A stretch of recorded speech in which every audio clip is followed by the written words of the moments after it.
There's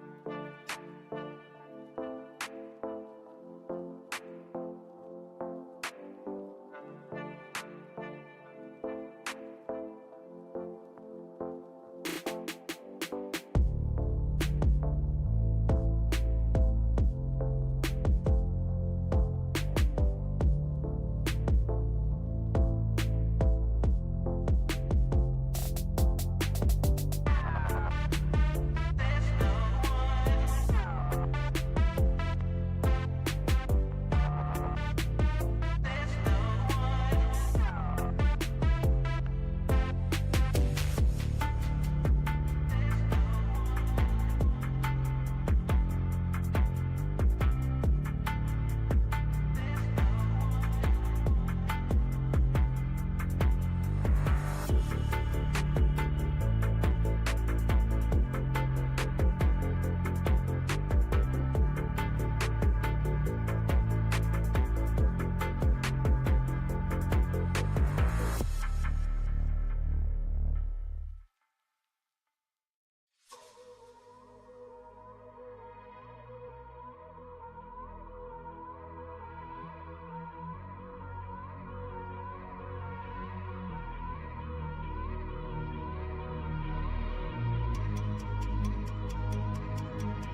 We started off with an absolute banger, had probably the most competitive lobby in years. Good nade like this before. Hold it. Off emergency parachute, that should be good enough. The spray coming out, that's one, that's two there. Oh my.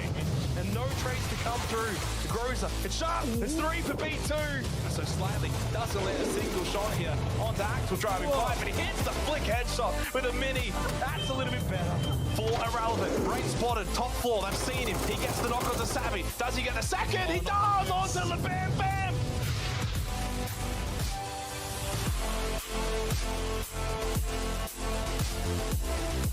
Day 2 is upon us for the PUBG Challenger Rumble Season 2. We are 6 games already through, 12 to go, 6 more tonight, and it's Panic Esports that lead everyone at the moment. Russell, top spot, the ticket to PGC in their hands with the way things have shaped up. Of course, one call in second, right behind them and a whole host of other teams. It's sure to continue on to be a very hotly contested series that we've got for this particular season.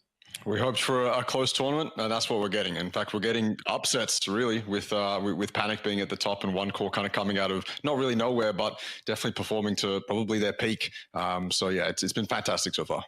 It certainly has. Let's go through, for those unaware as to how we've gotten to this point, of course, the tournament explainer. We started off with the round of 128, whittled that down all the way, of course, to our remaining 16, 64, 32, all of that before. So plenty of games, plenty of chances for a lot of these teams. Of course, as we recall, AAP shredded the round of 32, winning 8 of 14 games or something ridiculous like that. And so we've probably expected them to carry that momentum into the round of 16. Russell, it didn't work out that way for the first 3 games, but of course for Archangel Predator, they have been able to turn it around, fortunately. Thankfully, and thankfully for us as well, they've been able to turn it around. They needed that massive win, and they got that massive win. So let's hope they can continue that momentum going into tonight, because I mean, overnight maybe it's changed. Who knows? Hopefully not. Yeah, I mean, typically, I think from day one to day two, there's always something that does change. The money, though, of course, does not change. We go to the prize pool, 5,000 USD for this particular portion of the tournament. Because, I mean, in some ways, PUBG Challenge Rumble leads on to many different things. So, of course, if you finish top 4, you do get the money, but you also then get a slot in the Super Asia Cup. And if you happen to have the PGC points and you finish first, you can also head off to PGC. So, not just about the money in that regard for this particular tournament, a lot of other things to fight for. We go to the standings, of course. We have 6 games through already from day 1, now heading into day 2. Panic Esports, as we said at the top, 79 points. 2 chicken dinners, both on Miramar to close out day 1. They have a 14-point advantage over One Call, who have a 7-point advantage over Fury. And then from there is that bit of a log jam from 4th to 7th. Yeah, I mean, that's what you want if you're Panic, creating that little bit of a buffer. It's incredibly important, not only for their mental resolve, but I mean, for the standings as a whole. Fury, One Call, EXO, these guys are going to be looking to bridge that gap tonight, which means we're going to need to see excellent performances. They're going to need to potentially do something extra tonight, or just play to their peak if they want to bridge that gap, and they're going to have to hope that Panic are able to slow down a little bit, or it's just going to be too late. EXO Clan at the moment, the only team inside of the top 6 without a win. That is, I guess, arguably the main separator for them. 30 points behind Panic. We've got 12 games to go. There's obviously no gap that's too big, I think, at this point. But by the end of tonight, Russell, there will be gaps that are probably too big with then 6 games to go. So as we kind of enter the midway portion and go through those games tonight, every game just becomes so much important, more and more than probably day number 1. We'll go to our head-to-head, and well, yesterday we kicked it off with 1 and 2 from PCR 1. We got 1 and 2 after 6 games played here. Panic Esports, of course, finishing 5th back in PCR 1 for One Call, while they finished 4th, and both of them have been able to step it up a notch here for PCR 2. These are the PGC ranks at the moment, Jake, and we did the maths yesterday, or you did the maths, sorry, and it's crazy to think that from 5th, Panic Esports can still get that PGC spot if they come first and the leaderboard ends up a certain way below them. But it's absolutely insane, and these guys are guys we've known for ages in the OCE scene. I'm happy to see that Vivi, True, or Suspect, these guys are getting the recognition that they ultimately deserve. Yeah, 100%. And obviously for Panic, I think that you kind of got a roster there that's got a wealth of experience, been there since the beginning. They've got really good fragging power, and more importantly, just their way that they were able to deal with a lot of situations, especially on Miramar yesterday. I thought they were really good at controlling the map and controlling kind of what they wanted to get, the way they were able to push in, clear, get position, get compound, play, move, and play move. So yeah, really, really good signs from Panic. We'll see if they can keep it up. I think they've probably been a team historically that can kind of have these pop-off nights, but can they do it the second night and the third night? We'll have to wait and see. One Call, of course, their opponents, well, not their opponents, but I guess maybe their direct rivals at the moment. They are the closest, and they've also been the one that held a bit of that lead, if you will, for the first 3-4 games. Really, yesterday, they were the ones leading the way. They had that PGC ticket, and of course, it's been kind of snatched out of their hands. Miramar didn't go so well for them.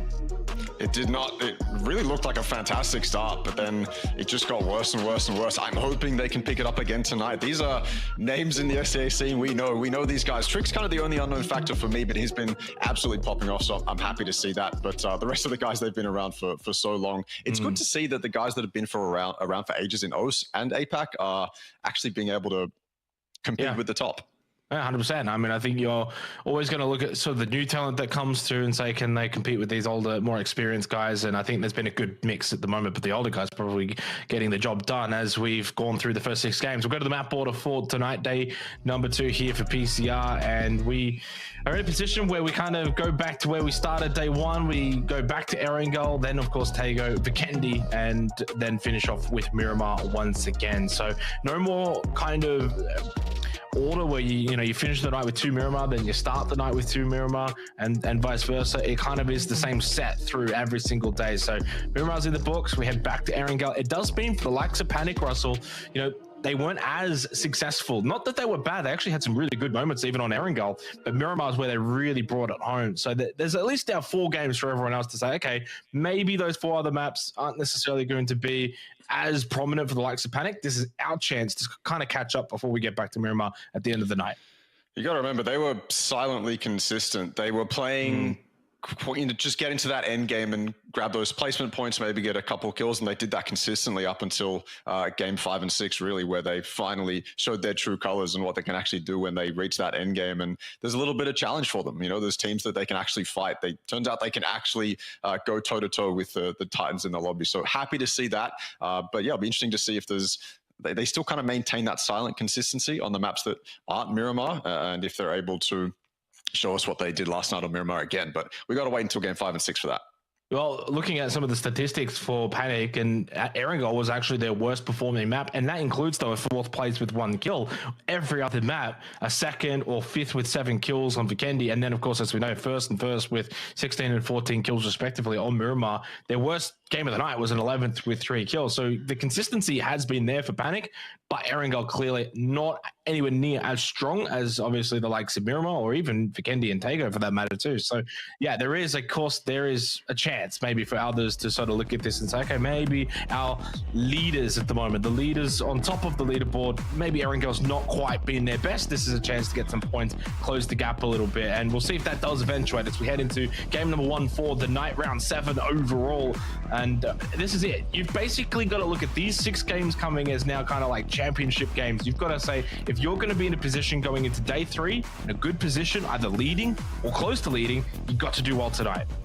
I absolutely agree with you. I think day 2 is where, I mean, you said it. It's where gaps are made that are, uncomfortable to make up. It's where gaps are made that you can't make up. This is where the teams that will end up in the top 3 going into tomorrow will finally get their points. This is where the leaderboard kind of settles. And as much as it sucks for us, it's we get a clear vision of what's going to happen going into tomorrow. So yeah, lots on the line for these guys tonight. Even though it's not the final night, they still have to absolutely try their hardest to really show us what they got.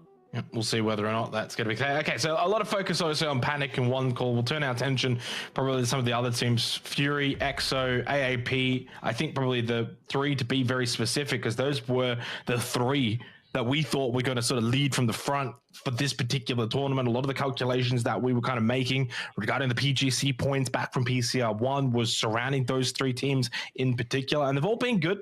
They just obviously not quite been able to have those massive pop-up games compared to Panic, who, I mean, if you kind of go to Fury, 52 points, that's a 27-point gap, and then EXO and AAP are 3 and 4 points behind Fury, so 30-point gaps basically to Panic. So, I mean, those are quite significant margins. If Panic can continue to play at a very high level and maintain that gap, they are going to be difficult to catch, but it basically now already becomes this combination of those 3 teams in particular need to start performing better, and they also kind of need to hope that Panic start to cool off a little bit. AAP is one of those guys that I think, unfortunately, they've changed what they were doing from round of 32 coming into this lobby. Unfortunately, in round of 32, they were playing with this aura of confidence. They were playing with this desire to just go center and claim the positions for themselves, spread out from that, use the high ground advantage that they have, and win games from that with the fragging power that they do have, right? That time, this time round, it's not the case. We got a little bit of a Millie hot drop, which is interesting. Pindados, they were hot dropping a couple times yesterday, I believe, or maybe they just died early. Yeah, no, they did. Hacienda, yeah. Yeah, irrelevant this time round. The team they're contesting with a new hot drop that we haven't seen. I think, given that given that the playing path changes up every time, we're going to see some hot drops here and there. Interesting to see if Pindados can put their fragging power on display, which they absolutely have not done, sitting at 13 points. Now, unfortunately, Titan Foxy, the one that's missing a player. You see the 63 up on the top right. It always seems to happen. Every now and then you'll have a game where 1 or 2 don't show up or don't get to make it in. We do continue on, though. Relevant, at the very least, able to just sort of play C block here, get the loot. No real contest from Pindados. They're not making their way over. They don't really need to. I think they're going to want to loot up first. It's going to be a case of both teams looting, taking their time, and then can someone find angles? I think the big one will be probably Crazy 9. He's going to have a bit more of a high ground advantage as Irrelevant start making their way out of C block. Can he get some shots in? And he's perfectly primed for it. 4x with an Arc 12. I mean, talk about having the weaponry for this kind of scenario. Can't get knocked, though. He gets knocked, he's probably dead. Yeah, and you're not really going to want to push up there either for either of these 2 teams. So it's either can Irrelevant land a couple of shots on him, otherwise you probably just make your way out and scoot and boot, because that circle over towards Milta it's going to force a lot of teams to kind of rotate early, try and get some of the god positions. There's not really going to be too many of them. You look at those teams that are already kind of in and around the location. I think you're going to want to try and take positions like the lumberyard. There's a lot of houses along that road just outside Mini Milta that you kind of want to take. And there's only so many options. If you're going to be stuck here, Sosnovka Island military base fighting, you're going to be wasting a lot of time. You're going to be coming in late. You're going to have to cross the bridge. There's going to be teams on the other side. It's not going to be nice, especially around Milta. So we'll see what happens with those two. We move away. Ashing home, bottom 3 at the moment. Over towards Milta, and they do get the kind of circle I think you'd probably want for a team that has been struggling. Don't have to move too far. I do wonder where they'll play. You can just kind of hold this eastern side of Milta, just outside the city. See if that's what they go for. They're taking pot shots at VIP, who have made a very early rotate. Finding themselves somewhere in the center in a zone like this is incredibly important. You can fight towards the northern side, up towards that Lumberyard Hill, on the western side a little bit as well. But if you can end up somewhere in the center, maybe north of Milta, near the flat tops, things like that, then you're setting yourself up for a pretty solid game. Red Sea getting very close to Bandits. Every time I've seen Bandits play a Milta Power Circle, which is where they loot, they've often come top 3. But this is a very different lobby. They often split as well. That flat top actually is where they like to split. But you can see Punier has been scared away from that as 4 men of Red Sea come towards him. They're going to take the split now with the mansion, double white, and the flat top as well. Bandits will know it's a split, but there's no point doing anything on it right now. And I don't think they're going to really have their cars set up to leave Mini Milta that easily to go and take a crash onto Red Sea. It just wouldn't be smart. Play 4 in Mini Milta, see what you can do. That is very unfortunate. What we didn't want to see was Crazy 9 getting knocked. Didn't look like his team was in a position to capitalize off him potentially standing up and getting a knock. Now they're kind of in better positions, but unfortunately, they're going to have to take so much time to go over and get this res. You can see Hachi running over for it. It's just a question of whether it is ultimately worth it or not. Yeah, I think you probably have to go for it this early in the game, 5 minutes in, such a big condition to keep 4 players alive. And as soon as Irrelevant were able to kind of just work their way at the back and see Block get away from the closer line of sight that Crazy 9 would have had, they probably should have started to call him down and not go for the sort of high risk, high reward start to the round. Here is our trio team of Titan Foxy. That's just making the way south of Pachinki. Close by to 4 piggies on the rotate. They'll allow them to go past. It'll be a little bit closer to the cliff rotate. Fury, the team coming in the latest, depending on what happens, of course, from the military base. I imagine Irrelevant, along with Pendados, will actually maybe come in a little bit later, but Fury all the way out towards Quarry Primorsk. This game with a massive split. They've come in quite late for this circle. Expect them to play edge. They're not going to get center. They'll be hoping for a bit more of a shelter or farm kind of circle shift phases 2 and 3 to help them out. And Roman Kill, Dipskit knocked down. He'll be easily picked back up though. And they will get the revive, or just chuck him in the car for now and then eventually go to where they want. To be fair, they're not in an awful position. Not sure exactly how much further they can actually go. Pride Rock still available at prison. Outside of that, anything south of it though, Russell, is all just taken. Problem for Roman Kill is 1 call and 4 piggies are rotating to the north. Right now, though, it seems like they're a little bit preoccupied with each other, just barely skating away with his life. Was that 4 piggies player? The rest of them coming in now just behind 1 call, sitting up on the hill, scouting what they can. No one really wants to settle themselves on this side of the zone unless you have a position like Roman Kill, because Shelter's obviously fantastic to defend on your edge. You're talking about Fury coming in on the edge. Well, they're an edge team as Crazy 9 gets knocked again. Not gone well for him. It's always very worrying when you play someone up on top of that scaffolding. You really, let's just expose. Hachi gets him. Maybe they can really bring this back, but they're gonna have to be super careful. You just can't take risks like this. It's so easy in military, but all the paths are telegraphed. You get 1 knock and the team's gonna know how to approach you. The team's gonna know how to just run at you. So I think that's what we're seeing Pendados do, and Crazy 9 gets rezzed again. This is unreal. There's just no need to fight this though if you're Irrelevant. I mean, Les could have left years ago. Yeah, a lot of them could have left probably years ago. I think when Savvy got originally knocked, that probably changed things a little bit, but they honestly picked him up really quickly. So they've elected to stay and fight this. They'll get the punishment for it. Obviously, they might say, okay, well, we were a little bit forced. Pendados kind of crashing us, and obviously they also got that knock on a Savvy, but Sometimes you just got to kind of know when to sort of fall away. Relevant at the moment, 8th place, Pendados into 2nd last. So a big difference in terms of the leaderboard positions of those two teams respectively. And at the moment, it's Pendados who have probably come off the better, despite the fact that Crazy 9 gets knocked earlier. They've been able to deal with that. 1 call on the move, 1 kill as well so far. That one going the way of Trick. So obviously another team to kind of really keep our eyes on. Just the 13 points behind Panic. And it's pretty simple for both of these two teams, you know, 1 and 2. It doesn't matter who's in the 2 or the 1 between them. If one call are in first and Panic are in second, then 1 call go to PGC. Vice versa, of course. Panic are in first and 1 call are in second, then Panic go to PGC. So very easy calculations. Things probably change up quite a bit if, you know, the likes of Fury, EXO, AAP can slip up into second. Could be enough to maybe send them off. Pendados, though, Carbs continues to creep up, and Savvy's been knocked from a distance. Hatchy all the way from that North C block position. Savvy's knocked, and his spot's blessed. Lesty's not going to be able to get away from here. Spray slightly off, does get into half health. Oh, don't. D's in control, pulls out the M16 with the 4x. Pan does save at least 1, but out from Hatchy, who continue to push out after getting that initial knock on the Savvy, and they wipe out Irrelevant. More importantly, though, they keep all 4 players alive, which is quite amazing considering the circumstances. That fight over towards the mill base, they get the kills, they'll get the loot, they'll push out. Obviously, they'll be coming quite late into this circle, not ideal for positioning, but to get 4 kills, 4 alive, I mean, that's a big result for Pendados. Very drawn out fight there. I was so surprised Carbs decided to sit on top of that peak and switch weapons, and I guess he assumed he had enough damage down to dissuade him from actually peeking behind that tree, but he gets away with it. And yeah, fantastic fight from Pendados. That is savage.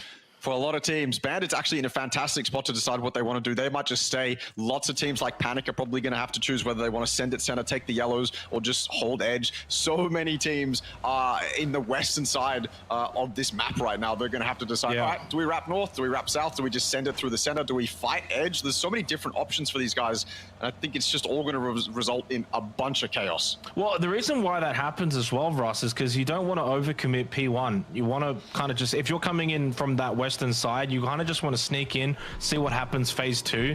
So you're not really, you just never see teams anymore send it P1. And obviously as soon as phase 2 comes up and it shifts over towards more easterly, over towards mill to power, now everyone's in the same position. Everyone is in the same boat. It's that mad dash, mad scramble. Suddenly those teams that also had good power positions for phase 1, they also don't have to move. So, you know, the Bandits, for example, Milter, you don't move at all. You've got God Compound now, really. You do have to defend for any crashes, any sends, and a lot of those buildings as well around the main road leading out of Mill. So you do have to be careful of teams maybe just sort of going for a send with this kind of circle. You still got the yellows that are available just outside outside of Mill to power, but those are never too safe. And here it's like, these are the kind of sends you got to now defend. Nice shot though. Mr. Flank gets the headshot onto Shoehorse. More vehicles though coming their way. No frag grenade available for Mr. Flank. I can't imagine Panic are going to be able to do much more in this fight. Mr. Flank just now can go back in. They've got top floor of this building. Dean outside as well for Red Sea. Pivy with a drop shot. Gets the win, and that little 1v1 gets the kill onto Mr. Flank. And I guess K-Mon's not there. Epic as well, not really at this building. Nice. So the split has been punished. Red Sea did not have everyone there. They were split, and they'll get punished for it. Dean is still just outside that building of Panic. And while it hasn't been clean for them to at least get into that position and pretty much ultimately deal with Red Sea, it's been a big mini win. In the end of Panic, more teams to still make their way down the hill. EXO got wiped out. One call's probably following them to the grave. Red Sea's having to defend against 2 breaches right now. One call's coming in, 1 by 1 Tricks already here, and then obviously Panic on the backside. Way too much work for Red Sea to deal with. Their split just gets ripped apart from both sides. Definitely not expecting that, but you're right. Panic had to make a send like that, and looks like they've made it work for the most part. K-Mon is just still chilling around for the moment, surviving for as long as he can. But he's going to be dealt with eventually, and you're just hoping for Panic's sake that they don't lose anyone to a solo, someone they know is a solo. The rest of one call, other than Trick, they found themselves a nice ridge, some trees, some smokes they have to put up to survive up there on that hill. There's some rocks you can definitely play right now. They can totally be fine for the moment and going into later circles, but it's not clean. There's K-Mon activating around Panic, and Dusky does go down. He does get flushed. Finally, K-Mon is dealt with, but the worst case scenario happened. Panic lost 1 on that. Yeah. And In the end, though, I think that's still a really good result overall for Panic. 2 players up, they get 3 kills, they get position. Considering the mad dash that pretty much every team had to make, and a lot of teams are quite wounded. When you look at that leaderboard, there's a lot of players missing. Parachute emergency utilized by Pindados that, of course, come all the way from military base. And in the end, this has actually worked out really well for them. By coming in quite late with the emergency parachute, they can send it towards one of these more central locations. And Milta Power is pretty central here. And wow, that is a shift that we haven't seen in a long time, Russell. That is just going to make this a very chaotic ending for game number 1 tonight. It's a Milta Power finish. Oh my This is the beauty of those flame path changes. You can get some crazy circles. Of course, phase 4 will bring this back towards Milta Power. And again, though, this just means for a lot of those teams trying to play Lumberyard, trying to play off of Prison, they're pretty much forced now into committing to Milta Power. There's only so much space that is inside main Milta Power, and Jo is occupying the highest absolute point. He's got a knock out of it as well on top of this massive silo. I was hoping one of the Pindados members would land on top here, and Jo had the perfect parachute. Fury just lost Luke 12 off the back of that high ground. So risky to be up there, but you may as well take advantage of it while you also have the parachute in your backpack. He can jump down at any time and be totally safe. Group up with his team. You can see Fury in the distance there. They decided that they had to send it all the way up onto those rocks from the north. That's where they came from. They've encountered Roman Kill and are being assisted really by From the Future, who are already inside main Milta. Fury's actually kind of just been allowed to live off the back of that. If FTF weren't here, then Roman Kill would have a free push up towards Fury and may even be able to wipe them, but that's just not the case. And here's 4 piggies as well. They secured those yellows that are buried. Look at this. It's so good. I love it so much that he actually committed to this. I hope he gets at least 1 kill. Please don't prone off the edge. Looks like he's doing the planking challenge from back in 2010, but it's a bit out of date now. And of course, these are the kind of things as well that, you know, you go back a couple of years, a lot of years ago now, it was not possible to be up there, and at least not at this point in the game, and certainly not in competitive play, but you can kind of just hold on top of that tower. Of course, the other 2 players for Pindados on the floor. So a minute until we head into phase number 4. Again, I don't think it'll change too much. It will just bring things back. And this is, though, of course, where Jay is also going to get a lot of information. It's not so much about him getting kills, getting knocks. It's also just information that he can kind of feed the rest of his team. It's like, okay, these guys are playing this cliff position. These guys are playing that cliff position. And yeah, but I think you do kind of want to get as much intel as possible. The problem with that, if you do go for finding that information, you do then give yourself a chance of being shot at, because you are kind of skylighting at the top of that position. A lot of teams, anyone looking up will spot you very easily. 1 knock and you're dead. Just show up late game. Yeah. Just announce yourself late game and be that defining factor that you can absolutely be from a spot like that. I think you're right. You do need to get some sort of information, but maybe only when your team requests it. They are good, actually. Headshot on the drive-by with a 4x mini. You'll take that. Tenax, they were here very early, by the way. Super early. Very proactive play from Tenax to take this spot. They were ready for a shift like this, crazy enough. And they've been blessed for it, being able to defend their edge as well. Fury in a very similar spot, although they came a lot later. It'll be interesting to see where all these guys end up. As I said earlier, there's only so much space inside main Milta. Only so many little shacks. Only so many teams can fit on these fences, on the edges. And maybe not this circle, but certainly next circle, we're going to start seeing these guys try fit in anywhere they can. I'd be a little bit tilted, though, if I was Bandits. You know, you get mini Milta, you get a really good phase 2 shift, and then it just overcommits and goes to main Milta. Yeah. And now they're not even in for phase 4, which, you know, typically would never be the case for a kind of normal Milta cliff kind of ending in, I guess, over the last 2-3 years, would always kind of make its way back, probably more so towards mini Milta.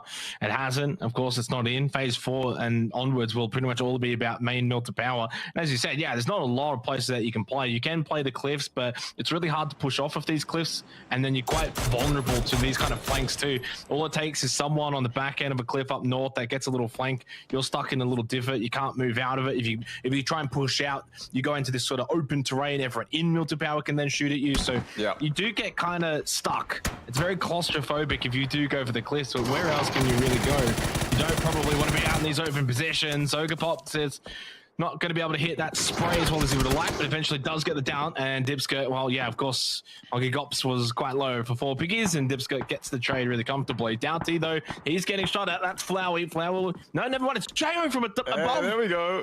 All right, he steals one. That's not too bad. Gets something more than even just information. Gets a free kill. And takes that one away for Pendados. Now up to 5 kills for them, and he spots even more players. That's an easy one to Flowey. Oh, this is good. This is great. He'll finish this kill off. Of course, at any point someone lands a headshot on him, he's dead and he's out of this position. So he does have to be careful. Immediately goes prone, but 2 kills from that position. He is laughing. Absolutely. And the thing is as well, once these rocks get shifted out, he's going to be the guy with the high ground. No longer are these rocks going to be a problem. Don't slide down. Is this going to fall in the water? Oh, I hope not. Oh. Oy, oy, oy. Luckily, there's a rock there to save it. Necessary equipment for Fury to get inside May Milta. But yeah, Jo, he's going to be the main guy to be worried about eventually. And I mean, at some point, the entire server is going to be staring at it. At some point, he's going to be the filter for these guys to get where they want to go. And he's going to have 8 people minimum staring at him, you know. But right now, he can farm because everyone else is too busy trying to find their spot in on the edge. Bandits, I agree. I do feel quite sad for them as well. Now they have to resort to this. This is not ideal for them when they were in a prime position phase 1, phase 2. Not super good, but playable still, and they can definitely fight their way in. First task for them, I guess, is to defend their edge. I tell you what, though, Titan Foxy, just as a duo, and Epic as well as the solo coming out of Mini Melter, there's a chance that Bandits can actually get a couple of gatekeep kills. Curious to see what their circle shift does. And it keeps Jo just in, barely, but he's in. I was thinking that if it kind of hard shifts a little bit to the south, it could have probably knocked him out of that perch a little earlier than what he would have liked. But for phase 5, he will remain in. There's ever a chance. Phase 6, then hard shifts up north, keeps him in even a bit longer. Fury, of course, aware of his location. Pretty sure they did spot him. He may have shot at them. He's kind of shot at a lot of different people. And Tenax have just spotted Ashing home on the coastline as well, just to their west. They don't really have an angle on really anyone else playing this kind of deep cliff position. They actually have to push out of here now. They have not been able to get much help from the circle for phase 5. There is Jo again in the kill feed. He gets Ken's, no response. A lot of pressure though onto Bandit. So this is a fight I thought they could win pretty comfortably. Obviously decent nade usage from Titan Foxy.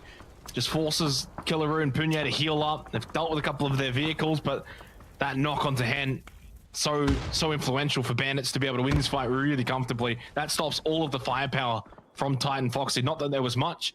Yama does get the kill onto Apex, so Red Sea are eliminated. 11 teams left. Just about almost at that 21-minute mark. A couple more still need to fall before we get to the placement points. Problem for Bandits in this spot is it's so easy for Titan Foxy to get nades over this way. A couple smokes to move forward a little bit, throw some nades, and the entire defense is just blown up. It's just cars. So Titan Foxy can absolutely get it done. Down goes Roman Kill, ripped apart by someone on high, and Luke 12 down a little bit lower. Not much that they could do. They were kind of pincered in between from the future and a couple other teams as they decide to find where they are. This has to be a good spray, and it is. The defense from Cal tries to come out. This tree is incredibly thin, so maybe he can knock Alec if he just extends a little bit and Cal shoots his hit or something like that. Then they can go and save Luke. I think Luke's in a safe spot. The rest of Fury are now, they'll deal with him. Luke should be safe enough to get. I'm curious about Jo's spot. Maybe he can see that, maybe he can't. Either way, I think Luke's going to be fine. And it's a good recovery from Fury. Otherwise, that could have been absolutely disastrous. This is from the future, extending out as much as they can, really. Jo, well, he's not over on this side yet. They're absolutely aware of it, but they also know that he can't peek. It's one of those moments where it's so ingrained in you that you know up high above me to the right, there's a threat and I could get shot from there, but I just have to rely on the fact that he's not going to shoot me, because if he does, he would be making a mistake. So I'm just going to play as far out as I can and try and get as much space as I can for the team, not really think about the threat. AOP's woes on Erangel somewhat continue, just the 3 points for them in this particular game. Of course, Fury knocking them out in 9th means that everyone else can get the placement points. Punyet also now knocked down at the hands of the almighty Jo, playing the highest of heights this game. He has been an absolute thorn in the side for basically every team in the lobby. Jo then gets Killaroo. Miller too busy fighting Ashing home. Bandits are just open slather in that open area. Smokes will not be able to stop bullets. VIP, though, eliminated. Really at the hands of themselves, it seems as if they've gone just down to the blue. And Jo continues to play this high ground as long as he possibly can. He is not going to be able to play it any longer than this. But I do wonder if there's anything possible to jump off the edge of this to get to another sort of semi-high ground position for phase 6. On the roof of the big warehouse or something like that. Definitely doable. That'd be what I'd be thinking about. Got to get some info on it first, though. See where he can actually play, what's viable, and then choose the right timing to actually parachute down. People are going to be looking at you. They know that you're out of the zone now. Whether or not they're actually going to go for the shots is a different story. From the Future's also out. Pindados are the ones that have been occupying this main warehouse for quite some time. This main little foundational building here inside main Milta. And it's finally time they get a little bit of pressure from the teams around them. From the Future moving in straight into the garage of this building. That nade bounces off, I think. Maybe it's just behind Kaz. It is 52 damage from his own grenade as From the Future push in. Pressure being applied in great ways. This hallway is a fantastic choke point for Pintados to defend from, but it's just Carbs here. Cherry knocked down by Cal. Carbs smoked off now. He throws a smoke in response to further just add the layers of the smoke inside of that building. Miller and Sands, to the credit for Bandits, they've been able to actually make their way in towards Milta Power and inside of the phase 6 circle, considering such an open area that they had to push through. It's been a really good response for Bandits here for game 1 tonight after only accumulating 5 points all of yesterday. It really did struggle. 6 teams, 16 alive, and here goes Jo for Pindados Esports. I mean, this in itself is very risky. No. So much so that he has been eliminated by Tede. Bandits gone though. Trick does the trick with the Groza. Gets the double kill for one call. And they've just been able to have a really solid, scrappy game. As a duo, 4 kills down to the final 5 teams. One call just scraping some points together to keep the pressure on Panic, who went out rather early and only picked up the 3 kills and 3 points this match. 30 seconds until phase 7. Fury, though, From the Future, they are the only 2 teams that have got all 4 players alive and can really spread out and get control on the server. No one even with 3. It's the duo of Tenax and one call solo for Pindados. As Jeff just lets out a bit of a spray with the mini. Not going to find anything. Speedy trying to get a bit of an angle, maybe in behind Fury, and he can certainly wrap in behind them if they don't clear that cliff side. The phase 7, if this goes to the north side, Fury are going to be in the best power position. They've controlled it well so far, survived it well, really. It was more of a survival game from them on that northern side, and they've been gifted just a little bit. I don't exactly know how much space they are going to have and whether it's good, whether it's bad, but they can definitely see Tenax run down that hill. I know that for sure. And they might even be able to look at one call if they decide to move in deeper. I'm hoping that their angles inside, the industrial part of main Milta are good. Otherwise, they'll be just that little bit more limited. But they're in a great spot. Absolutely fantastic. It's hard to see Tenax getting off the top of this hill. It's hard to see Carbs being allowed to do anything as a solo for his team. From the Future, yeah, they're the only other competitor. Started off yesterday well. Let's see if they can do it again today. They've got to push through this warehouse, deal with the solo of Carbs, and then they can start thinking about their next threat. But their next threat is also the other 4-man in Fury. Yeah, and this is where the game finally just kind of slows down for the first time in a while. It's been a very hectic paced match, considering the circle shifting over towards Milta.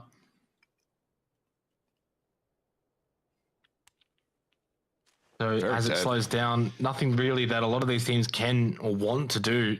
You push out, you make your presence known. One calls a duo, they can't do much. I think From the Future's the one that could probably aim to try and get a little bit more spacing inside of Milta Power. They've kind of just opted to sit inside of their building. Fury's probably done all they can up north, getting a bit of control. They've cleared a lot of the cliffs. I do know of Tenax's location. They're the main threat for them.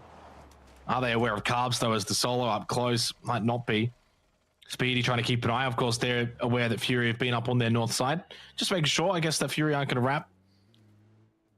But yeah, as this slows down, and it will continue to slow down to phase 8, also keeps a lot of these buildings in play inside of Milta Power. And if that does do so, then I think From the Future, and they're going to end up in a good position, especially since Tenax in a spot here to maybe just pepper Fury.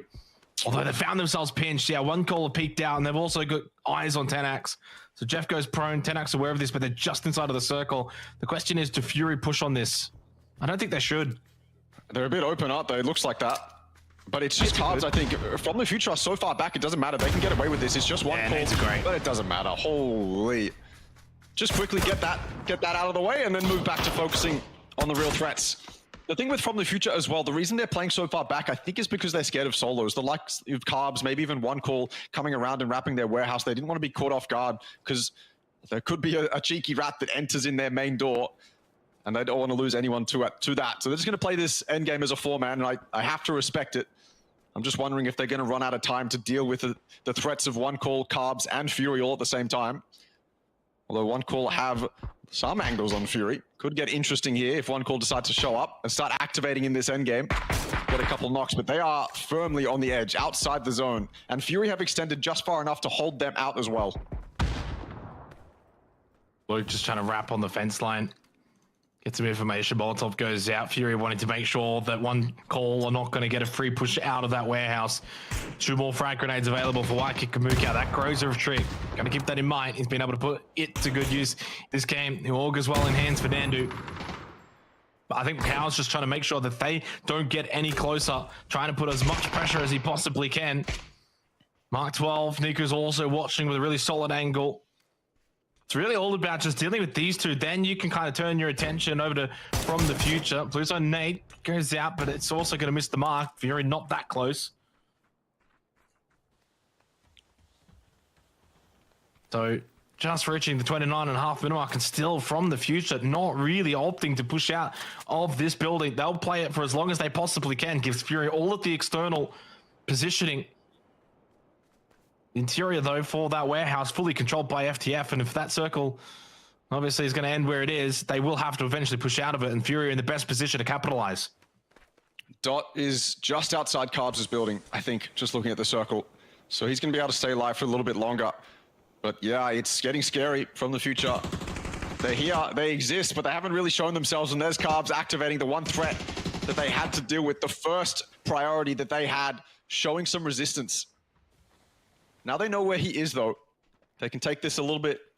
I mean, they can do it with more information now. The problem is that it's open ground between FTF and Fury. And Fury, if they can deal with One Call, they'll have full control of it. And you can easily imagine From the Future running outside their warehouse and getting ripped to shreds. But right now, they have to deal with One Call. Luke's going to start it off, and Nandu, if he tries to fight this, it could just be a formality for Luke 12 and Nico, and it is 4v4 v1. Yeah, formality, well played. Fury. Flash almost maybe gave One Call a slight chance. It did land onto Waiki Kamukal's face, but eventually he had the numbers to help him from behind. And this is where FTF, this is the problem with just kind of sitting still. They know they've got a rat, they've got to deal with in Carbs. He's dealt with really comfortably. And it's a 4 versus 4. The Fury have got their building surrounded. They've got center position. It's going to take some mean shots, really, from the Future to try and win this game. 3rd and 4th on leaderboard. Whoever does win this, though, creeps up into 2nd, and who knows the way this could finish. Fury could actually take 1st by the end of it. Certainly not ideal for One Call or for Panic. Daddy with a nade, underarm, but what information does he have? I think just wants to clear maybe the backside of this building. Actually thinks better of it, doesn't use it just yet, wants to maybe get a little bit more intel. But Fury have got this surrounded. Now, the one downside to this, though, Russell, if FTF kind of snowball and push out as a unit, try and clear one side, overwhelm one player, one position, then you can take the 4v3 as you push out. Agree. Absolutely agree. I mean, Heikeman, he's in that spot, right? They can push out who KDR's side, get the knock onto Heike, and then it just snowballs from there. You're spot on. But you're hoping the Fury have that lockdown. That nade's going to dissuade them from pushing out that way. And as this blue closes in, it removes options for From the Future. I'm worried that they're just going to be limited to pushing out these front doors, which is going to give Fury way too much time, way too much space. The only thing is the chaos that these smokes create. If FTF are able to use the edges of these smokes to get knocks, then maybe they can make something work. But I think they've left it too late. There's no options left for them now. All they have left is to push outside, take some random fights, and hope it works out. Too defensive from FTF. Smokes go out, not really trying to push certain positions, and then the bombardment of utility from Fury has just completely overwhelmed them. And From the Future, at no point were they ever looking like they were going to have any kind of say in this fight. It's all been one-sided. Fury's earlier positioning has been the reason why they're going to win this game to start night number 2. Certainly the best that we've seen from Fury, I think, throughout the first 7 games played, and stamping the fact that they are a team It is certainly going to be threatening. They tried to die to blue. They certainly did. Fury didn't get all the kills that they certainly would have liked, but they get second place. And they are right behind Panic Esports after 7 games played. That was the best that we've seen from Fury. 12 kills. They get the dub for From the Future. They probably won't be too disappointed with second place, a couple of kills getting towards the end, but the way that they obviously played and tried to push out of the warehouse, far too defensive, never really looked like they wanted to kind of take the fight and really try to go for the win. They just kind of bunkered down and tried to weather the storm. That was never going to work, especially phase 9. So well played to Fury. Crazy old game. Talk about a fun one though. Chaos over towards Build to Power us. That was fun. That was great. JO was a massive highlight for us, but to give credit to Fury, it's hard to survive on those rocks all those times. It's hard to actually maintain those positions, especially and keep 4 up. So they did that beautifully. They played that terrain incredibly well, and having 4 up gives them that advantage in the end game. So yeah, full credits to them. Certainly does. We've got a break. When we come back, our second game of Erangel will be on the other side.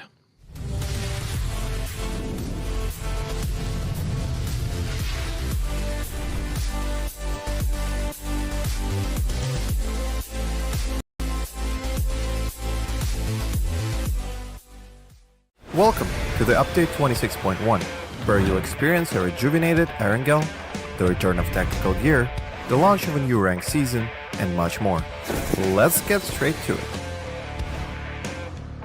Time to play Tourist again and re-explore Erangel, enhanced with new features and revamped landscapes. Gain new advantages by discovering secret rooms, refine your tactics for the freshly redesigned ruins, Milta and Stolber areas, and keep an eye out for our KFC collaboration that's finger-licking good. We are also reintroducing tactical gear after a brief hiatus, during which we fine-tuned and rebalanced it based on your crucial insights. Now re-established as a world spawn item, we've adjusted the performance of both the drone and spotter scope to better synchronize with the overall game balance. Check the patch notes for all the juicy details. Additionally, in an effort to elevate strategy and teamwork, each squad is now tagged with a unique number visible on the kill feed. Lastly, we've polished up the match report page to offer more precise, match-specific details. Consider it your personal analytics dashboard. There's plenty more packed into update 26.1, so make sure to dive into the patch notes to learn more. And we'll see you on the battlegrounds.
Well, no bias here. We have to talk about Fury Russell, whether people like it or not, because they just went and got a win, their second win so far from 7 games, and really well-deserved one. Certainly the kind of game where it was never going to be easy for pretty much every single team inside of the lobby. When you get circle shifts like that, moving all the way to middle to power, playing the cliffs, a lot of teams having to send it, having to play sort of really difficult positions, playing those cliff faces, especially with old mate Geo up on top of one of the silos, meant that it was always going to be a very tricky kind of game. But credit to Fury, they managed it. They were able to get really good northern side control from there, pushed in and kind of choked out those teams that were still inside of those buildings, in those warehouses, dealt with them well, dealt with those outside too, got fence position and eventually got the win. So really well worked game, and certainly a fun game of Erangel.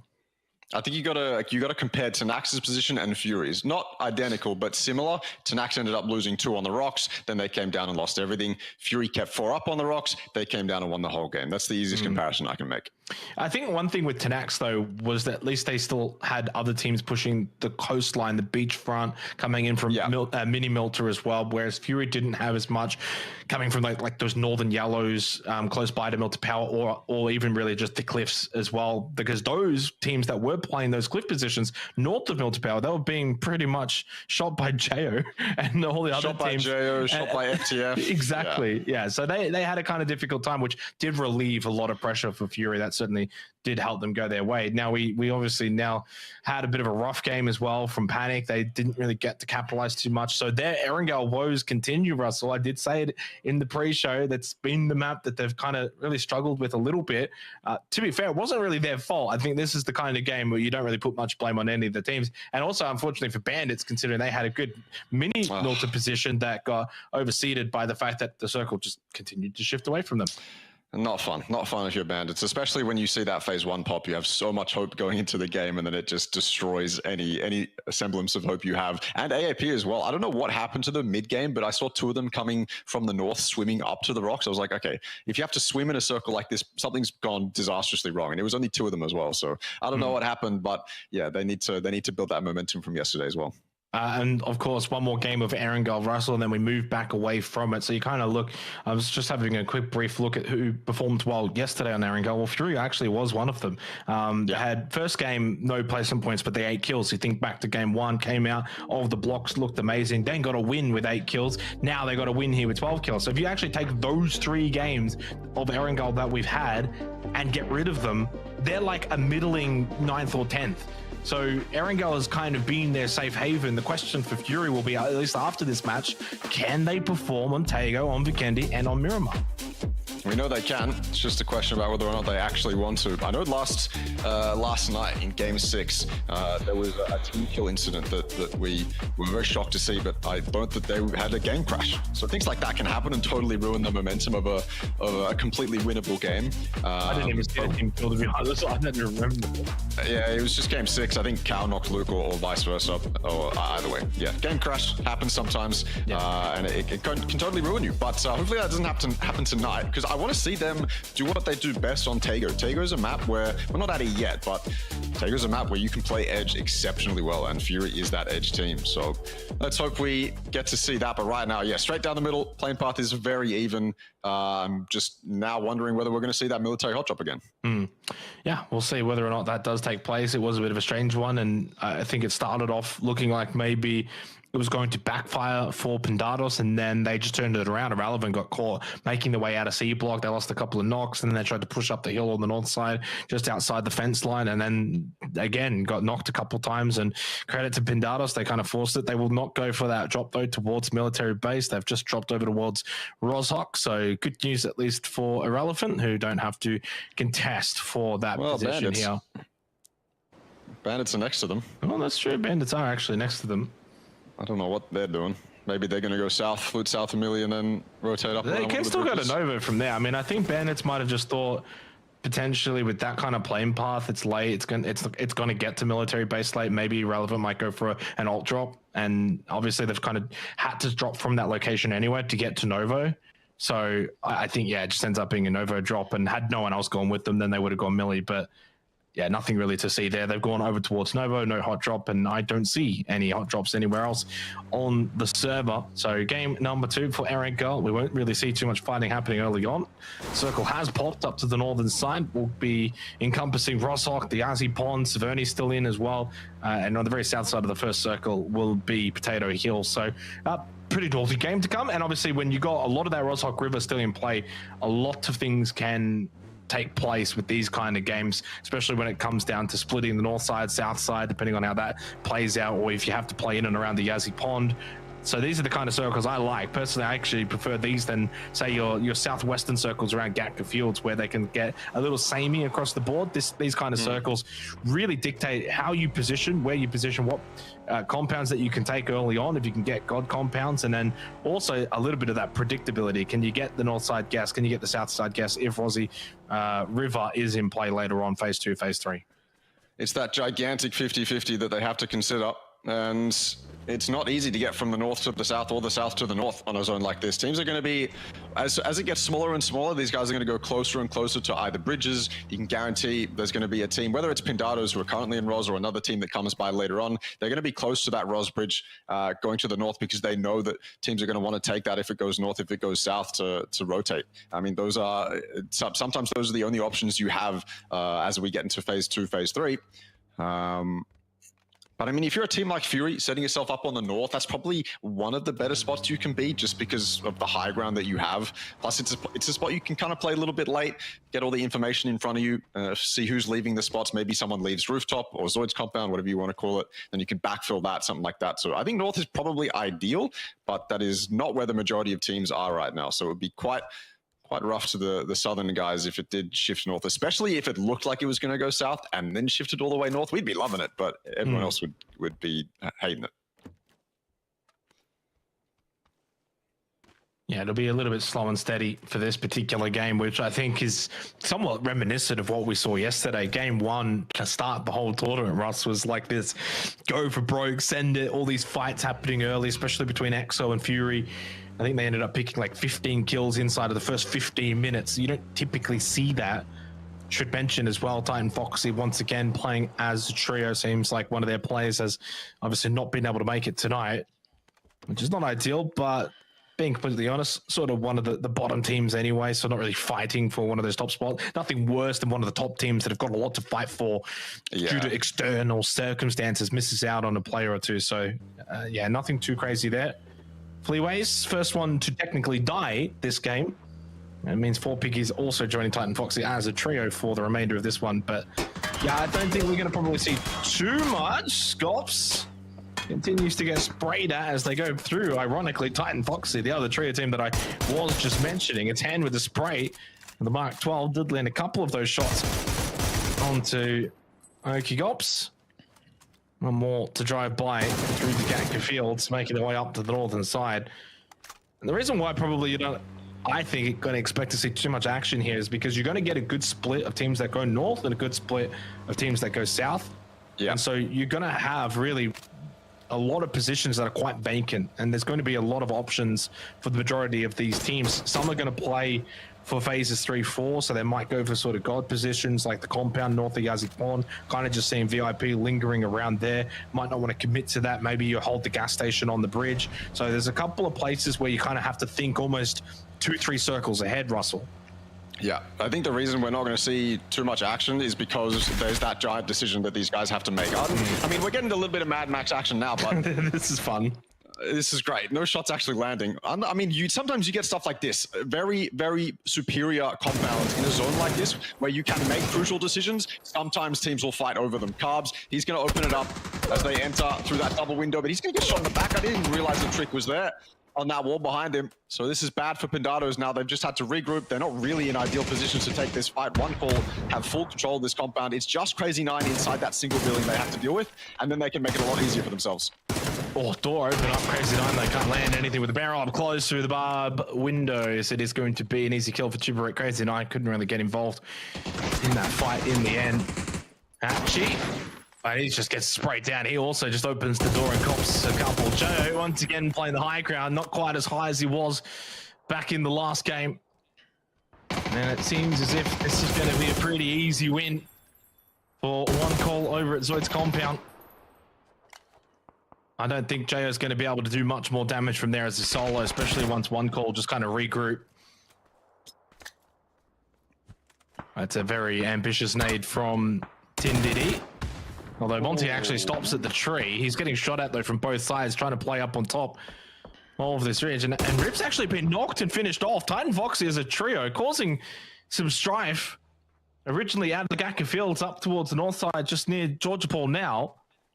And they've 2 kills. They've got the 3 up. They've caused some strife towards Exo. Monty, what are you doing? Trying to push up. He gets away from his only cover. He's dead. He's gone. That's a shocking start to the night for Exo Clan. We jinxed the entire lobby. Everyone's fighting. I'm looking at the map and I'm seeing a ton of rotate fights, or at least a ton of pot shots being taken on rotates. Looks like people do kind of want to fight. I mean, it's a lobby that isn't familiar with themselves up until yesterday, so they'll still be ironing out some of those rotation paths. Which ones can we take safely? Which ones are other teams going to be gunning for? Haven't fully figured it out yet. We end up with stuff like this. And I guess, yeah, I mean, I guess a circle like this can go 2 ways. You either fight for the priority positions or you wait a little bit to see whether or not they're actually viable. Bewater will go down that easy to Red Sea. When there's 4 approaching your compound like that, there's not much you can do. And those walls are not high enough for you to be able to just sit behind them and have cover from the rest of VIP. You have to take fights.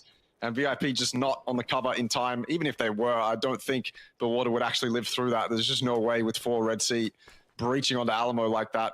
Great breach, and I guess they recognized that it was just one, and from there it was a pretty easy decision to make. I was not expecting of all teams as well, Titan Foxy to be the one to be the nuisance. Exo down to the duo, and a slow start for them tonight. Just again sees them kind of fall behind the others. 32 points away from first place, and a lot of their direct rivals in AAP and Fury, of course, just above them now. And for Exo, it's quite simple. They're the one that has it really the simplest, Russell. They finish first, they go to PGC. There's no other ramifications. Doesn't matter who's second, third, whatever. So that's their target. That's their main target. I don't know what it would take for them to say finish second and who would have to be in first. It definitely would have to be not Fury or... Actually, I think maybe Fury in first might even be good enough. It's AAP, I think, would be the one, but... Yeah, I mean, regardless, they've got to aim for 1 and at 2 minimum, and they're quite a distance away. And the way that they're playing either doesn't leave them with the confidence that they're going to be able to turn it around, because the rest of those teams that are above them have all looked honestly better through the first 7 or 8 games. This is not round of 32 EXO or round of 32 APAC. And yeah, I think it is. If Fury finish first, EXO in second, then they go. But throw away those calculations for now, doesn't matter. First place is what all these teams are going for. A little bit of a exchange here between Tanax and Roman Kill. Tanax opting to share this compound. On phase 1, it might be a little bit too early to commit to sharing a compound and being this close to another team. It's not even super central. If this does go south, sure, it's a great spot. But right now, maybe it's a bit too early. You can keep an eye on it. And yeah, Tanax realized that. No point committing to something like that just yet. You're just limiting yourself, especially if phase 2 pops and you have to go super far away from where you currently are. It's not ideal to be limited and stuck inside a compound like that. Here we go. Here we go. 50-50. Is it going to remain north? No. All the way to the south, even including all the fields in as well. So still open space. But yeah, I mean, there's a lot of teams in that zone, so it's not too harsh. Yeah, but it's the kind of circle that I think doesn't offer a whole lot of value, because the Yasnaya field's certainly not the long game positions that you want to be in. Space. And also, if you kind of look at just north the shelter, there's really not much there either that makes you go, all right, let's head over to Bunnings, because like, why would you? It's all the way towards the eastern side of the circle. It's not going to be a central figure unless it gets a bit of a hard shift. It's early, it's phase 2, sure, but a lot of key positions already taken. And this is what happens with these kind of split circles, especially phase 1. And unfortunately, you take that gamble. Okay, does it go north side? Do we have a sort of shooting range finish? Doesn't happen that way. It doesn't go over towards the quad south of Saverni. And so for these teams that obviously bet on south, they're the ones that are going to be in the best positions. And one call with a couple of kills in the feed and have gone their way. Panic's certainly one of those teams in a good position at the moment. I think they'll be quite content with that circle shift that has them probably one of the more central teams, along with Roman Kill. And one tap just getting revived here by Fury, Tazzy, Bewater already dead. VIP started well day one, Russell, but unfortunately have dropped off a little bit. Look at some of their first games, 2 kills. They got 3 points from game 1, 5 kills from game 2, 2 kills, and then since then they picked up like 2 or 3 points in the last 4 games. So it's been a big drop off, and has them down the bottom 3. Now just getting absolutely sprayed down. 1 tap. As soon as he was up, he was back down again. This time for good.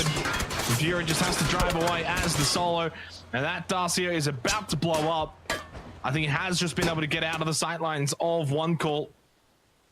Jo, the solo as well for Pendado. So a couple of these teams have just not had a good start to this game. Of course, Titan Foxy down to a solo as well. So 3 teams have 1 player at the 12-minute mark. Not ideal. I mean, so much more fighting than we thought was going to happen. But now you may as well fight. The 50-50 has been decided. So if you're going to commit, you've got more definitive options now. Jayo's got that shotgun that I'm sure he's going to put to good use if Roman Kill decide to push him. Right now he's holding it with the AUG. Very viable weapon. Definitely a player favorite now that it's been introduced into comp. But there's 4 guns coming at him, and the double barrel shotgun only has 2 shots. That's a good start though. Switch to the double barrel. Maybe you can land something, but he doesn't. He's forced 50 HP onto his AR, and it's just impossible from that point on. Couldn't even get the flush. So good defense from Roman Kill to deal with the threat. And they maintain a very central position, although it's not high ground. They are very limited in that spot. They'll be happy with it now for those. I can't even speak. Lost for words. They'll be happy with it, is what I'm trying to get out. And just like that, minute later, 2 teams gone. Of course, those with solo players, though. Titan Foxy holding on as the last remaining of the trio squads with a solo. 25 seconds till phase 3. Is there any more shenanigans left in these circles for Erangel? It's been a bit of a doozy start here for night 2 on this beautiful map. Elephant happy to just sit pretty close by to Ashing home, both with the most central location along with Roman Kill. All 3 of those teams holding basically the key center location. If this donut's up, goes center, they'll all be quite happy. And any kind of shift though could definitely play spoil, and that really does help those 3 teams. Fury get a little reprieve as well over towards Sky Garden. They'll be quite content. It's in. It just barely is in, but it's in. To be fair, not exactly the kind of long haul plan that you would like. I think Niku's position probably better. You can hold just close by, hold the ridge on the road, but they have been spotted by the bandits. So a lot of teams, again, going to have to just sort of make their way into this circle, probably play edge if you can't get key real estate. A couple of teams doing that to the south, the duo of ExoClan making their way in from shelter. AAP, quiet again. Just not able to really stamp their authority on this lobby. And Erangel has not been kind for them. Getting leapfrogged now as well in the south. Exo going straight past, taking spots that they might want later on in the zone. Lots of teams here are going to be tempted to look into the center of zone, but right now the priority is all these teams wrapping edge. As you said earlier, there isn't too much real estate in a zone like this. You either kind of submit to the fields or you find one of those priority compounds. So wide wraps to find better spots to fight from is the plan a lot of these guys are going to go for. I mean, before this circle popped, I had like 4 teams I was looking at that had some sort of 2-2 or 1-1-2 split. It's kind of crazy, actually. Lots of fighting early allows for space like that to be taken, but it's getting smaller and smaller. Everyone is having to find the spot that they want to play.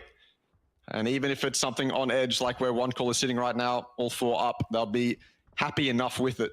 Gives them a spot to fight from. There's bowls in front of them they can send to as well if they need to. But right now there is no point. Just chill, get information, and defend your back.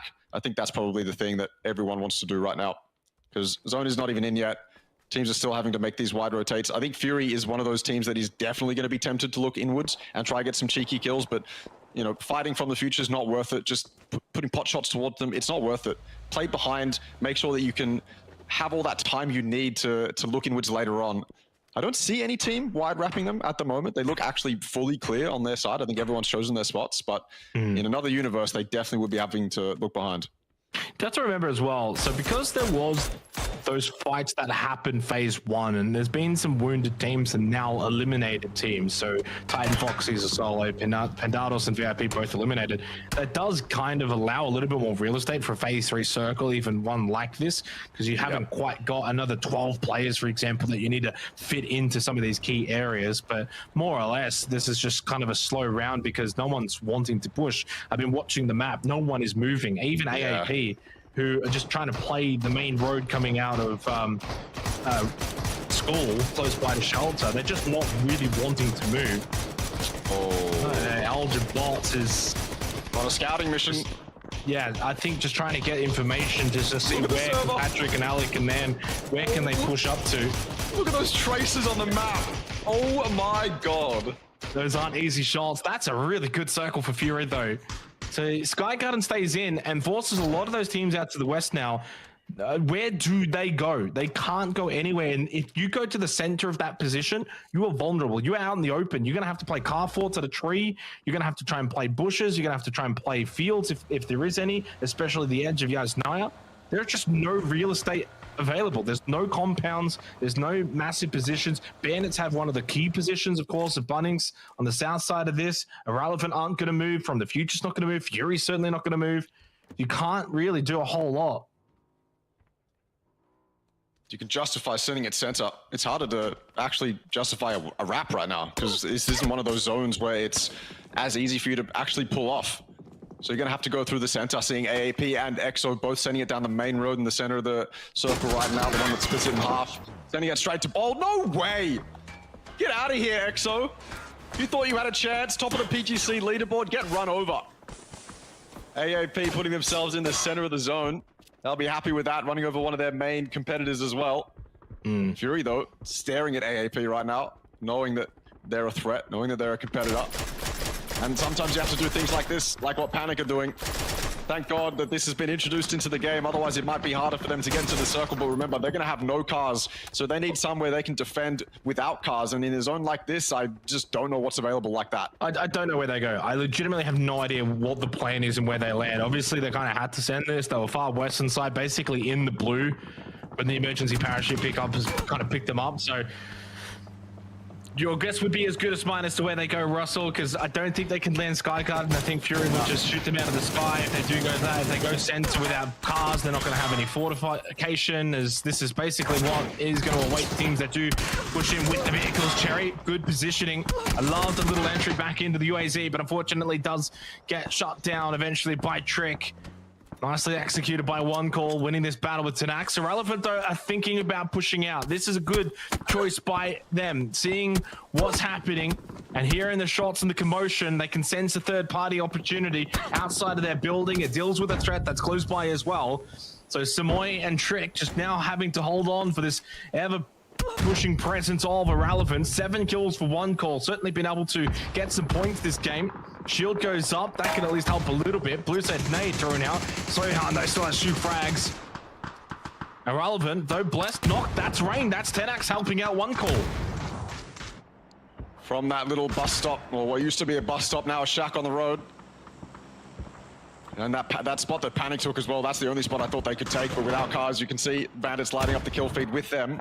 Tenax go out, actually, to 4 Piggies somewhere off in the background. That'll help out One Call and Irrelevant a little bit. And it's just a struggle to get inside. Team stuck in the blue. Roman killer here. What do you do, Kens? You're going to have to get an opening and then hope that you can get a double, but that's just not going to happen. It's impossible. Red Sea involved as well from the Future getting involved too. It's a 4-way fight up on the north there, just because there's such limited space in a zone like this. You might just have to sit in prone like AH is doing right now. Let everyone fight around you, because you kind of expose yourself way too much if you do pick your head over these balls. From the Future will take them off. Fury trying to get involved and do as much as they can. Now that they've knocked, I mean, they know AAP is here. So once they flip their back, they kind of have to. Once they flip their back, which they've already done, the only member is a Titan Foxy guy they have no idea about. And Panic's a non-issue, so they could absolutely make this push. Yeah, Hiker stays as the anchor. He gets a little bit of high ground scouting as he plays kind of Overwatch at the back for Fury from Sky Garden. Luke's pushed up north. He's watching for that wrap from FTF, from those teams maybe wanting to push out of Yasnaya. So Nikos and Cow are safe, as he said. Kunye can't win that battle. Always tough against Panic, and this is where Panic have done their best work so far throughout this tournament. Up close, these close quarter fights, a lot of different teams wanting to push them. They're playing off the smokes well. Suspect also with the knock on the sands. Okay, DR gets involved from the Future. 4 kills for them. Got to land their shots onto Mr. Flank. Back behind the hay bale. 7 bullets still remaining in that magazine. Northmini, Dusky peeks up. And eventually they got the numbers, but they both fall. Bandits get the win, but they too have been eliminated. So both Bandits and Panic basically the undoing of the other. Panic 4 kills this game. And unfortunately, Russell, they've just not really been able to extend that lead that they once had of, 20 to 30 points has evaporated. Yeah, completely gone. Not a good way to start the night, but they'll have to swallow it. And Fury got incredibly active. As soon as that 4v4 started to happen, Fury were moving. They allocated 3 members over to this side to see if they could finish that fight off. I mean, I don't think Panic was that much of an issue for Fury when it came to dealing with AAP, but now they certainly aren't. 4 Piggies has arrived though, so still no opportunity really for Fury to have such free points onto Fury. There's still more threats to deal with. This is Cow doing classic Cow things, getting extended as much as he can, getting information, trying to find some sort of off angle, but it's too risky right now. Flow is way too wide to allow Cow to do that. But absolutely, they're the threat. They're the ones they have to deal with before AAP. So right now, AAP are given a golden ticket to survive. South side of the circle, quite vacant. Eventually, Mr. Flank gets eliminated by Man from the future. 5 kills. Just keeping up the pace with the top 3-4 teams. Staying in it. Taking control of the bottom edge of these guys' Naya fields. Murayama knocked out Delta Vix. More killing goes the way of FTF, and they've actually landed that molly and Blue Zone nade perfectly to deal with the push from behind that little carport that was set up. This is really good utility usage from FTF, and then taking the space as well. So they push up. It's a classic example of using util, but playing off of your said util that you've used. Sometimes teams will throw mollies out, smokes out, flashes, nades, but they don't push off it. Russell, they don't take space off it. FTF have played this perfectly. Cleared the 4th position, pushed up. They get the kills. I mean, this is just really good PUBG from the future. There's a reason why they're in the top 4 at the moment. And eventually the final Molotov deals with Zissus, and that is Delta Mix with another kill. 8 for FTF. Really well done. Killed them with grenades alone, basically. What could they do when they're constantly blind? Speaking of utility, Luke's had a couple of good grenades, and that's a beautiful one. That gives them go signal. That's it right now. 2 flushes as well. There's only 2 left alive in that bowl. Make it 1 left alive in that bowl. 2 fights, back-to-back, 1. Off the back of Ryan. He's very cheeky, but I don't think he's going to have much of an impact right now. They're going to take this bowl from AAP, and Ryan's opportunity will be missed for now. Cow's still here, chilling on that side of the road. That's probably who he's going to gun for, but right now it's Fury versus From the Future. Yeah, FTF have pushed in behind AAP as they get eliminated mainly by Fury. 5 kills for them now. Fury, 81 points, 1 point behind One Call, who are down to just the duo. Keep an eye on Ryan. He keeps creeping in and backfills behind Fury while they fight FTF. He can easily pop up for 1 or 2, and that can be a difference maker in a fight with FTF. Man, prone. Smokes go out. Who KDR watching, of course, Irrelevant. They're a little bit more towards the southwestern side of From the Future. So they've got a decision to make, Russell, because they've spotted Irrelevant, and they know Fury's on the other side of this ridge. KDR gets the knock onto Flex. So that's a fight that started with Irrelevant. They have to make a decision here as to what they want to do. I think for now, you kind of just have to leave KDR to play by himself. Maybe shoot some long angles, but keep that position. Do not allow Fury to backfill into your spot because you push into Irrelevant. Then you will get third party. Mando tries to hold the front line. Mike with the initial kill. Good spray from Luke 12. He's forced to kill, though. That might relieve a little bit of pressure. Nikus pushes up. They deal with Man. There's not much more, though, FTF can do. Unfortunately, they're taking 2 fights at the same time. That will be their undoing. A little bit greedy by getting that initial kill onto Flex and dealing with Irrelevant. That allowed Fury to push behind them. They still have to deal, though, with 4 Piggies that have now also pushed in behind Fury. It was guaranteed that 4 Piggies would come up as soon as Fury started to make a push, and they have caused them a little bit more strife than they would have liked. Maybe even given the opportunity to take Fury out of this game. It's been beautiful so far from Fury. Great team fights, but they're not going to have it for free. Simoy goes wide with that vehicle, tries to get an angle. Sohan takes him down. Not allowed to do that in Sohan's line of sight. 4 Piggies, 3 up, all 3 kills going to OK Gops. Nades coming in as well. It was the undoing of AAP with these nades. Now it might be the undoing of Fury. There's 2 knocked in that bowl. If these mollies are good, those flushes are guaranteed. Hiker, he's the one with the high ground. He has to be the guy to defend here. He has to stop 4 Piggies from getting close so that Nico can go for these reses. These are vital reses right now. Fury in first place, and as it stands, they would be off to PGC, so back into that top spot. 4 Piggies, 3 Piggies at the moment, though. And maybe just a respite of Fury behind that rock. Spray with the AK. Not gonna land. Luke is able to survive. Can Waiki Kamukau get brought back up? Yes, he can. That's the answer. And 4 up now for Fury. They've got man advantage. They got the numbers. Positioning, though, questionable. Just a little bit outside of the circle is Hikerman. And more importantly, though, 1Call on the left side, 4 piggies on the right side. Fury, though, is certainly capable of dealing with pretty much everyone remaining. Especially since they've been able to get all their players back up. Everyone's healing. Everyone's back to full health. And this is where they can start to go for a bit of a counterpunch against these remaining teams inside of the lobby. Good smokes from Fury. Good defense from Hikerman. Stopping 4 piggies from getting any ideas. 1Call still very much in the picture, though. And they've got access to one of the wider angles in this circle. It's going to give that full reign onto 4 piggies. Piggies goes down. Easy as that. Not even aware that 1Call could pull off a move like this, which is absolutely crazy. 4 piggies so tunneled on Fury, trying to deal with them. Completely forgot about 1Call. They'll lose 1 for it. Now it's a 4v2v2 if 1Call can get this flush, which I almost guarantee you they can. But I think Fury's position is still a bit dodgy. You were saying it. I don't know if, even though they have 4 up right now, it's fine now. It's still not the easiest to get out of it, I don't think. I feel like they push over to the right. 1Call's going to be able to see them for the most part. At least Trick will be able to. Well, originally, though, 1Call were playing this left-hand side, and had they pushed up with the Fury at the same time as 4 piggies, but on the right side, they would have had to fight 2 different fights on 2 different fronts, really well separated from each other.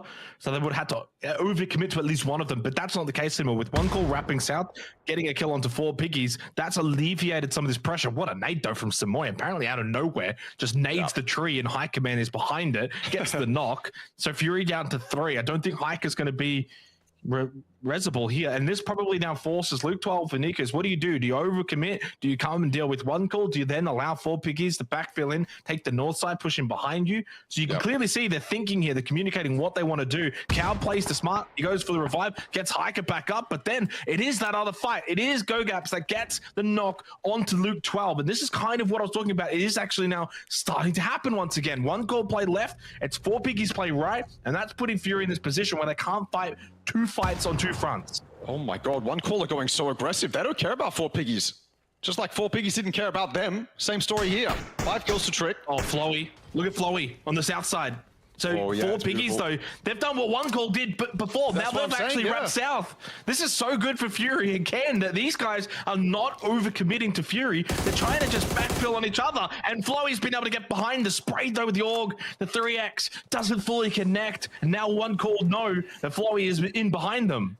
They should have teamed up, really. It should have been 1Call approaching from where they are, and then 4 piggies going on that northern side. Then they can team up, take out Fury, then it would be a 2v2. Obviously, wouldn't go as smoothly as that. Never does in PUBG, but that's what I was thinking. But instead, 1Call have given up their entire backside to 4 piggies, allowing 4 piggies to claim what might be a free second place here. And then, inevitably, that does give Fury a much better chance at the win. So I feel like they definitely should have combined to take Fury out, but instead it's gone this way, and Fury will be licking their lips.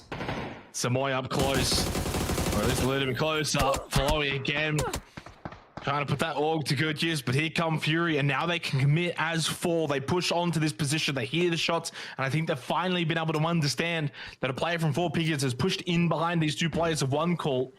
So they probably think, though, that all players are basically on this side of the park. Ops still has to be taken into account. Cow will push up with obviously all the numbers. They've got the numbers they can trade. Anyone that gets knocked. Nikos and Luke get the kills. Okay, Gops is trying to get back to his teammate. Maybe spots 1 here in the Cow, but he falls back behind the ridge. It's a 2 versus 4. Fury are about to go for back-to-back Chikaditas, but more importantly, Russell, this is the key statistic. 3 out of 4 Erangel games played. They've won 3 out of 4 Erangels played. Unreal. Up to first as well. What a start to the night. Even if they come second here, what a start to the night. Devastating second place, though, this would be. Giving 4 piggies all this space. They were a problem for them 5 minutes ago, and now they're the only problem Fury have left to deal with. Cow, I thought Cow was guaranteed to go down. He was blind pushing up with the hipfire spray. Looked certain that Flowey would get him, but he never did, and I feel like that could have been a big opening for 4 piggies. This ridge could be what secures it. This is one of the, if you're a player in the late game, you look for a joker, like an ace like this. You look for something like this that gives you an advantage when you're taking multiple fights, because you're guaranteed you're going to have to take multiple fights. It's not a 1v1, it's not a 1v2, it's going to be a 1v4 with the help of Flowey in the background here. So a ridge like that is absolutely necessary. And OK, Gops opens it up. That's not too bad. That's a decent little start before he falls. So the 1-for-1 trade. I mean, because Fury have the numbers, that will always benefit them the most. Okay, Gulps now adds to Solo. Entering the 1v3. Smokes have gone out through the smokes. It is the win for Fury again. Another 12-kill win for them. Back-to-back 12-kill wins and has them in outright first place. And one hand on that ticket to PGC. It's once again in their control. And they've won 3 out of the 4 Erangel games played. So the only downside though, Russell, is we're done for Erangel for the day. That's it. That's the downside. But they've been so tremendous on Erangel throughout the first 2 days, and it has them once again back in first place. I mean, they're a team that can do well on the other maps as well. We just need to see it from them. And I think now, with on the back of 2 wins, they surely have the momentum and the confidence moving forward to go fight their way through Tego, fight their way through Vikendi. And even if they suck on Miramar, hopefully they can do it in these next 2 maps. But yeah, fantastic win from them. Fantastic 2 wins from them. It's just really solid PUBG. There's not much more I can say. Yeah, One Call also having a good game there as well. Panic have given up a top 2 position as they have struggled on Erangel. I did say at the start of the day, Miramar has been their home. Well, fortunately for them, still 2 games of Miramar, but those 2 games are after Tego and Vikendi, which is where we're going after the break.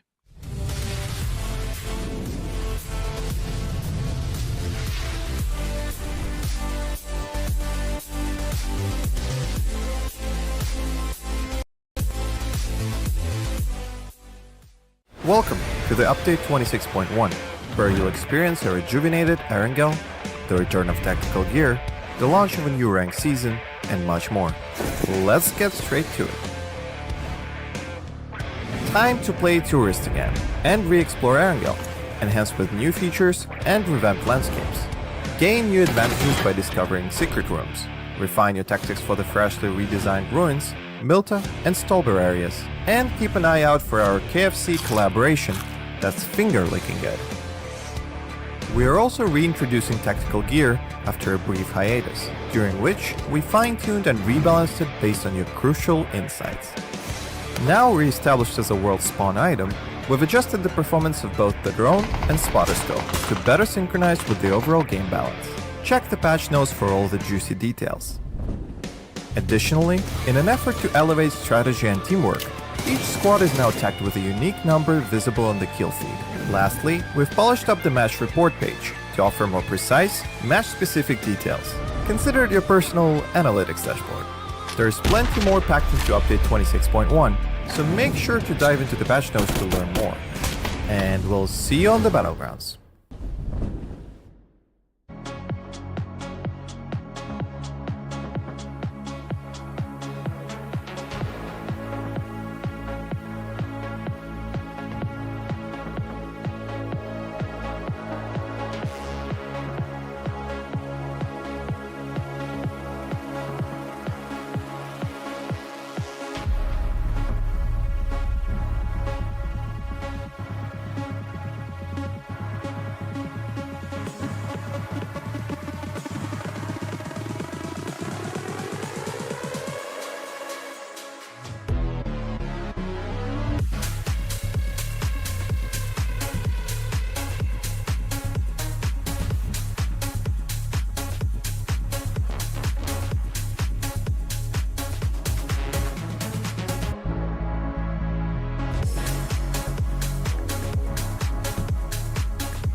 It has been the Erangel masterclass from Fury so far through day one, and now even into day two. From the 4 games of Erangel that we've had, Russell, they've won 3 out of the 4 of them, and the one they didn't win, they actually got 8 kills. So yeah. I don't have the statistics. I don't have like a fun little graph that shows just the Erangel leaderboard. If we did have it, they'd be first by about 40, 50 points.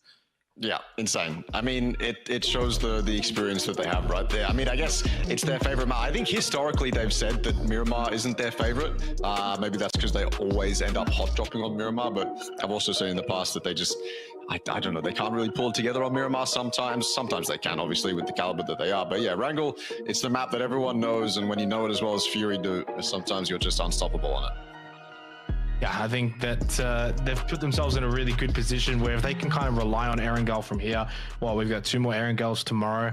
So it's kind of like, okay, if we can continue to do well there, now it takes a bit of the pressure off from these other maps. Although, in saying that, if you kind of look at the remaining amount of games still to be played, it's 10.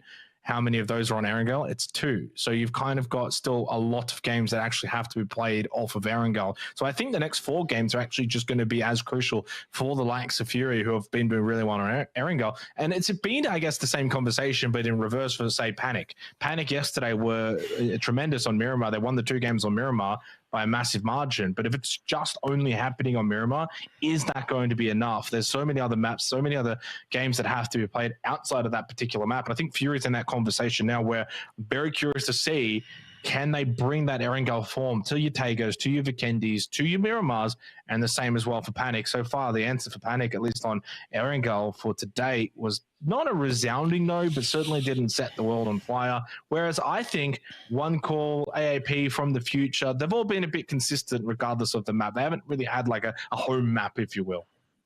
No, not a home map just yet. But I mean, maybe as we move into the future, there'll be a team we just identify as that Vikendi team. Too early right now, but maybe. And I think to answer your previous question, yes, these next 4 games mean a lot more. They have to step up. We were saying it before we started, but day 2 is incredibly important. It's very important going into day 3. It sets the tone. It sets you up. So yeah, these next 4 games are crucial. Yeah, obviously, go back to yesterday, game 3, One Call had a 20-kill win on Tago. It was our biggest win yesterday. We'll see if they could maybe become the Tago team and do it again. We'll see. They were, I think, pretty good on Erangel today, and obviously they're in second place still. They've probably been the team that's been probably one of the more consistent ones, just always around that second place. Maybe never quite that team that's like outright first, except for probably after game 3 yesterday, but not really like falling to the trenches, of which there's a couple of teams in there. One of them probably AAP and the other ExoClan. Those 2 were definitely on our must-watch list coming into this tournament for PCR2, and they've really kind of dropped the ball once again to start day 2. EXO has entirely disappeared from where they were at. I mean, even leading up to the round of 128, which sucks to see because I was really loving them in round of 32. I was really loving how they were playing the game leading up to this competition. Before you have to start practicing for this competition, they were playing, it looked like for fun, right? Looked like they were just kind of glass cannoning it for whatever reason. But then in the lead up, they were playing super solid, mimicking a lot of fantastic edge play from iconic edge teams. And it was a beauty to see, but I just haven't seen that this time around. And they're going to be incredibly disappointed with it. But Tago, well, it's one of those maps where edge play can often go in your favor. You just get all these third parties up on top of these very dense hills. So hopefully they can actually get something going here. We'll see what happens as we head into Tago for the second time this season of looking up to. It was a 20 bomb yesterday for One Call, and we'll see if they can back that up again for day number 2. Through, 8 games played now. We are officially at that almost halfway point once we get through with this game, Russell. So this is the halfway point now. And this is what I was sort of talking about at the start of the night. You don't want to be an ExoClan or an AAP and you're 40-something points behind at the end of the night with only 6 games to go. Now, mathematically, 40 points, 6 games, you go, oh, well, they could pop off and have a big night, get, a 20-point game here or a 20-point game there.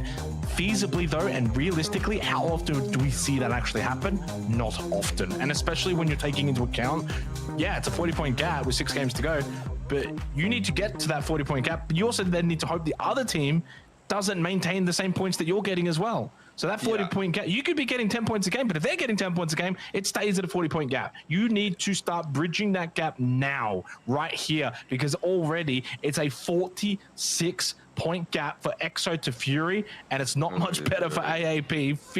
42 points for them. So you're at that 40-point mark halfway through the tournament. You need to bridge that probably to at least minimum 20 by the end of the night. It's so hard, though. It's so hard in any lobby, but especially a lobby like this. 46 points is a hell of a lot. You know, you look at some lobbies and you go, all right, well, 46 points is nothing, especially if it's like a Fury kind of dominating an OCE lobby, but not in a lobby like this. That number is stretched very thin. It's incredibly difficult. They need what AAP did yesterday to gain that momentum, but then they need to do it again and again to make up for the, you know, points per game that everyone else is getting. Like you said, it's so difficult. It's a mental battle that you have to take, but they're going to have to take it if they want to qual. And before we can continue with that, we've got the hot drop. Yeah, and hot drop very quickly aside, but it is the northwestern island that we are heading to for this particular game of Tago. No ifs, ands, or buts as well. There's no chance, obviously, that it can go back to the mainland. That's where we're going, and that might be a big reprieve for EXO. As you said, it's kind of their circle. As you can see here, they are right smack bang in the middle of it, so good circle for them early on. AAP, of course, as well, over towards Palace on that northwestern circle, all benefiting them. For Fury, they're actually the ones that have copped it the worst. They've got the biggest rotation to make for this sort of circle, but you know, sometimes coming in super late here isn't necessarily always going to be the end of the world. On a map like Tago, where you can do a lot of 4v4 fighting, you can sweep edge, you can play edge and get a lot of kills. Haven't known Fury to take emergency pickups, but this is one of the zones where they might actually consider it, especially if it goes up to that northern hill on that northern island. Then it's very, you can play it on foot, and so an emergency pickup is a lot easier to justify. Synax, they've got a pretty wide split, actually. Cherry extended on the north, Jeff extended on the south, but they're not close to VIP just yet. And there's a couple members of Tanax a little bit off all the way to the west. It makes me think that, actually, well, I think I know what they're doing now. It looks like they're going to group up 2-2, extend on the north, extend on the south, and try and lock VIP in. They have to gather some info first before they can even think about doing that, because they don't want to step on anyone. So it might be a little bit delayed, might give VIP some time. But this is EXO, center of the zone right now, split up, getting some loot. It's not like they've got it for free. Red Sea Bandits are also on that northern island, along with a couple other teams, AAP being one of them. But right now, they have their pick of the litter. Yeah, and pick of the litter early on doesn't always necessarily mean you're going to win the game, but you always want to be in the better position as early as you can for as long as you can. There's no necessary downside to that. You just can't get sort of overfilled with that confidence. And a lot of times, sometimes you kind of look at these teams and, oh, they've got this amazing position, but it's phase one. Things can change. I mean, a good example probably goes back game one tonight. The mini Milton position for Bandits, amazing. Loved it. Phase two, oh my God, it's the best position. Phase three, they're in the worst position. So how quickly things can change in this game. So yeah, up to a song, northwest, good spot for Bandits here.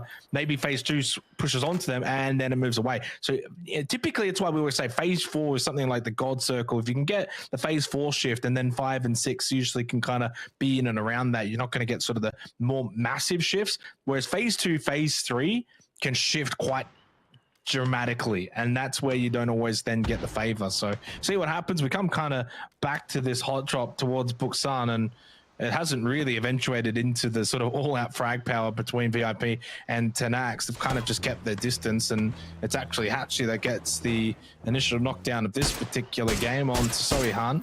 There has been at least one player lost for From the Future as well. I don't think Soihan will get brought back up. Irrelevant's still pretty much on the rotate. And Tago is one of those maps as well where you're just going to lose players on the rotate if you haven't quite got the more known rotation parts and where sort of teams are going to be set up and playing certain positions and setting up sort of little roadblocks as well. And it is easy to kind of lose a player or two, kind of like the early days of Miramar. And even more trades here between Pendados and Irrelevant. While they did battle earlier tonight on the military base of Erangel back in game one, I'll do battle here on Tago as well, and it's Irrelevant once again coming off second best. Looks like Pindados wanted to cross the bridge, got scared away from it, or vice versa. Either way, Blessed got chased down and absolutely destroyed. You don't often see bridge camps. The only time you're going to see action towards the bridges is when I mean, there's a couple of bridges you can camp, but oftentimes it's just, okay, well, we've run into these guys as they're crossing this bridge at the same time as we are. Also, Fury have gotten involved in this. I don't think they've announced themselves just yet, otherwise Tanax will be backing off and dealing with them. So Tanax and VIP are wholly unaware until now. Nico announces his presence, Hiker gets the flush. This is looking beautiful for Fury. Now, instead of just VIP being trapped, there's 2 teams trapped inside Books on site. And I think off the back of 2 wins, Fury are going to want to chill here for as long as they can. Jeff, little creep up angle, 1 tap. Doesn't spray initially. Good trigger discipline from Jeff. Good spray. Because if he sprays early there's a chance 1 tap gets behind the tree cover. Instead, he waits till he comes out of the tree cover and is running into a more open line of sight for a bit longer period. Gets the spray. Really, really well played by Jeff. 1 tap gets caught. VIPs, their woes continue. Now down into second last, along with Bandits. 2 teams that, you know, historically have been good enough for that middle of the pack.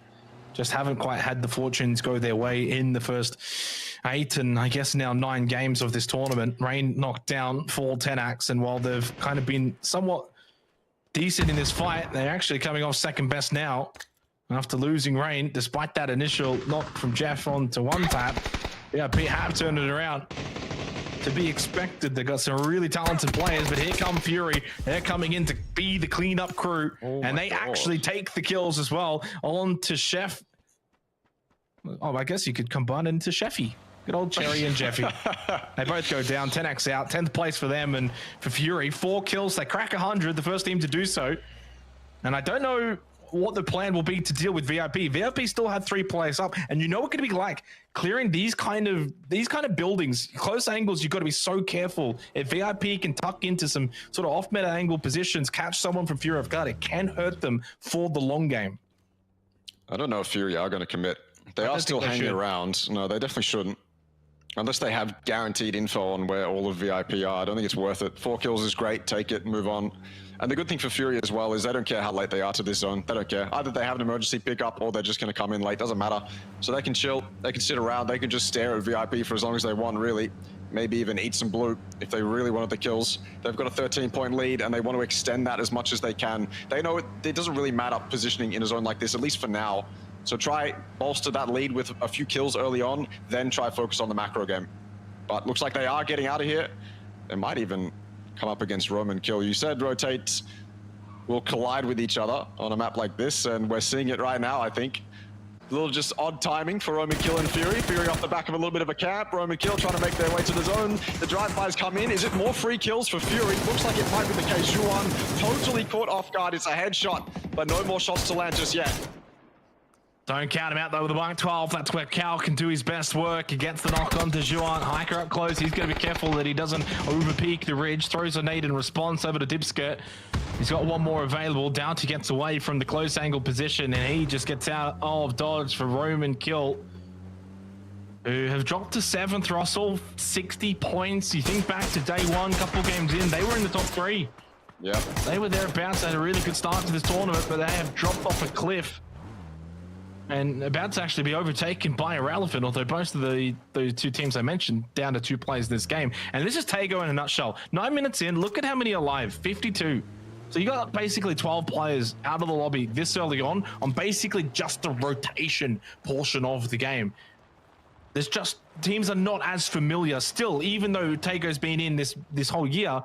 It still doesn't quite have the same familiar sense as your Miramars and your Erangels, and it means that there's a lot more of this fighting that can commence really earlier than later, and especially probably on a circle like this, it doesn't help either. Look how many teams in the blue. 6 of the 16 teams, or 15 teams alive are in the blue right now, or have a member in the blue. Lots of teams up to that northeast. I can see even Roman Kill back to that south, driving around VIP, whether they know they're there or not, doesn't really matter. People coming into the city as well. EXO with a 2-2 split inside the city and then off to the south as well. Titan, Foxy, Red Sea grouping up inside there. Now it starts to grow in the back of your mind, that seed of, is it worth it to commit to the city? Do we commit now? No. I think the answer is no at the moment. City doesn't take up too much real estate in the zone, so you can just wait. Plus, look at all the hills around the city that you can just sit on top of, get all the info you need. take some fights as well. Although I'm almost certain we'll see some commitments. EXO is leaving that 2-2 split that they had with the South and committing into the city. I don't mind it because they were there to begin with and they have the outskirts, which means it's easier for them to leave. Yeah, well, where else do they go? Because you can't really push up the hills now. Then they're all occupied, and you don't want to ever be pushing up a hill. And I think at this point, the circle is so centered in on the main city that you kind of have to just probably play the close quarter fights, get a good couple of building positions, and I think that's probably the best call for EXO Clan, especially when, you know, they haven't probably been at their best this tournament. So sometimes you don't want to overcomplicate things, play the more safer positions. You can get some kills inside of the city when teams start sending it in. And if it does eventually push out late game, well, then everyone also is going to be, you know, in a position where that's not going to benefit them unless they're already out in the hills anyway. So, yeah, we're seeing a lot of teams still inside of the blue. I mean, we're in phase 2 now, and we're actually 20 seconds away from that blue moving once again, and still teams on the main island that have got some distance to get to. AAP were the ones to backfill EXO. Happily take this compound on the south. Looks like it's a pretty damn good spot to me, but there is that massive barrier in front of them that is the city. If it does shift all the way to the north. Circle hasn't been kind to these players tonight. Or at least in one of the games it wasn't, but see what happens this time around. Emergency parachutes are probably going to be aplenty in a game like this. Easiest way to get to this northern island if you don't want to cross a bridge or are too late to the zone or just want to send it central. Either way, 4 piggies landing right on top of Panic. This is just free for Panic. 2 kills go their way and the rest of them scram. That's 3. Can they get the 4th? The sprays have to come in. Don't expose yourself to the other teams though. I know you want to get the kill, but be careful. The other, although the 4th piggy looks like he'll survive for the moment, but Panic will certainly take those 3 for free. Yeah, 4th piggy off to the market. Yeah, and the beauty of that was watching the POV of Suspect as he comes out and he kind of just looks up, does a little twirl, sees nothing, and then, oh, okay, there's 4 parachutes right above my head. Yeah. That was an easy one for Panic.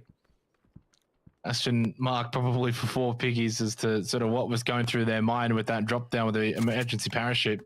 To be fair, there wasn't really too many other locations you can go to. If you go to the hills either side of this location, you're just basically a sitting duck anyway. You can't, I mean, you probably could have maybe dropped main city, but there's so many teams in there as well that you're also going to get lit up.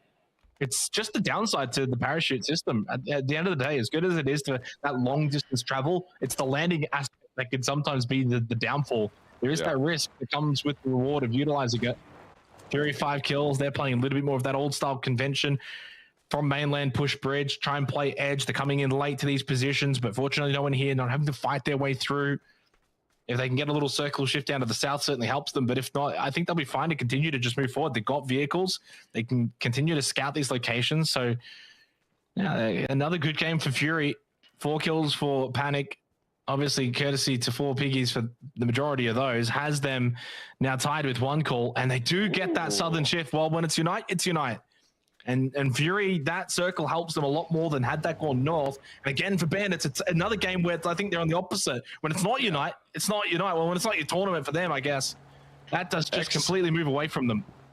EXO as well. They had that compound that AAP was in. I mean, that was the question, right? Yeah, they can group up in the city, and it's definitely not a bad choice, but what if they had kept that southern compound? They're going to be kicking themselves dead center of the zone right now. And I think it was totally viable for them to keep that 2-2 split until AAP arrived. So maybe it was inevitable that AAP would land themselves in that compound no matter what. I think for the teams like Bandits, like Fury, they still, I mean, Fury don't have to move, but if it did go north, then they'd have options east and west. And now for Bandits, they're in a spot that they have to go south. They have options east and west.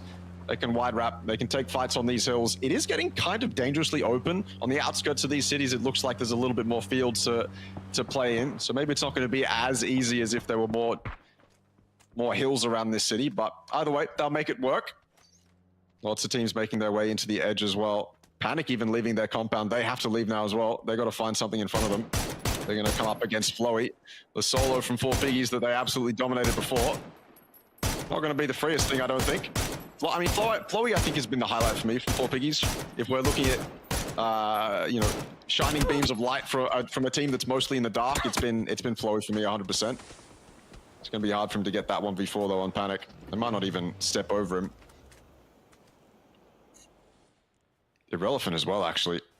They're not in such a great spot. A couple of these teams have wide wrap options, but Irrelevant's maybe one of those teams that don't. They might have to send it through the Centigs. If they go to the east, which I think is probably what they're going to do, there's a couple teams holding that edge already. So as a duo, it's going to be quite hard to crack this egg. Yeah, that's the main thing. They're a duo, right? So I think a lot of the times in PUBG, when you're down to 1 or 2 players, it's kind of the send option that becomes a little bit more viable. Send it into the city, try and get yourself a building basically, and then hold out from there. Because when you don't have the 4 players, you can't really get as much control of these positions. So therefore, your wrap options are quite limited. And typically on maps like Erangel, you'll see the duo send it for like the mini shacks, and it's not quite as much of an option here on Taiga. So you just go in towards the main city here on a circle like this, 40 seconds till phase 4. You could have maybe bought a little bit more time and just see what phase 4 does bring to the table, but irrelevant. Savvy and Flex have just made their way in towards Go Doc. Actually, just towards the outskirts of it. And I actually kind of like this even more than just full committing into the main city. That is a really smart rotate from the 2 members of Irrelevant. Gives them a little bit more option later on going into phases 4, 5, and 6. They can get probably pushed in on that bold position at the power grids, but a really, really good spot. Rip tries to get involved for Axo Clan. They have not been able to make the most of this circle. You think back to phase 1, phase 2, go straight onto Go Doc. Well, there you go. Irrelevant will benefit. Flex and Savvy, really good rotate. I think a lesser pair just sends it into Go Doc. They go for the smart option of trying to play the long game. They get rewarded for it. More importantly, Pindados Esports, though, in the best position out of everyone. And those inside of Go Doc now have to make their way out. By far the best position for Pindados. That's one of the compounds on this map that's got a buffer in between all the terrain around it and the compound itself. So they're going to be loving life. That's almost a guaranteed top 2 from them. Fury, Bandits look like they leapfrogged them. Look like they got in front of Fury, and they absolutely did, but I don't think it's a better spot than what Fury have. Fury have the high ground, and looks like Bandits have abandoned a couple of the members to go off to the side and take a fight, try and dissuade Fury from pushing this, at least to help get the res on the low ground. But that res is not going to cut in. Miller gets flushed, and now Fury can go back and deal with Sands and Killaroo, who are flanking them. Fury, do they even know? Did they even hear this card rock up? Doesn't matter. Killaroo is going to be stopped from making this flank anyway. 1 call's on the backside, meaning Fury are allowed to get out of here. Yeah, where do they go though? So 1 call on the south side of the circle, Roman kill in the vicinity. There's a lot of teams around Fury's location, and a map like Taiga, you can get sprayed out of these vehicles if you stay in them for too long. It's all about finding position, getting set, playing off these trees, making some car forts if you can. Dibska getting some good information. It is only the duo for Roman kill, but duos can do a lot of damage, even if they can just get a knock into a flush, and suddenly you go from 4 to 3. Really hinders your chances for the remainder of this game. And despite the fact that we lost a lot of players early on, 9 minutes in, we had 52 players left. You know, 9 minutes later, we've only lost another 9. So it has kind of continued at the same pace. If he gets that one, nice little trade from Iriyama and puts the AUG to good use. Gets the knock on to Dusky, but they just don't have the numbers. It's the solo for Ashing Home, and so therefore he gets overwhelmed, and Panic go up to 8 kills for the game. And that's what they needed in response to another poor showing on Erangel. They come to Tago. They look to try and retake that top position, and Sands with a double. Luke and Niku's, that's towards the south side of the circle. Bandits ended up pushing up while Fury was shooting at the 2-man of Roman kill. They get eliminated. 6 kills this game for Fury, but no more, and opens up that top spot once again for Panic and for 1 call. Oh, I was looking at that map. It just looked like there was way too many people for Fury to deal with. They had no idea about Roman kill. Bandits were in front of them in the zone. I thought Fury might have a better chance at pushing themselves in, but they never actually did. They were forced out of the zone by Bandits. Yeah, they'll take that. But still, what a very abrupt loss from Fury. No idea about Roman kill. Totally ruined it for them. And then Sands, yeah, great double to peek over. Speaking of peeking over, here's Algin Bots. AOP definitely need a good game here. Couple free kills, he'll take that. Beautiful. They've still got a ways to go before they can sit safely inside this zone, though. Looks like maybe Bandits want to hold them out. Do Bandits have a good spot to do that from, though? Looks like one of them was knocked as well, so...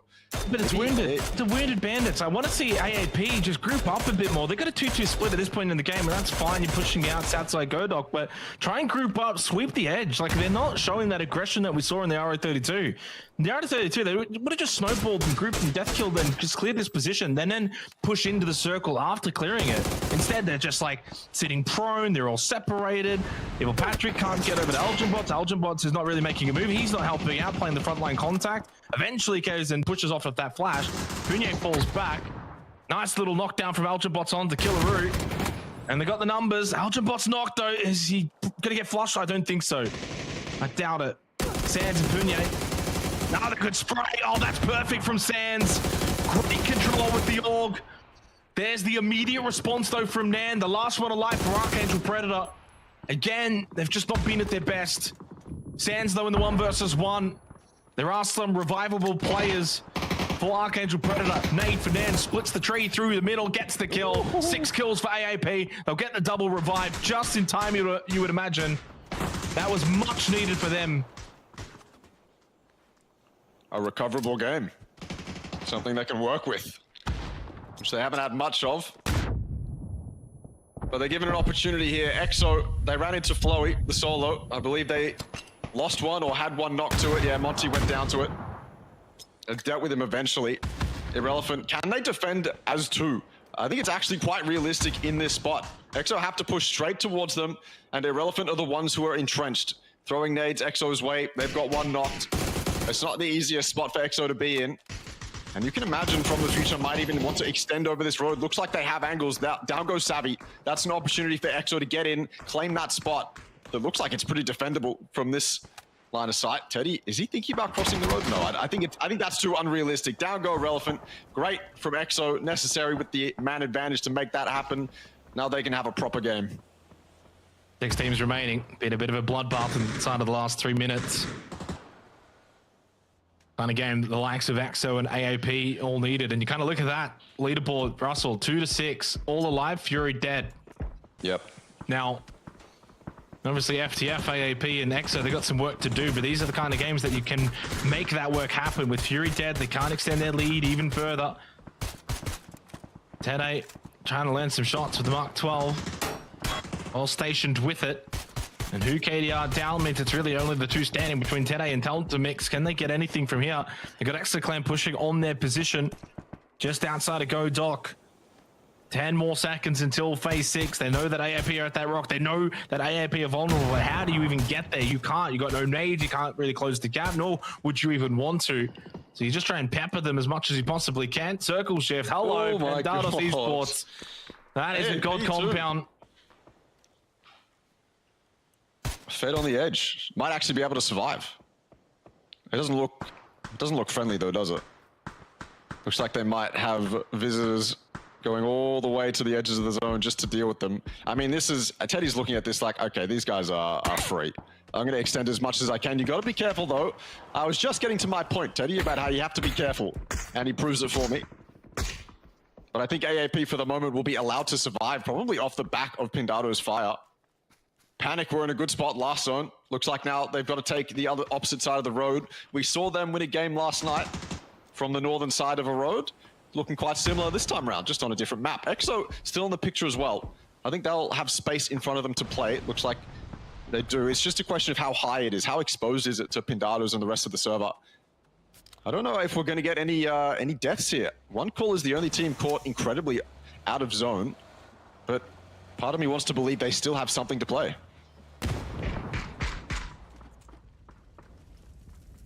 FTF, the most wounded team, just the 2 players alive. They've been able to hold that position, but this circle, phase 6, certainly doesn't help. And they got EXO Clan right at their doorstep. 3 kills for them. Is this the kind of game that EXO Clan can build some confidence from? It certainly hasn't been their best showing so far for PCR2, but it's very easy to turn it around with the caliber of players that they've got on their roster. Insight's going to send it over towards the crates, north side, where Panic are. Panic actually moving back inside. Well, this is very risky. Gets towards the rock. No, he can't make it. Shoehorse gets the knockdown. Will punch that. A very aggressive play from Insight. Smokes will go out. Can they get to Insight in time? I think they actually might be able to, unless he's getting shot from the backside from, say, an FTF or an AAP. I think AAP might have an angle on this.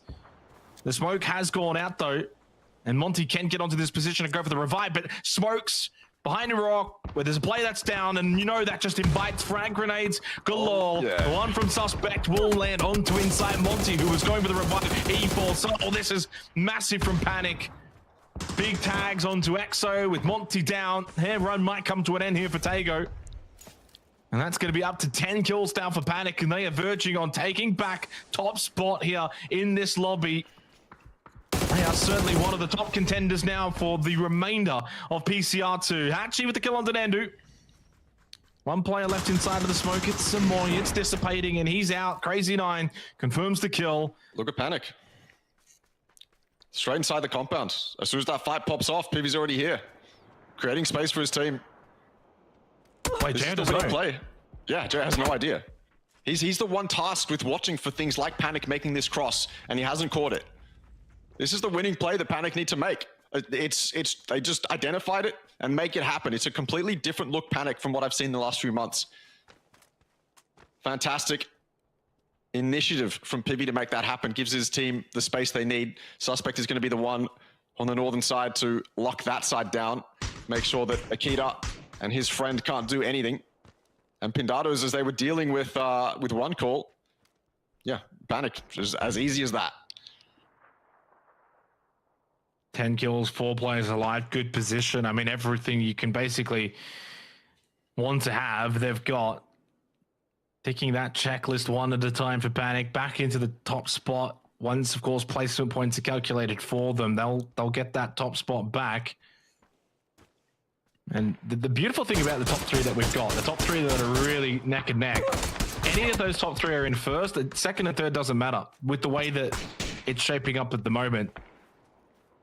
It is absolutely neck and neck at the top of this leaderboard for that spot at PGC. And ironically, as I say that, it's the 2 teams that performed the best in PCR1 that are still alive in this game. AAP, ExoClan.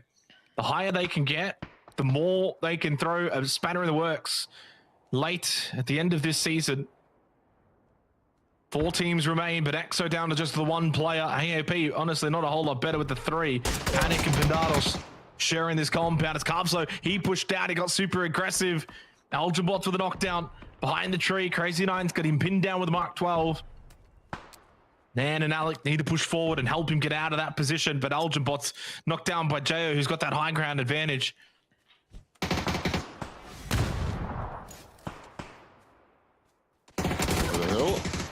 Oh, not going to get away with that.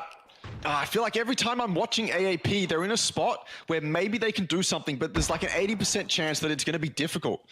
It's so rough every time I'm looking at them. It's like I want them to be able to be in a spot where they can just frag out, but that seems to never be the case. They have so many other things they have to deal with before they can get to the point where they're just focused on killing people. They're so limited in a spot like this. The only saving grace potentially for AAP is when Panic activate, but I think if I know Panic, I don't think they're going to activate until they absolutely have to. And they've proven me wrong in the past, activating at the perfect timings to get the wins.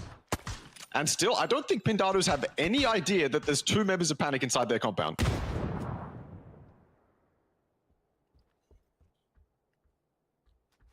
Although Hatchie does have his eyes fixated on those stairs, so I would imagine they've got some kind of an idea. Yep. And you got to remember, sometimes no information is information in itself. Jay on that roof, being able to scan a lot of the areas around. If there's, and they know there's another whole full squad up, and they can't really see them, they've got to have the whereabouts of mind that they're close. And then the duo for AAP, been a good game for them. Top 4, 8 kills. You'll take it with the way that this tournament's been kind of going for them. It's been a bit up and down. And I think also for ExoClan too. I know it's not a sort of barnstorming performance, but 3 kills, top 4 just keeps them chugging along, but chugging along doesn't get you top spot, doesn't get you top 3, might not even get you top 5. So they're going to have a breakout performance, I think, to close the night out. I mean, we're kind of halfway through night 2 now, right? We've got 3 more games after this. I think we're going to need to at least see one game. Disagree with me if you want, Ross, but at least one game from Exo where they really pop off, because we haven't really seen it. They're only team inside the top 6 on the leaderboard that have not found a win. I agree with you. They're going to agree with you as well. They need it.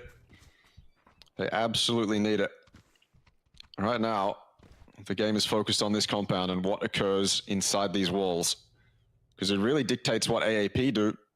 I don't think Akita is going to be allowed the freedom of choice to decide what he wants to do when stuff pops off in this compound. I think he's going to die before he's able to make that decision. Yeah, so open, just a tree to help him defend himself. Headshots, but they are exchanged. He's now 1 HP outside the blue. Yeah, down to the teams in the compound and AAP. AAP, now they just got to wait. Wait to see what happens inside the compound. The problem is There's 3 on Pindados and 4 on Panic, which means I think both teams are probably going to have just 1, maybe even 2, assigned to deal with AAP. Not has shown itself, but so has Truehorse on top of the roof. This is fantastic. If he gets the knock here onto Hachi, he could make this so much easier for Panic. AAP can win this game. It's actually a very real possibility. They are closest to center, and the fact that Pindados and Panic are playing, fighting against each other. The biggest thing is, though, how easy have Panic been able to get this double kill. So that's a 4 versus 1. Only Jay on left lands a headshot, gets the knockdown. Dusky can't get the immediate response, but he knows he can just rush in with the M4. Nice little jump shot. So AAP, can they get involved, though? No nades, 1 Morley available for Alec. It's only the duo. 1 player getting revived at the moment. That means it's go time. Alec gets up close. Unfortunately, though, 2 versus 4, Panic up to 15 kills, and they can make it a 17-kill win. Back into top spot, and with a massive performance here on Tago. Erangel has not been kind to them, but everywhere else, they have been arguably the best team in this tournament. Nan holds the rock, Alec holds up close. Nan has to find the first kill. Alec, though, I don't know if having util in your hand at this point is going to be helpful up close when players can peek the wall.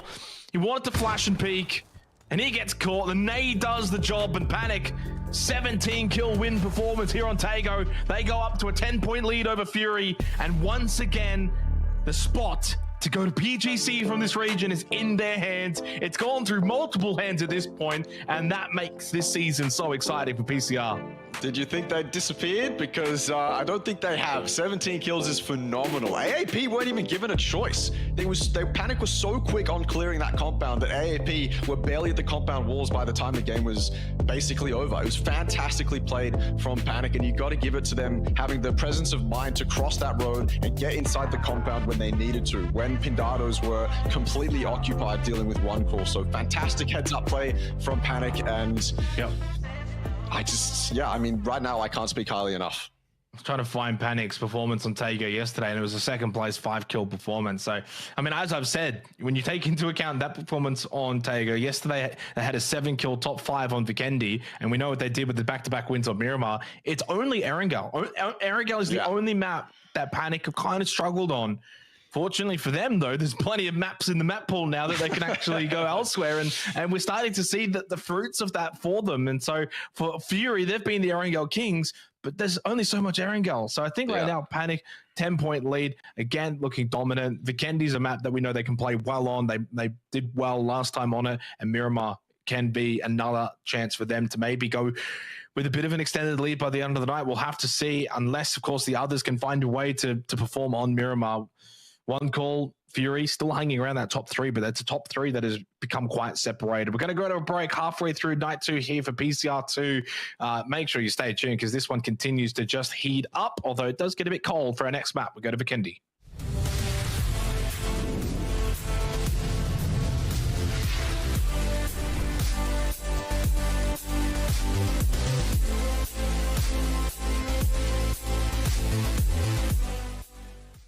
Welcome to the update 26.1, where you'll experience a rejuvenated Erangel, the return of tactical gear, the launch of a new ranked season, and much more.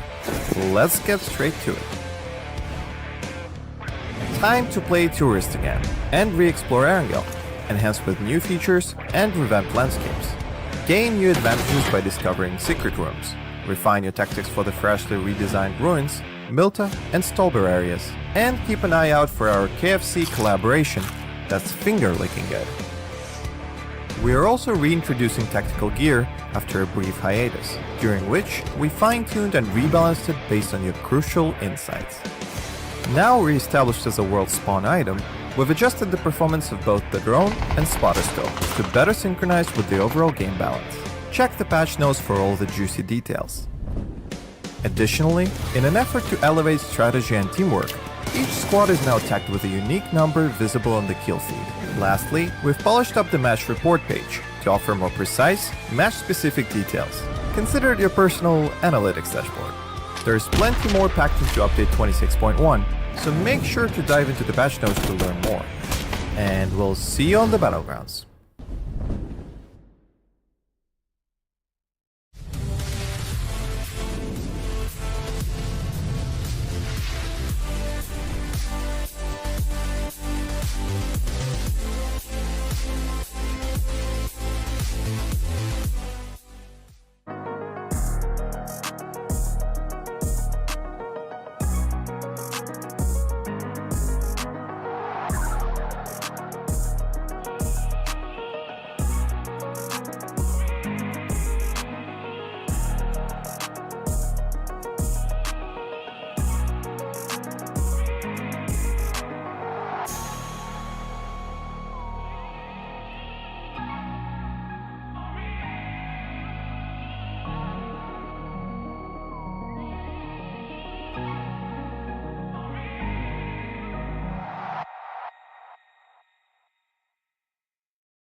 are officially halfway through PCR2. Russell Panic Esports at the present time leading the way. It's not a massive margin, just a 10 points over Fury, but the top three themselves have got themselves into a really commanding position through our first 9 games. With 9 games to go, it means if you're AAP, if you're ExoClan, if you're from the future, you need to play catch up now. These next 3 games are arguably the most important games that they've got to do well in these next 3. If you don't, then 6 games to go and you're 40, 50 points behind, you may as well say no chance at all. So we go to the leaderboard and where things do stand, and really no surprise, I think, with the top 2, where you take into account they've got 6 wins between them in terms of Panic and Fury, 113 points, 102 points. A little gap to 1 call, then, it's about 11 points from Fury to 1 call. They're only 21 points behind Panic. Nothing too crazy to worry about, but they're still in the mix, and then it drops off. Then from the future, AAP, ExoClan are miles away. So clearly they've got some work to do over the next 3 matches.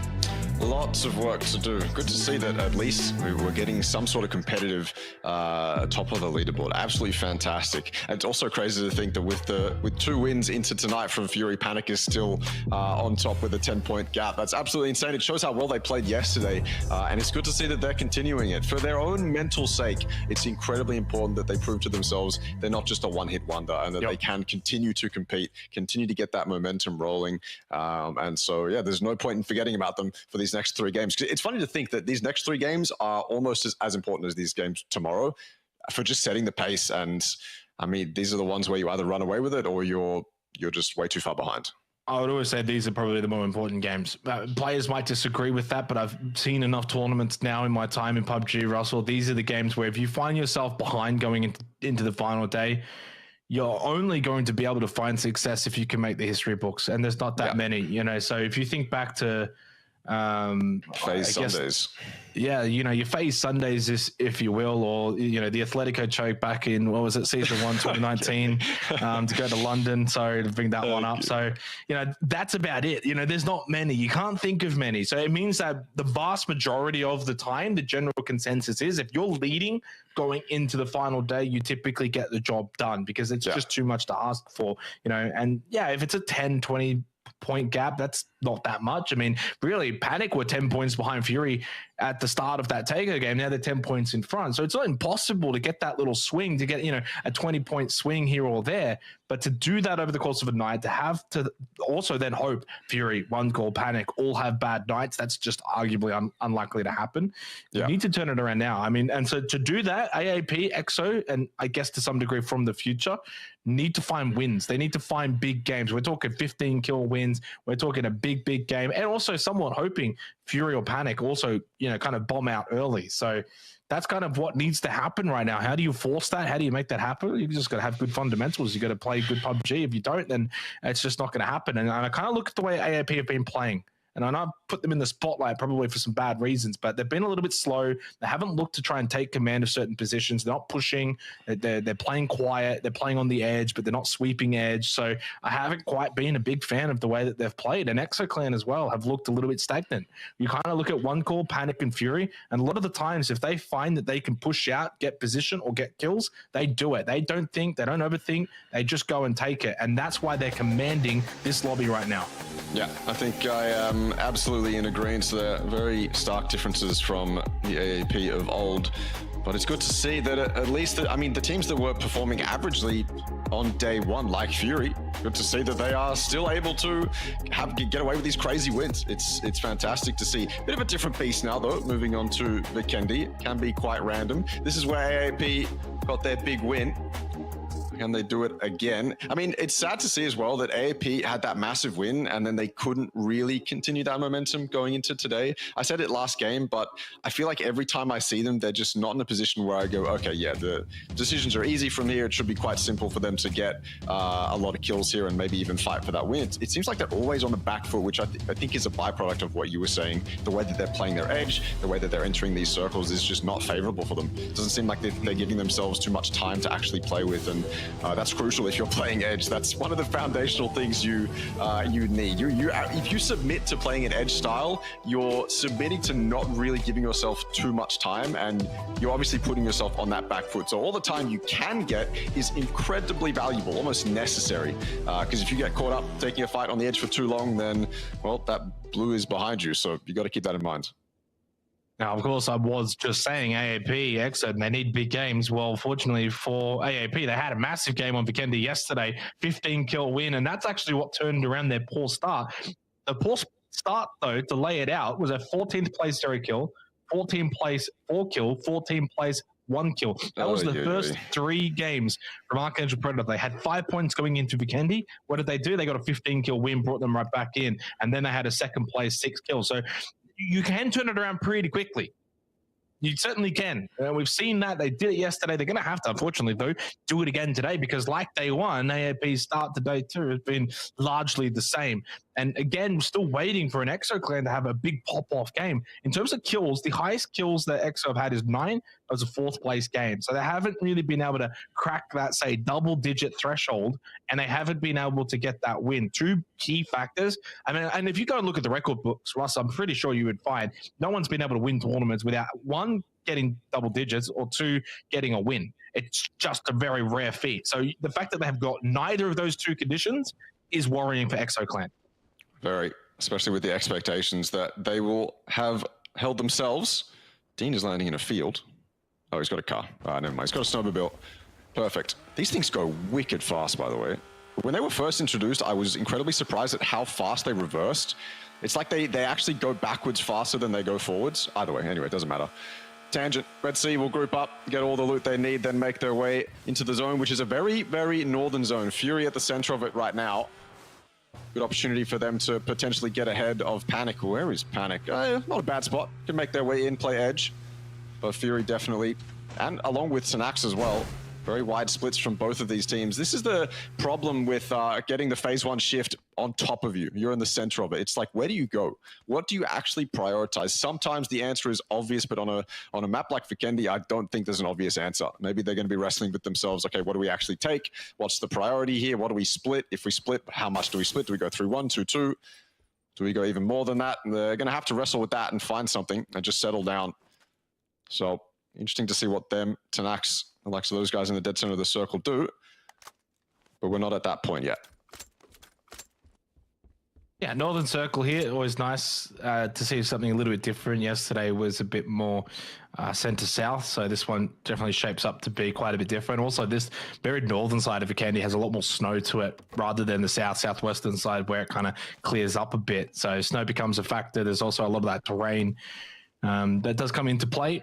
And also on the north side of Vikendi, not as many cities, not as many of those like big, large main cities. Yeah. So whereas on the south side, there's a lot more of those. So something to keep in mind as we play this one out. Not going to have probably as many send locations, if you will. But one good thing that Vikendi has, a lot of these like mini little shacks. You got lots of little ridges and bowls that you can play out of. Kind of somewhat similar to like Miramar at times, where you do have those bowls and those dips. And yeah, there's those long range sight lines, but because of the way the terrain works, it doesn't always encompass the whole map.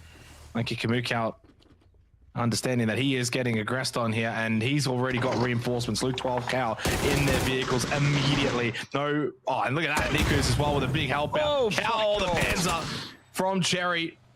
So Cherry, I mean, Speedy's not there. He's coming in late as well to this. 10X, I think, are about to get wiped out. They've pushed on to Fury. Cal's knocked down, but the reinforcements have arrived. Nikus has done a tremendous job. He got a kill, he got a knock, he got some damage in, helped out Waiki Kamukau. Speedy obviously is just going to leave this one, not going to bother. Cal will get brought back up, and it's a 3-0. Fantastic from Cal, basically doing it all by himself, and then quickly the reinforcements arrived. Fantastic opening knock. It was a good trade with the Panzerfaust. It was quite funny to look at that from our POV, spectating Cal. Basically just completely surprised by it, but still a very good defense from the man, who seems to be the guy you just put in that spot and he'll deal with the 4 people that are approaching. Doesn't matter who it is, he'll deal with more than one. And he did it that time around as well. Very calm, remained calm as well. No overextension from him, didn't really need to. Sit in that top window and get it done. And that's good for Fury as well. Tenax were one of the teams around them that might have taken spots that they wanted, but no longer. Speedy's just the last man alive, so they can take whatever they want. I think Hiker's going back for some loot as well, or maybe he's just going to ascend all the way up to the top here and use this as a scouting position. Car is right below him as well, so can just parachute off at any moment and get the hell out of here if he wants to. Luke is backing him up too. Maybe this is the 2-2 they want to go for inside the observatory and then the compound that Tenax breached. Yeah, and good early position as well. Fury, Panic, two top teams so far this tournament fighting it out. And again, this goes back to what I was saying before in terms of map control, map presence. They've just been able to really kind of leave their mark on a lot of these games more than, you know, the likes of AAP and EXO, who are kind of holding these more quiet positions, not trying to make their presence as such known. Panic, they're going really, really far north though, so they're not even playing center. Now, the further north you go, obviously, eventually you get to the cliffs, and you get to the cliffs, then eventually you know that no one can kind of push in from behind. So you then can kind of push in with the circle and have good information that you're not going to get backfilled on. No one's going to pinch you. No one's going to third party you, especially at least from behind. So you've got a little bit more of that power of pushing forward, and having that knowledge that you're going to be pretty safe from behind. So playing the north side here, I think, is pretty smart for Panic. Fury will be content though with the more centralized position, and EXO not too far away from them. And you can see the pot shots ringing out there from Monty with the mini 8 times, and kind of look towards the teams that are very, very far to the south. Like, and I am talking on the very south coast. Roman Kill, Irrelevant, still making their way up. Long distance to go for them. One call just coming out of the main city, and still a long, long distance away.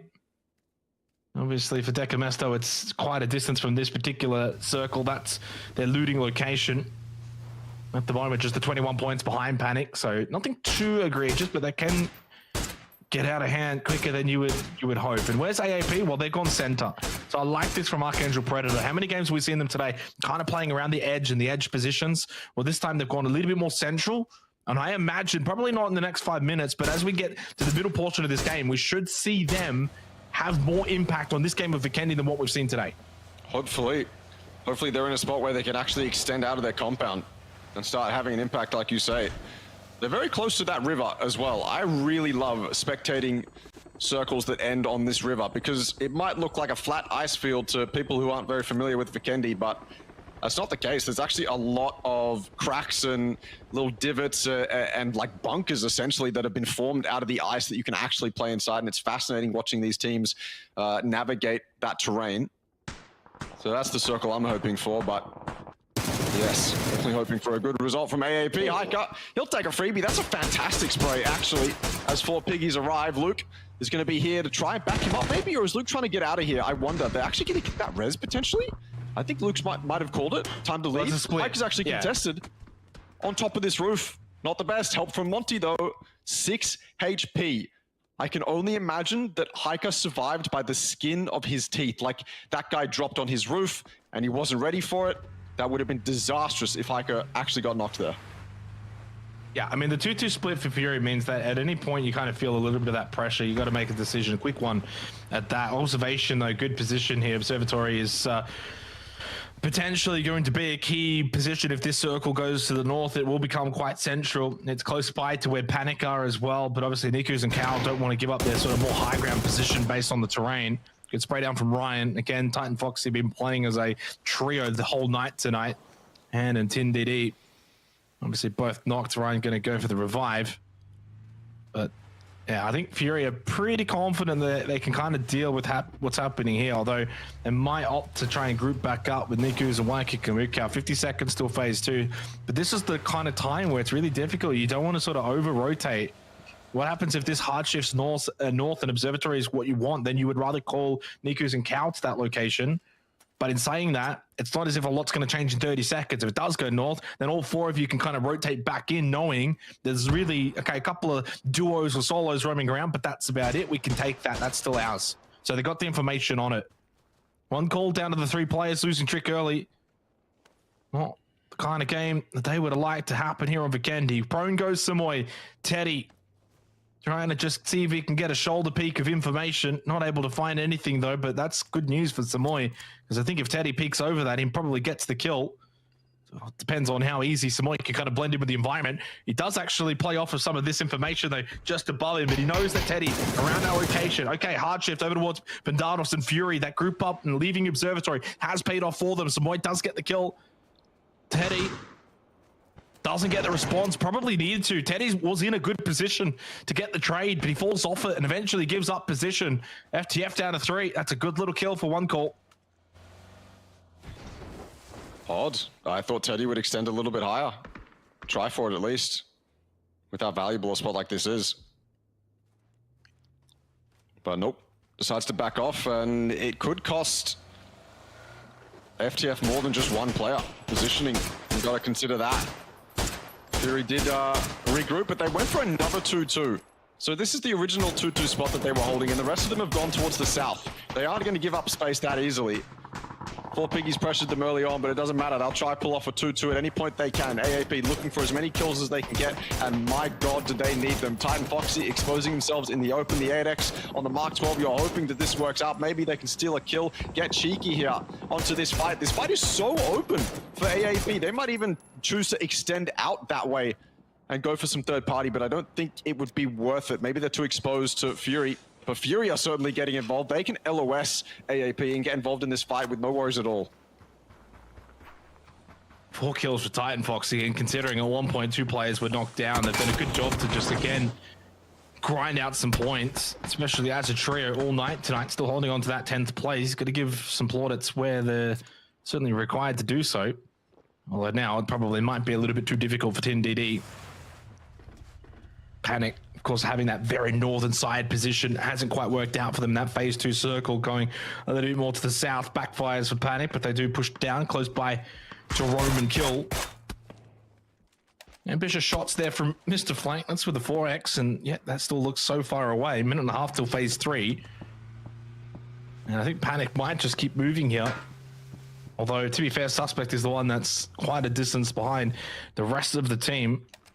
4 kills for Fury. And obviously more that could be on the platter if they can find Titan Foxy a little bit out in the open. I think Cow's wanting to get a bit greedy, but he takes a shot from a distance, and that speaks volumes to this map of Vikendi. Got to be careful to not overpeak certain ridges. So many sightlines that are available in such a sparse open map. It's so open. It's just got to be this paranoia inside the players' heads. They want to get aggressive. They want to extend out. It's what they've been trained to do, and yet as soon as you do it, you get punished for it. It's got to be demoralizing, but Fury have made it pay off for now. I don't know whether they claimed to kill onto Titan Foxy or not, but they were definitely sitting there on that hill for at least 1.5 minutes. So they made it work, and straight back to the 2-2. It's a close 2-2. I don't know if they're going to be able to help each other unless they regroup on each other. Roma kill arriving on top of 4 Piggies at Observatory. Been here since they took it from Fury. Looks like Kenz is alone as well. Ashing home, they're here too. So 2 teams for 4 Piggies to deal with, and they've already lost 1 to Hexamuffin. Kenz is going to get out of here. I think he realizes he doesn't want any of this smoke.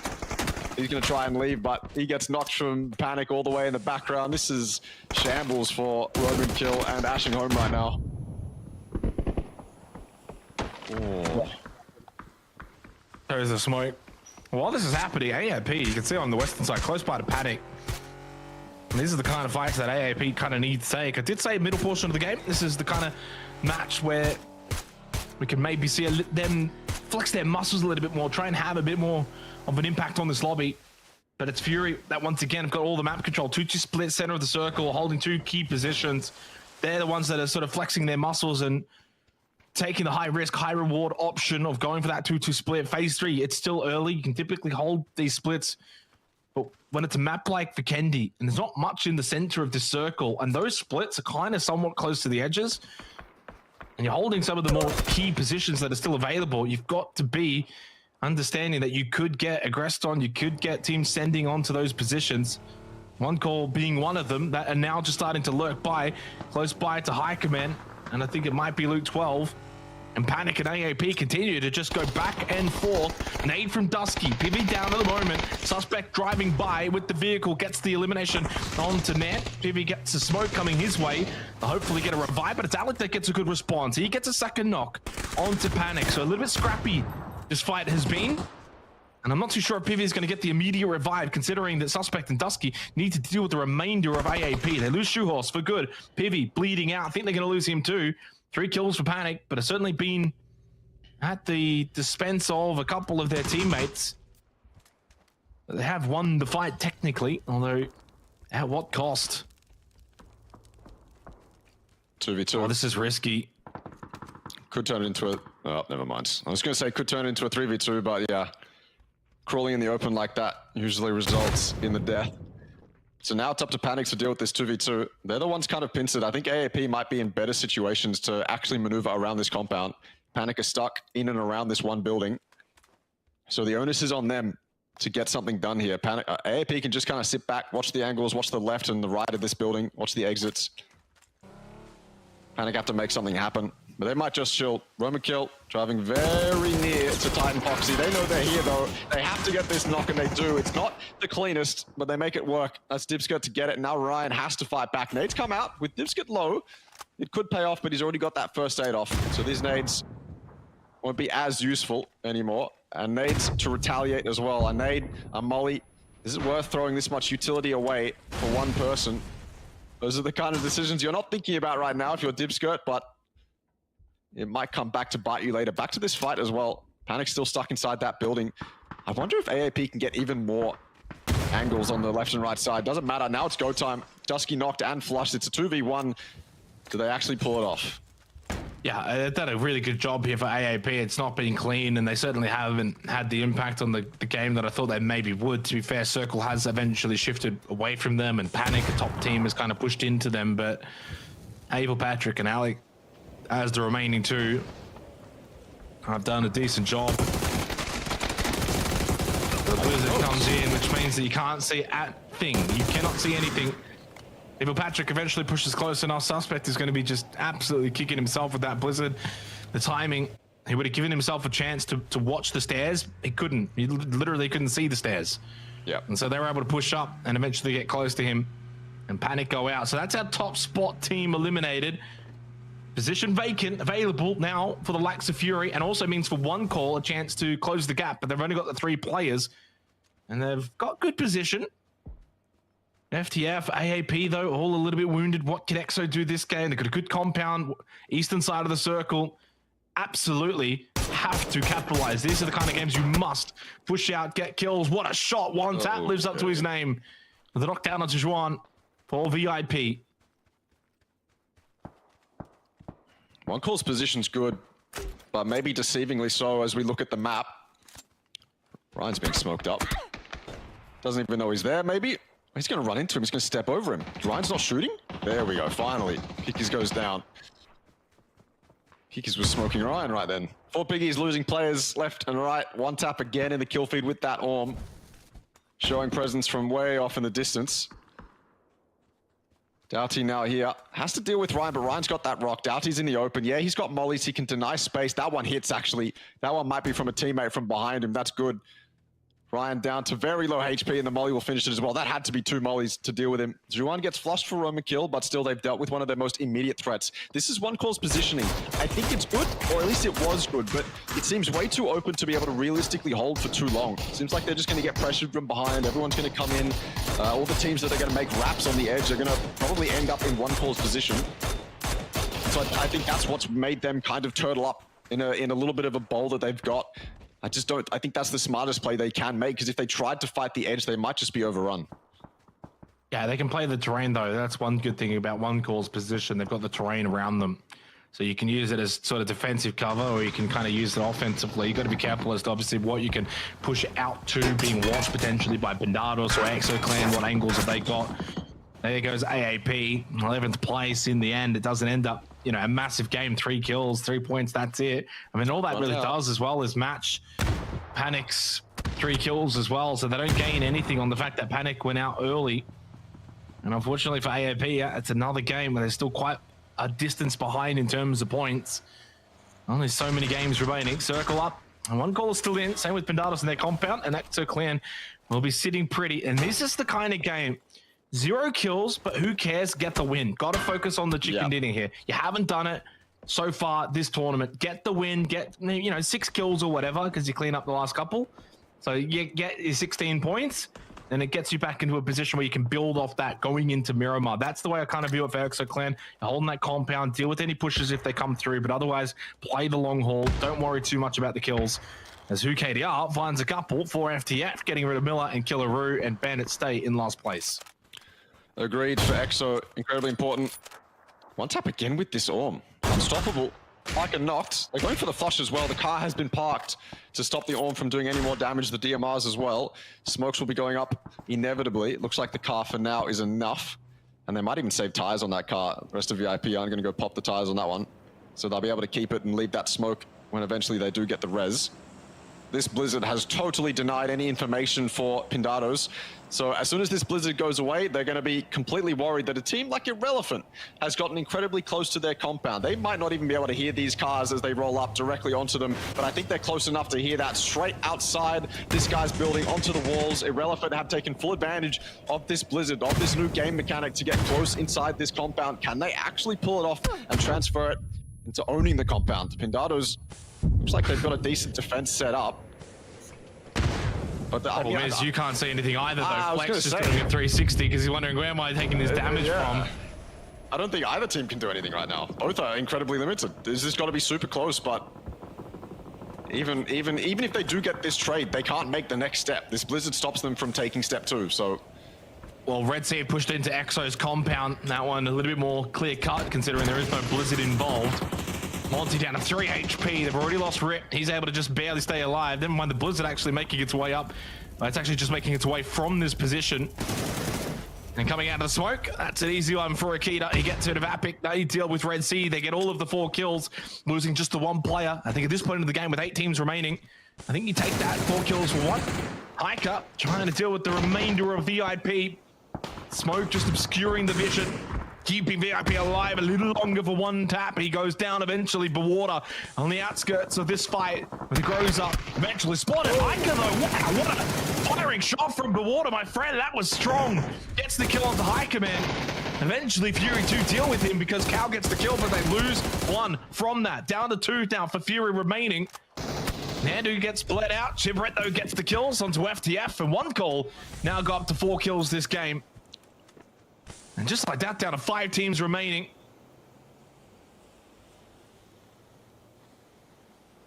Compound fight still happening. Now it can actually happen. Now these teams can take the next steps. Now they have all the vision. They've taken the blindfolds off. Now what's the next step? They have info now. They have sound now that there's a player on their roof. That's a power position for sure from Carbs. It's such a power position, he doesn't even have to focus on Irrelevant. He can just shoot at people far off in the distance, not have to worry about his threat. But as soon as he comes close to that window, that's a 3 helm that's just been absolutely demolished. Good trade though from Hachi in the building across. Do any players make a move off this? Nades have to go in through that top window. You have to risk throwing those nades in, even if you expose yourself just a little bit, because if you can get a double knock, maybe even a flush onto Irrelevant, that opens it up so much for Pindados, but it's still slow. No one yet has such a distinct advantage, and it's just going to continue to be slow. They're in zone as well, so all the fighting is going to happen around them. This fight is basically a Mexican standoff for the moment, as Akita and Simoy combine to take down Fury. Too much to deal with as they enter the zone. Or a P90 at this kind of range, that's dangerous. Fury and Panic are tied, 116 points each. Talk about coming into the last 2 games tonight for day 2. Who can gain separation, who can put themselves in that PGC spot going into the final day. 1 call still alive, but obviously 1 player down. 15 points behind the top 2 at the moment. P90 for Savvy. Trying to just force Pindados back. Done a decent job to even get into this position for Irrelevant, although they have got no kills to their name. Only placement points by getting into the top 4. 1 kill for Pindados as well. Is this the game for Exo? So they're not playing compound, Russ. They're holding north side outskirts. If they can deal with 1 call, I tell you what, it's certainly doable, but 1 call is going to be their main threat. Depends on what phase 7, phase 8, phase 9 really do. Well, they'll get center circle, and these 2 teams are going to fight in the compound. That's my belief. Yeah, no, I agree with you. I mean, right now, they probably could have pushed each other earlier on. Once the blizzard dissipated, maybe there was an opportunity, but right now there just isn't. They're both existing. No one's being allowed to get knocks onto each other. So yeah, I agree. They're not going to fight each other for the moment. Even if they do get this knock, even if they continue to trade knocks, no one's going to make the push. Pindados don't even have to. They're the ones closest to whatever the next center of zone's going to be. So they're just going to sit put. The onus is on Irrelevant, and there's Monty opening it up onto one call, wiping one call. EXO, yeah, they're 3 up, but they have so much control, and everyone else is trapped inside the compound. Down to the final 3 teams. Yeah, EXO's only got the 3 players, but they've got best position. Crate's available. Closest one to Akita. He's going to go for it. And this is what I was saying. Irrelevant and Pindados, I think, are going to end up fighting each other. Because, I mean, realistically, how does one push out of this compound to fight EXO? You can't until the other can take each other out. And depends on who wins the fight and how they win the fight. And in a circle like that forces the issue even earlier. For phase number 7. So now they don't even get, a little bit longer to fight in this compound. They actually have to force their way out. EXO have got best chance to win this game. These 2 teams are just going to have to go at it. There's no way to kind of slip out the back and push up and wrap Calms with the opener kill onto Sohan. That just opens things up. Irrelevant trying to get one back. It's Insight though. That further compounds. So he actually helps out Irrelevant. Crazy 9. Good angle onto Flex and eventually lands the tag with Mark 12. Has the P90 for the close angle and Mark 12 for the long angle. Irrelevant 2 down on their knees, 1 down for Pindados at the moment. And it's Blessed that will be able to go and get one of the revives. Crazy 9 immediately back up after being knocked by Insight. Right from Hatchy. No, Savvy makes the cross. As low as he is, he still makes it. Jo trying to shoot through the bathroom the window. Very difficult proposition at Insight, though. He'll steal a couple of kills for EXO. This is their game. We have been asking for EXO to stand up and have a big game. There's 9 kills. They've never cracked 10 so far for PCR2. I think they're about to. No win for EXO. There you go. Yeah, there it is. Confidence booster no matter what. It was really onto how cleanly can Pindados deal with Irrelevant, and it wasn't clean. They lost 1 to EXO, their main competitor, the other team in this end game, and it doesn't look like they are even being able to take space outside this compound. EXO are ready to greet them. Crazy 9, P90 up close, has to be useful. He has to get this knock onto Insight, or there's almost no chance. So much open space behind him that his team have to cross. He took a car. Does that mean he's stranded the rest of his team? Do they have to use smokes? Is it easier now for EXO to get angles onto them as they leave the buildings? You have to wonder. You got to consider this stuff. Utility is being used to try and leave, but they are still stuck inside the compound. These angles from EXO have to be just perfectly aggressive. They cannot let Pindados catch any sort of timing. One thing they cannot allow as well for Pindados to maybe group up, push a position like Akita, get a kill, then suddenly it's a 3 versus 2. How quickly they can take the advantage here. Akita's got to be so careful as he peeks up. More importantly, yeah, he wants information, but he also can't give information of his location to Pindados. So he's got to be ever careful. And if that happens, he's got to communicate to the rest of his team. They are aware of his location. Oh, he spots one. Great trigger discipline. Doesn't shoot immediately. Gets a better position off of it. So gets info first. Doesn't shoot straight away. They still don't know that Akita's behind. Akita's got God position. He's got information that he's able to translate over to Monty and Insight. If Akita shoots and misses and then eventually gets turned on, that could lose the game. So he has to be careful. He's aware of it. He's playing this perfectly. Yeah. He's the guy that's going to win this game for them. Just can't whiff the spray. That's all. And in a pressure situation like this, I actually back Akita. This guy hasn't shown me any...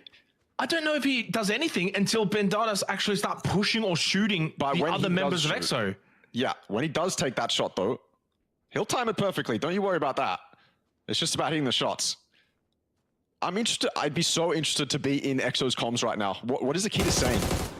What are the rest of EXO saying? Now maybe it's time for Akita to open up. Does he hit the spray? No, he doesn't. It's clean, and there's actually a turnaround. No 2 versus 2 way.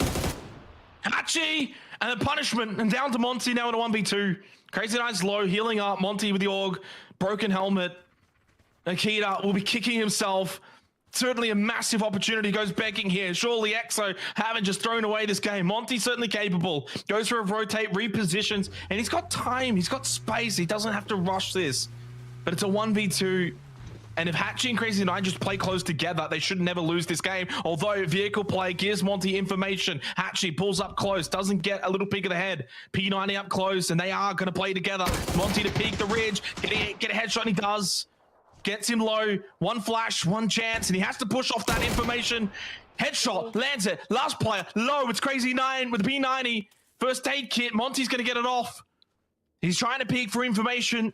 Crazy 9's close, and he can just run at him. Hit fire spray, spots him. Another flash, little tap, try to force it out. It lands it. Monty with a massive win for EXO Clan in the clutch of the 1v2. Salvages it, wins it, and clutches up a huge chicken dinner, and just at the time that they needed it the most.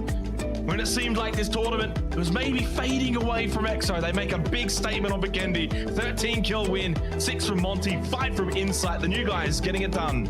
Oh my God, Akita, he timed it perfectly and we just had to have him hit the shots and he didn't. I was gonna say before he took those shots, I haven't seen cracks in Akita. I haven't seen him show me any sort of weakness when it comes to confidence, when it comes to performance anxiety or nerves in situations like that. I think that was maybe the first time I've seen it. It almost cost them the win. The one thing that they really needed almost cost them. But then Monty, he just comes out of retirement and just pulls off a 1v2 just like that. And he made it look easy too. It was confident, it was calm, it was clean. He had the foresight to pull out the flashes, throw them at beautiful timing. So fantastically done from Monty, but it looked quite dodgy. Yep. Yeah, it was a very intriguing way that game finished. I thought EXO probably had it wrapped up earlier than they did, and Akita just says, "No, let's make it interesting." Monty clutches up though. EXO do get the win that we've been craving for them, that they've needed. 13 kills as well, and finally a statement that they are still a contender here for PCR2. Enough of Vikendi though, one and done. Go to a break and come back. Miramar to close out day 2.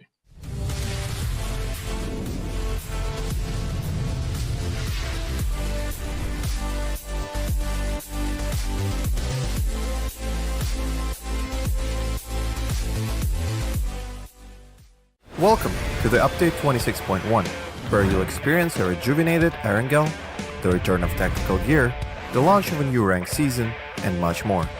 Let's get straight to it. Time to play Tourist again and re-explore Erangel, enhanced with new features and revamped landscapes. Gain new advantages by discovering secret rooms, refine your tactics for the freshly redesigned ruins, Milta and Stolber areas, and keep an eye out for our KFC collaboration that's finger-licking good. We are also reintroducing tactical gear after a brief hiatus, during which we fine-tuned and rebalanced it based on your crucial insights. Now re-established as a world spawn item, we've adjusted the performance of both the drone and spotter scope to better synchronize with the overall game balance. Check the patch notes for all the juicy details. Additionally, in an effort to elevate strategy and teamwork, each squad is now tagged with a unique number visible on the kill feed. Lastly, we've polished up the match report page to offer more precise, match-specific details. Consider it your personal analytics dashboard. There's plenty more packed into update 26.1, so make sure to dive into the patch notes to learn more. And we'll see you on the battlegrounds.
All right, Vikendi done. We head to Miramar, and things continue to heat up even more, especially now that ExoClan back in the fold after a 13-kill win on Vikendi, and it's all tied at the top of the standings as well. 116 points apiece between Panic and Fury. One call not too far behind, and of course, yes, the likes of Exo, AAP got some catching up to do, but they're still in the conversation with 2 games to go for today, Russell. But it means there's also only 8 games overall remaining. It's not a lot of games. We are now officially past the halfway mark, so you need to pick up the pace. If you are an AAP, obviously if you're an EXO, still, even after that win, there's some work to do.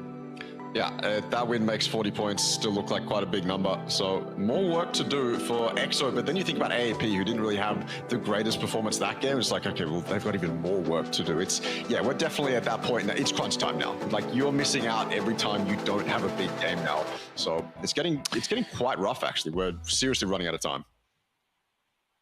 Yeah, it is getting a little bit difficult now to see, can AAP turn it around? Is AAP going to be in a position where, have they left it too little too late? We know what their best is. We saw it back in the Arrow 32. We saw it yesterday as well on, I think it was Vikendi, or no, it was Tago, and they had a 15-kill win. Outside of that 15-kill win, though, and that's where the majority of their points have actually come from, they haven't, unfortunately, shown that they've got the domination level in the RO16 that they had back in the RO32. We're seeing Panic, Fury, One Call really probably running away with things, and I just don't know if there's enough time remaining. 8 games is not a lot, and especially when you take into account within those 8 games, you now need, it's not a desire, it's just a need, straight necessity, that those top 3 teams start to fall off, getting maybe 1 to 2 points a game, and you're then also getting 10 to 15 points a game from here on out. That needs to be the new average. Unfortunately, the slow start has caught up for AAP. For ExoClan, they're just holding on where maybe they don't need like the more dramatic numbers. They don't probably need the dramatic things to happen. They got a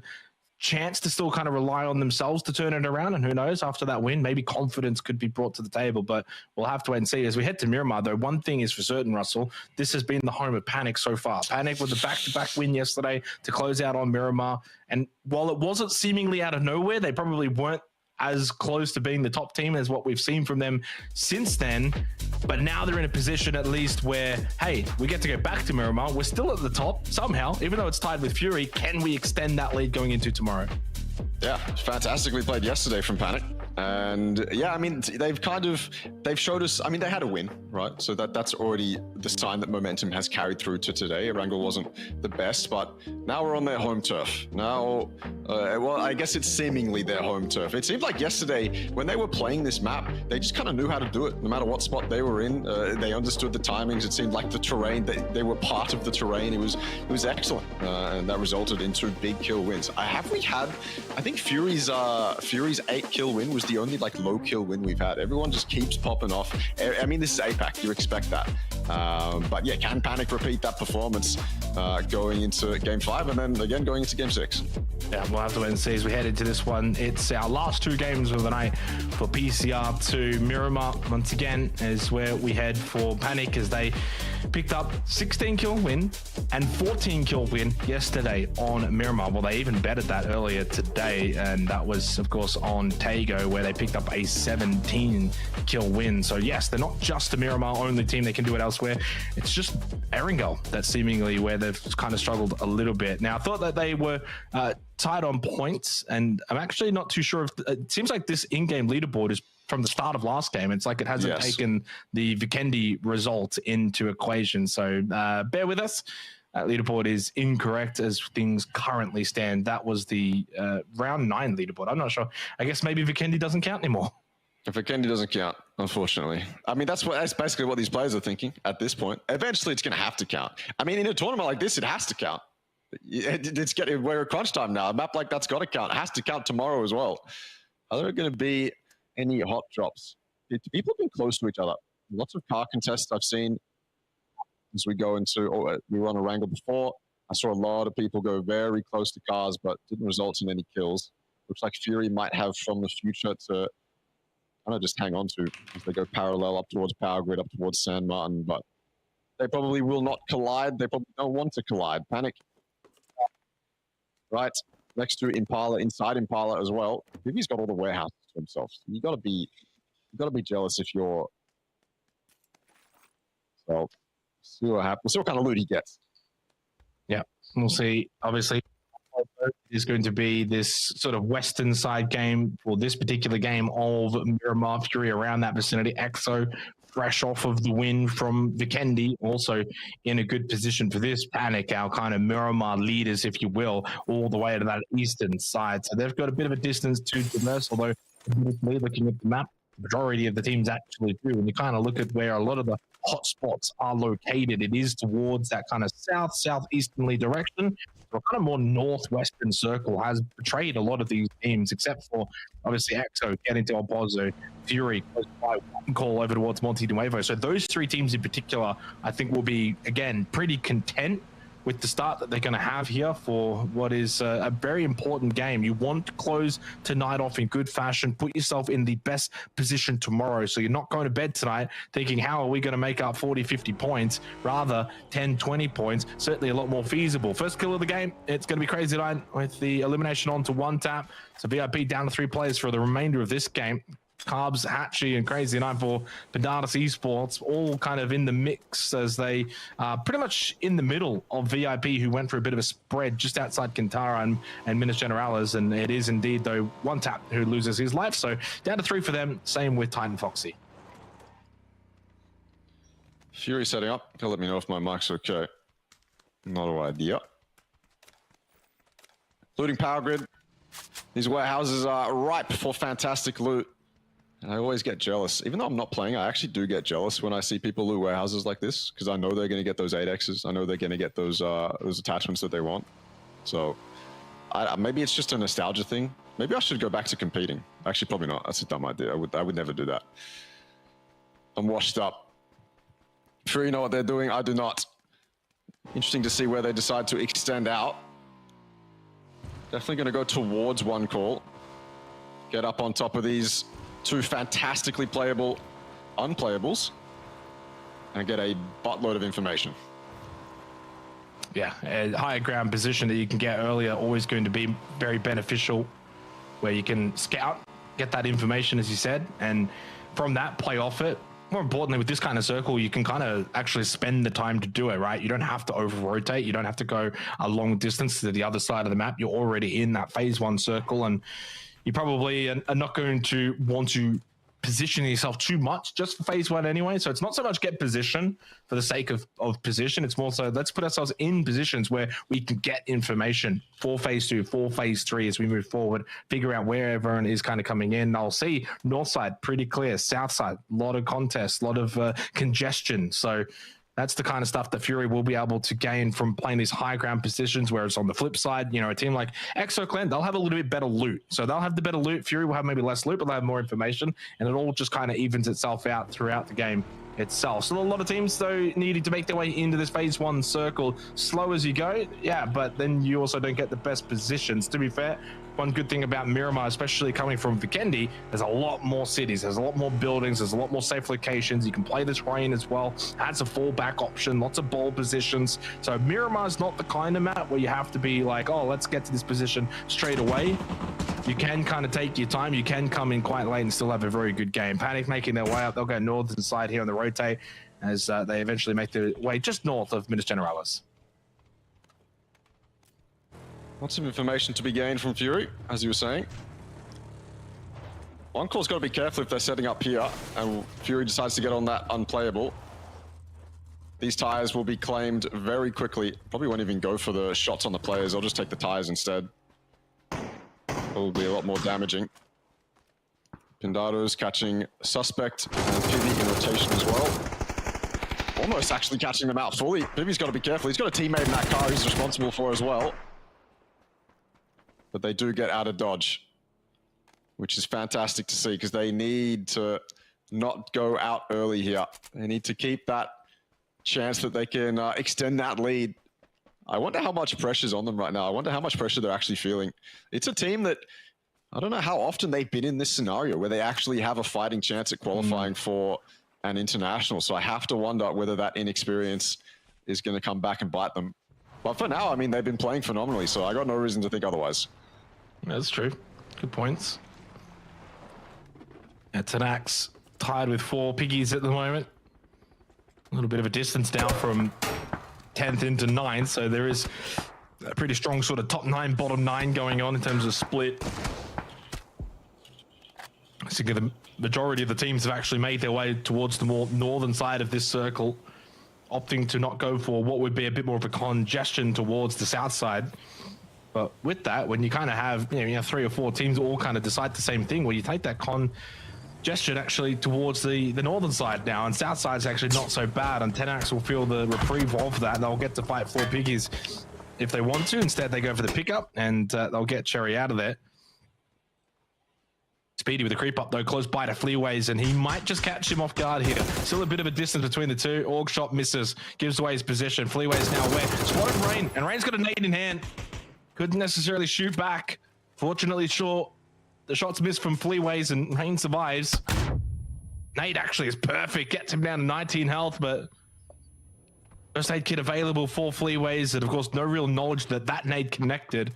Fleaways falls back, but he is feeling the pressure. Tenax are really sending it, and they've got to be careful, especially on Miramar. You start to take some of this terrain, and suddenly then those members of 4 piggies that have got these minis that are playing these more distance positions can get shots in on Tenax, but Rain, aware of that, spots one, and that's Oki Gops.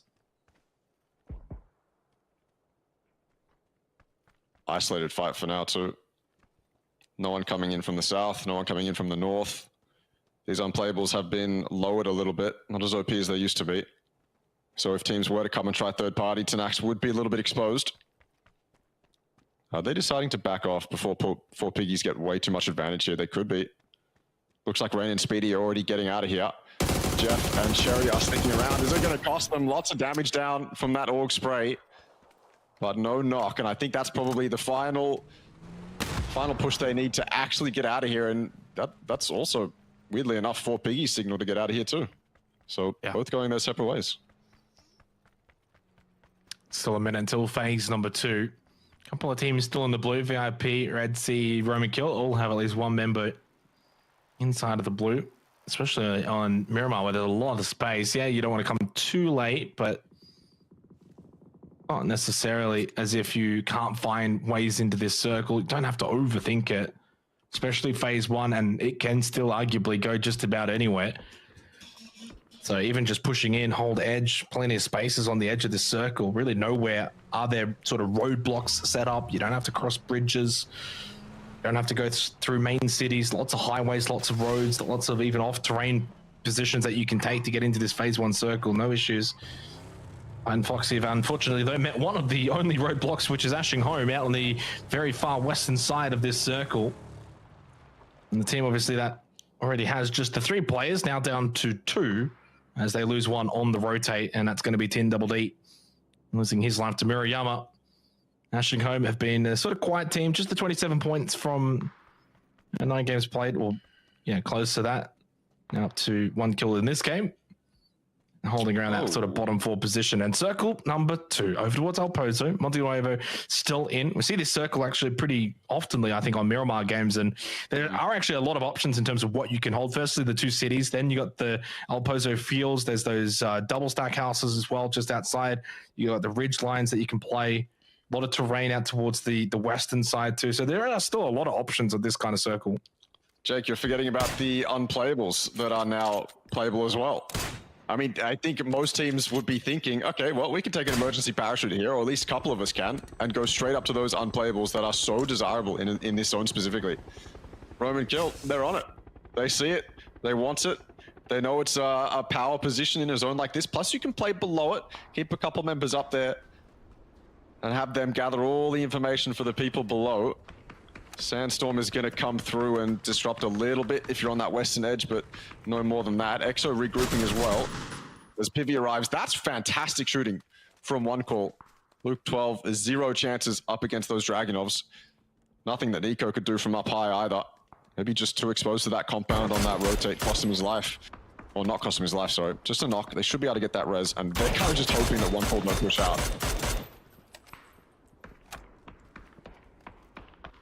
Just free shots. You never know, you might be able to land a heady.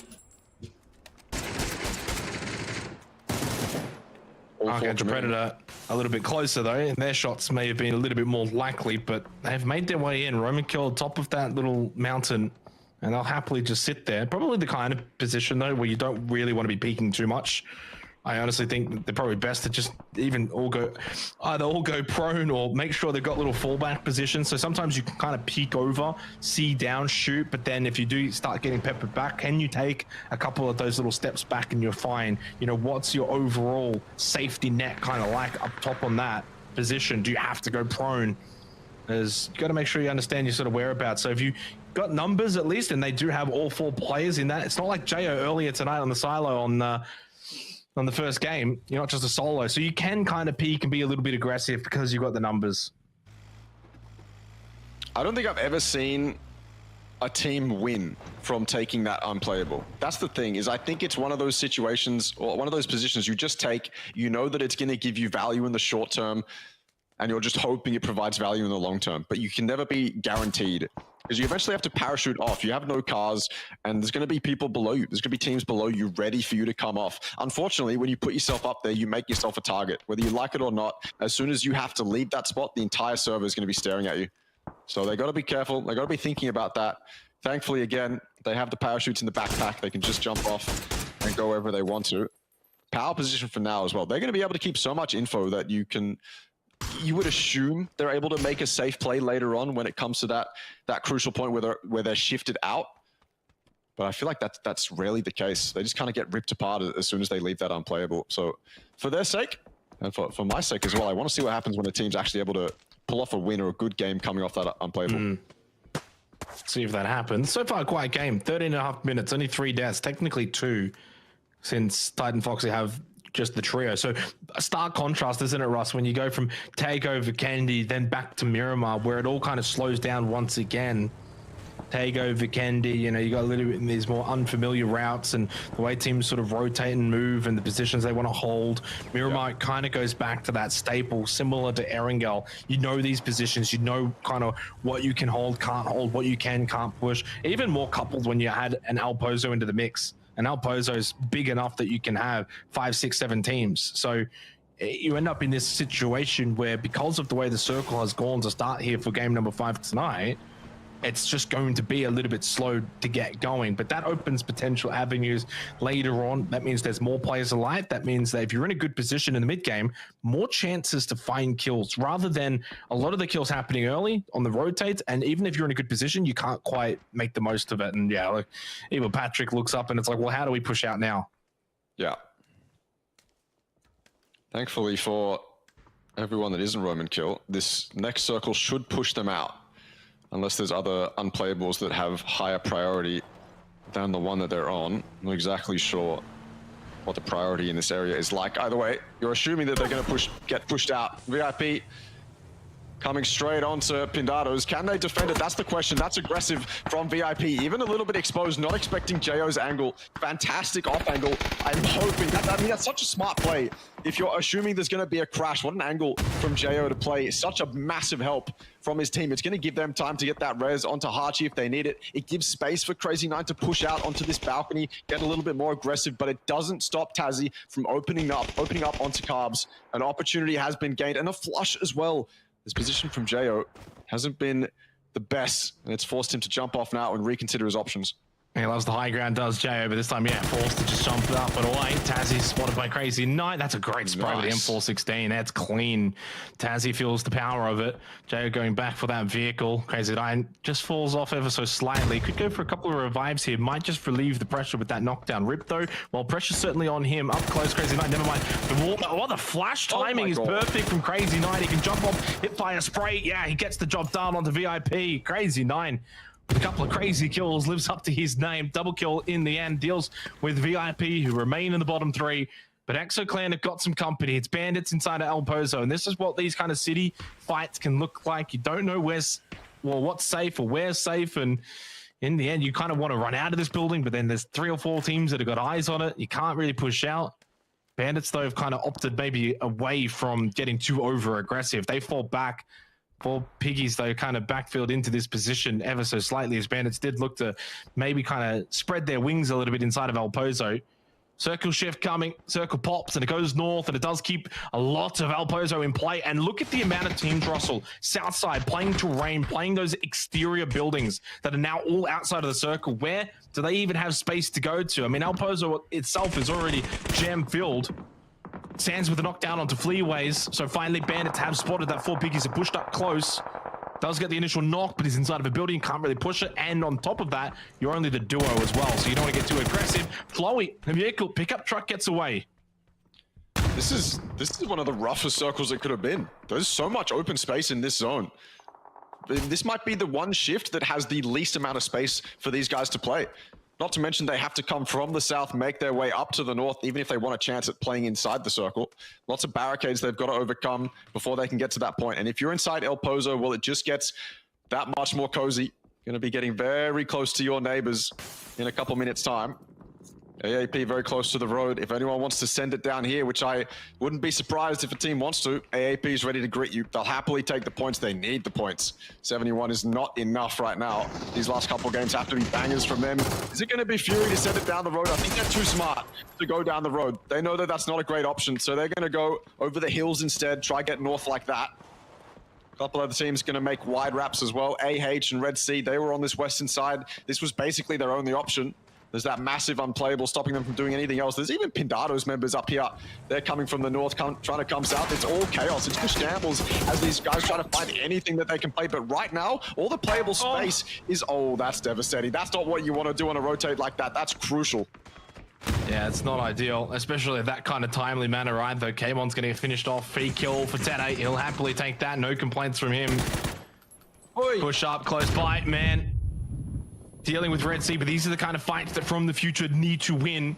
No disrespect to Red Sea, but bottom 2, FTF with a lot more on their mind considering how close they are to the top 3. They need to get as many points as they possibly can from these scenarios. Deltamix, you can see just the pepper of spray of bullets as soon as he tries to push out of that shack from Crazy 9. It's only Mr. Flank that's left alive standing for Red Sea, but he's getting the revive onto Apic. The smoke shielding a lot of the vision in towards that little garage.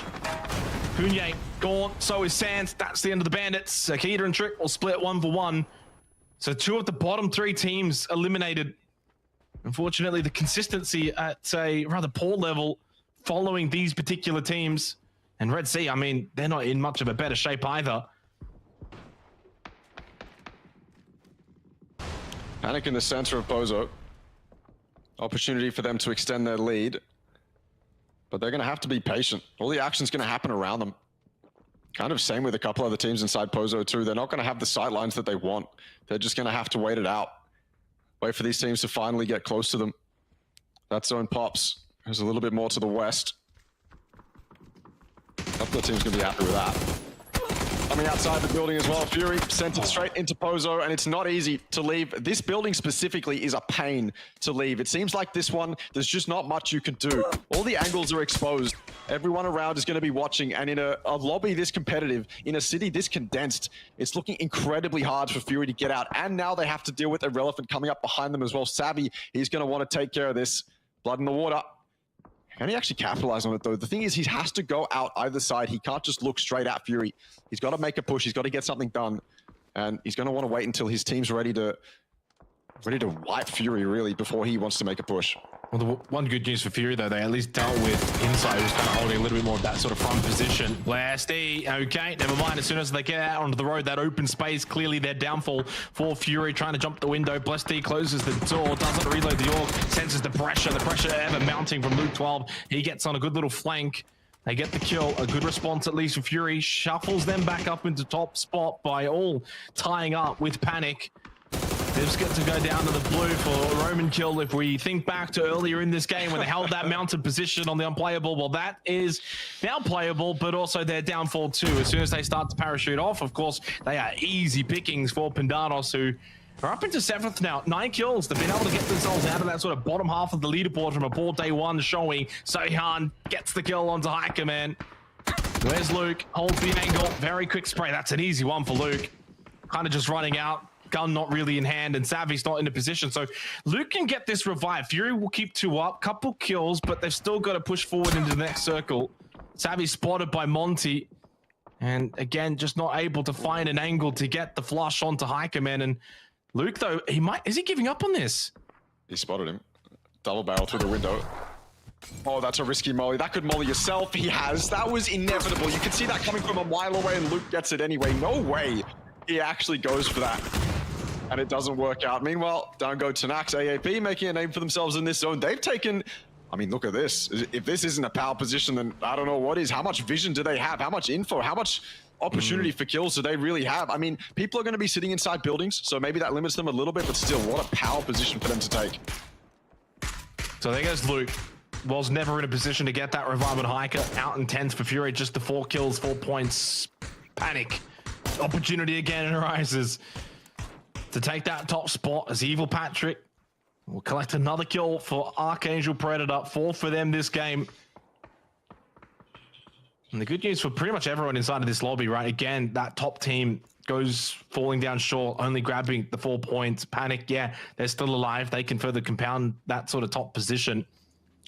What is this? From 2nd to 7, all still alive. Zone goes north again. Good for FTF. 4 piggies can rotate up north if they want. Warehouse is available. It's a good warehouse to hold because it is a slightly higher elevated position. FTF spot at the concrete building. You probably don't want to leave that either. Archangel Predator, where do they go? One call, where do they go? Difficult for them. A zone like this? I've seen it before where the warehouse that 4 piggies is rotating to, and then the sort of little crate, I don't even know what you would call it, a little crate yard just to the right-hand side of it. I've seen that finish before. So I have seen it close to being like this. It's just very rare that that concrete building that FTF is in the center. And you have to make your way around it. It's just the terrain around that concrete building is so interesting to play. Haven't seen this in a long time, and I'm grateful that we do. That is a very exposed place to pull up, but where else are AH gonna go? Cars for cover, they have to use them, but it doesn't seem like that's enough. Algen Bots opens it up onto Hexamuffin, and I think that might be the signal for them to go. Now that they know they've weakened someone in front of them, they're going to go and find somewhere to play. Where do they play? I don't know. Looks like there's maybe some balls outside FTF's compound that they can go for. They could take advantage of the fact that they've knocked one of AH, or they could pull up halfway. Fantastically played. Don't need to send it right now. Just pull up in a spot that gives you the easy wipe onto AH and then make a move after that. This is heads up play. It's calm play from AAP. Yeah. This is what we haven't seen, but I'm loving that we're seeing it now. So they pull up to that position because far out to the western side, Pandados Esports were kind of shooting at AAP, and they're like, okay, we know there's one team there, but if we pull up to this position, yeah, it's not in the circle, but it stops them from shooting at us. Then they have to also move kind of out of that compound just ever so slightly. And then they can kind of play the terrain now as they push forward, deal with what's ahead of them, get a bit more information. So I like that move from AAP. Certainly one of the more smarter plays that they've kind of shown so far this PCR, although this time they just send it. Maybe they sensed that it was certainly available, and maybe it felt as if that position wasn't going to be good for the long run. That spin actually helps. That spin makes it really hard to spray the players down. It actually really helped AAP. They get the kill into Samoy. Panzer up close from Gibbery, right in the face of Evil Patrick, sends him flying, and that's a Molotov as well at the feet of Gibbery. He's dead, he's gone. It's going to be down to just 2 remaining for the side of 1 call. Dan and Elgin Bots, though, also just the duo for AAP, so it's a mutual destruction moment here from these 2 competitors. Not sure who this will benefit in the long run. AAP has had a good game. Blue Zone Nate utilized, but going for the revive at that time. Not really the time to do it. And that will be the quick double for Nant. Only Trek remains for one call, holding upstairs. AAP have done well considering they had to push into this location. It is only the duo that remains, but they've collected the kills. They'll get some placement points from this game. Trick to stay alive. Can he hold the stairs here? He's got a flash, throws it early. FTF again with a hard feed in the concrete building. Fantastically done from AAP, but we move over to EXO, absolutely dominating the rest of the server. Back to one call. It's just Trick. He's got one. Only one more to find. It was a good aggression with that Panzerfaust before. He saw him for sure, but hard I don't think he did. Smoke was up. I think it was just a pre-fire, but it almost hit him. Potentially. Yeah, you're right, actually. Hard to justify committing to that when you don't know where he is. So back inside the building, recoup, rethink it. EXO 6 kills. No way he got him. Wins the 1v2 from Trick. That's valuable as well. I was thinking going into this fight, look at one call's position on the leaderboard. They need these points. It's not like they came into day one, they had a decent performance, but now they need to actually get up there because, I mean, it has such a big impact if one call's up there, you know? If that top three is pushed out of that top three from PGC points and one call's up there, it has such a massive impact. So they need to be up there for themselves. And Trick is putting them up there right now as a solo. 9 kills on Pindados. Haven't really seen much of them, but they've been here. They've been on the edge. And they have space to play as well. FTF is so pinned inside this pyro building, inside this concrete building. It's hard for them to do anything. Who KDR? Is he in a reservoir spot? You got to imagine he is. Yeah, inside the building somewhere, no problem. But Pindados, it's given them the opportunity to encroach ever closer. Panic and Fury, they were tied going into this game. They remained tied at the conclusion of it, 120 apiece. And unfortunately, though, for one call, they've only got the one player alive. But top 5, they'll get some extra placement points, which keeps the gap close, especially between those top 3. And again, it doesn't really matter the order for those 3 teams in particular. If they remain as the top 3, it's just a matter of who finishes first gets PGC. Simple as that. Trick on the rotate, the Murado doesn't make it far. It's Monty that collects the free kill for EXO Clan, and their rise continues as they tie points with FTF. FTF, though, as the trio, but up close is Pandada, Esports, 4 piggies to the north. The only team remaining with 4 players alive. EXO as the duo, but we know what Monty's capable of. As at least a pair, even as a solo, he's been able to clutch up already today, and a good time for Makita on to Teddy. And information there for EXO. They know there's a team at the concrete building, and they know of 4 piggies location as well to the north side. So a good amount of information, at least for the duo, and they're inside of the circle here going into phase 8. So we'll see what can happen. But either way, good response from EXO, closing out day number 2 to keep in touch with that top 3. I think EXO want to get some third party onto this Prio building, but I don't think they're going to be able to. Their only opportunity right now is, I think, going towards 4 piggies. They're not going to have great lines of sight onto this Prio. They don't even want it. You can already see them wrapping as this FTF Pindados fight continues to pop off. Pindados, they tried to push inside, tried to get it done, tried to get anything onto FTF. Not good enough, though. Pindados down to 1. 4 piggies. They're loving it right now. Their only contestant is EXO, and Monty's close. I think 4 piggies have left 1 behind, but that's presence now known. That's, hey guys, I'm here. I'm on the fence. You got to be careful of me now. Akita, maybe this is too low. Although I guess he doesn't want them to wrap back, so he's watching for it. But now that 4 piggies know EXO is here, it limits them so much more. If that surprise was a knock instead of just a spray, I think it changes things. Maybe it even allows Akita to get aggressive and go on that flank if they have to put resources towards that res, but they can do that no longer. So EXO potentially on the back foot now. FTF have played this quiet, despite the fact of basically being hard-fed this game. They have not branched out. Of course, being down a player makes it difficult to kind of spread out. So you do feel compelled to just kind of hold inside of the building, but what that does do is invite the pressure. Pressure, though, for now that they've been able to subside. 4 piggies more worried, I think, about the duo of EXO Clan. Yeah. And knowing that they can't just rush full steam ahead towards the building. UKDR just playing a little bit outside here. Delta Mix and Teddy playing off each other. No movement from the solo yet of Pindados, and the duo of EXO Clan continue to just kind of hold their positions, but moving ever closer towards 4 piggies, who still remain as 4. The only team, of course, that has all 4 players still alive. Round 5, our second last game of the night. 1 more to play after this. 6 games then tomorrow, and then that's it. Not many games remain for PCR2. Final circle, and Okigops gets caught by Monty up close. They weren't probably expecting that one. Good little spray with the AUG. Now, the problem is he's still only a duo. So you get the initial knock, but you can't go, okay, let's push on that, because you're still just the 2 players. The blue as well. Blue stopped them from pushing any further. Phase 9's pop. They can't wrap around those rocks anymore. Those are out of zone. It would be too dangerous, too painful to do it. So they're limited now. They have to go Akita's way. They have to just sit on this corrugated fence and fight them from this angle and hopefully get away from it, because it doesn't look very favorable, does it? You're hoping that Full Pig, they go straight towards from the future and die in their line of sights, but Monty is too exposed. Oh, he knock as well for 4 piggies. Maybe it gives Akita on everyone. Yeah, to survive a little bit longer. Jayo's the solo as well. Solo versus solo on the edge. Whether this has an impact on the game or not, I'm not sure, but it's absolutely crucial for Akita. Because, I mean, this is extra points of Exo. If Akita can at least guarantee top 3 here, does he expect a close angle? Really good sweep across with the crosshair. 14 bullets still left in the org. He comes for a flash. Doesn't have to reload. Pulls out a sword-off shotgun. He's prone. Doesn't matter. Deals with him. So Padonis going fourth. Really good solo kill there from Akita. Gets them an extra kill, but more importantly, gets them top 3. Now, even better, he can play as the solo at the back of the building and hope that 4 piggies and FTF will do battle. Silence from Akita for the next minute or so. It has to be. Let these guys fight. Maybe he can pick his timing, but there's no angles for him to take inside these buildings. He's got to go wide if he wants to do something, or push up close and take the fight that way. All piggies on the backside of the open part of the Prio. Wait, Akita's actually gotten quite close to this Prio. I didn't realize how close he was. Yeah, he's pushed in. Yeah. But he's able to do that because the FTF are basically fighting for piggies, and especially with Util, they're very much concerned with them and looking in that direction. So Akita's been able to kind of just slip in.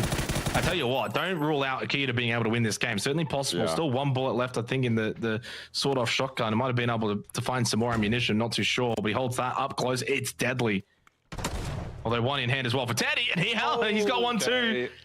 Yeah, able to deal with the rat, deals with the solo Akita. Must have had some information that he was close by. Flash goes out, so it's a straight 3 versus 3, close quarter fight, the concrete building, and going out wide. Kikez as well goes down to Teddy.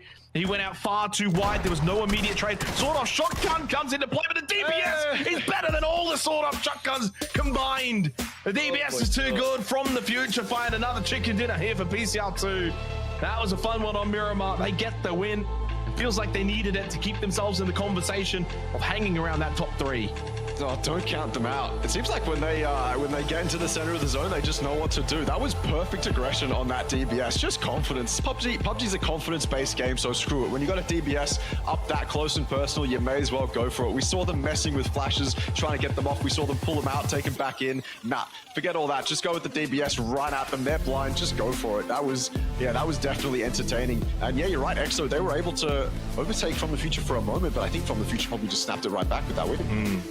Yeah, certainly could have From the Future with a big result. Needed that one to keep themselves again in that conversation. I mean, that pretty much has been the talking point, I think, for the likes of AAP, ExoClan, FTF.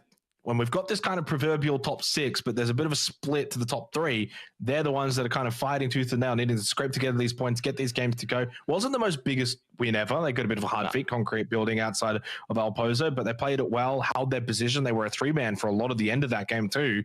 They got the 7 kills. They got the win. Job done in my book, and keeps them in that conversation heading into one final game to go tonight. Don't go too far. When we come back, it is game 6 for the night, and we reached game 12 of 18. Massive moment here. Who can take the lead going into the final day?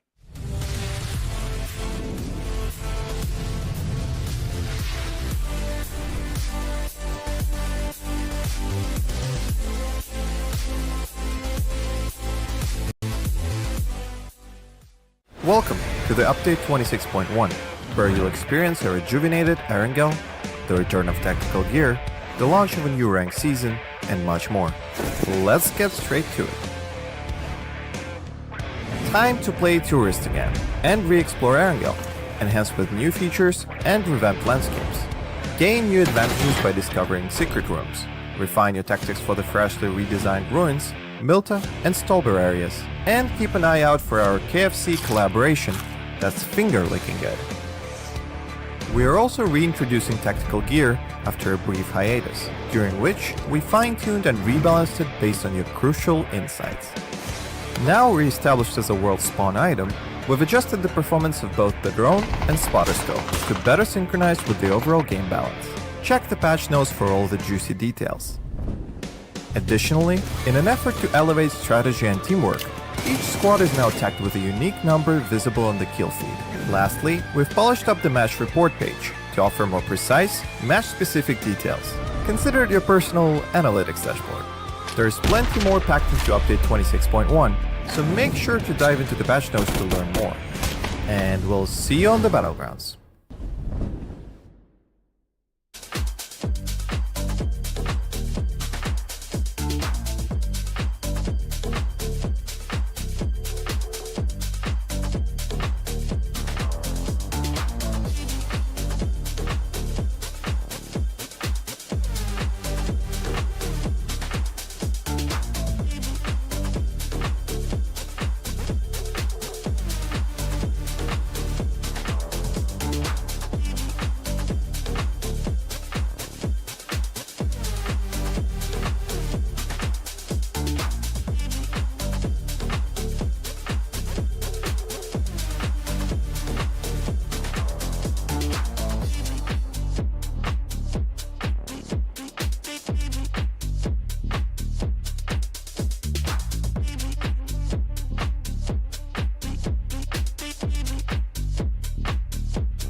It's the final game of day 2 here for the PUBG Challenger Rumble Season 2. All tied up at the top 2 positions between Fury and Panic. One call not too far away either, Russell. That top 3 again proves to be formidable throughout day 2 as they were on day 1.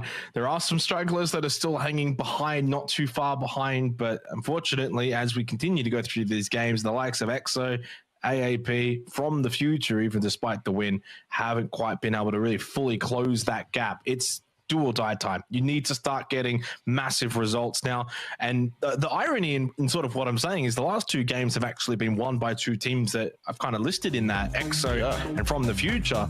Really kind of highlights the gaps that we've seen at various points. We've been seeing top team be about 50 to 60 points above those 2 teams respectively. So those wins have been great, but they've just got to do it more consistently. And on top of that, the top teams continue to do well enough that the point gap hasn't quite shrunk that much. I was going to say that shows you how hard it really is. EXO can have a beautiful win, From the Future can have a beautiful win, but there's still more work that needs to be done. It's so difficult.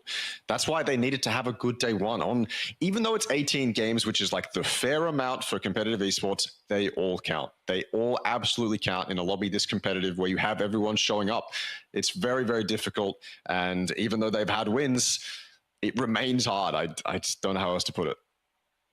Yeah, I think that as we go into basically, we've still got one more game to go tonight, but going into tomorrow, when you kind of look at the gaps and the numbers, we talk about typically the likes of, say, 20 points. Is that really a gap that's too big? Is that going to be something that's insurmountable for the likes of, say, an EXO or an AAP? I mean, the fact that they're still going to even get to that point really worries me the most. So, you know, you look at kind of an Archangel Predator, I think there's probably not enough games left. And I think also sometimes it's not as simple as just looking at the numbers and saying, okay, well, there's, you know, a 30 or a 40 point gap, but it's like, how have you actually been playing? How have you actually been tracking along? And I don't know if we've actually been seeing the best of AAP. I don't know if we've seen enough consistency from an EXO clan. And from the future, they've had some good moments, but the same probably goes for them too. Whereas there's been that consistency for One Call, Panic, Fury, and truthfully, with 7 games remaining overall, I can't help but see the winner of this tournament is going to come from those 3 teams. Yeah, I have no reason to disagree. We started the night with the narrative that these games were incredibly important, and a couple teams have stepped up, and the gaps have been made a lot more apparent to the teams that are below the top 3. So, yeah, the narrative has definitely panned out. And, I mean, going into the last game of Miramar, this is game 6. This is the troll game, Jake. This is the troll game, but I don't think it's going to be very I don't know about if this is a troll game moment, to be honest, but I think that regardless of what happens here, it needs to be big for the likes of FTF, EXOClan, AAP, coupled with arguably Fury, PNC, One Call. Again, maybe not getting that many points from it. You can see the leaderboard there, 120 points is where it stands for Fury and for Panic. And to be fair, that win from the future only has them 7 points behind One Call, so they're not too far away from really entering that conversation. 19 points as well, the kind of gap that isn't too large going into the final day. So for from the future, I'd say their task here is to keep it under 20. So it's at 19 points coming into this game.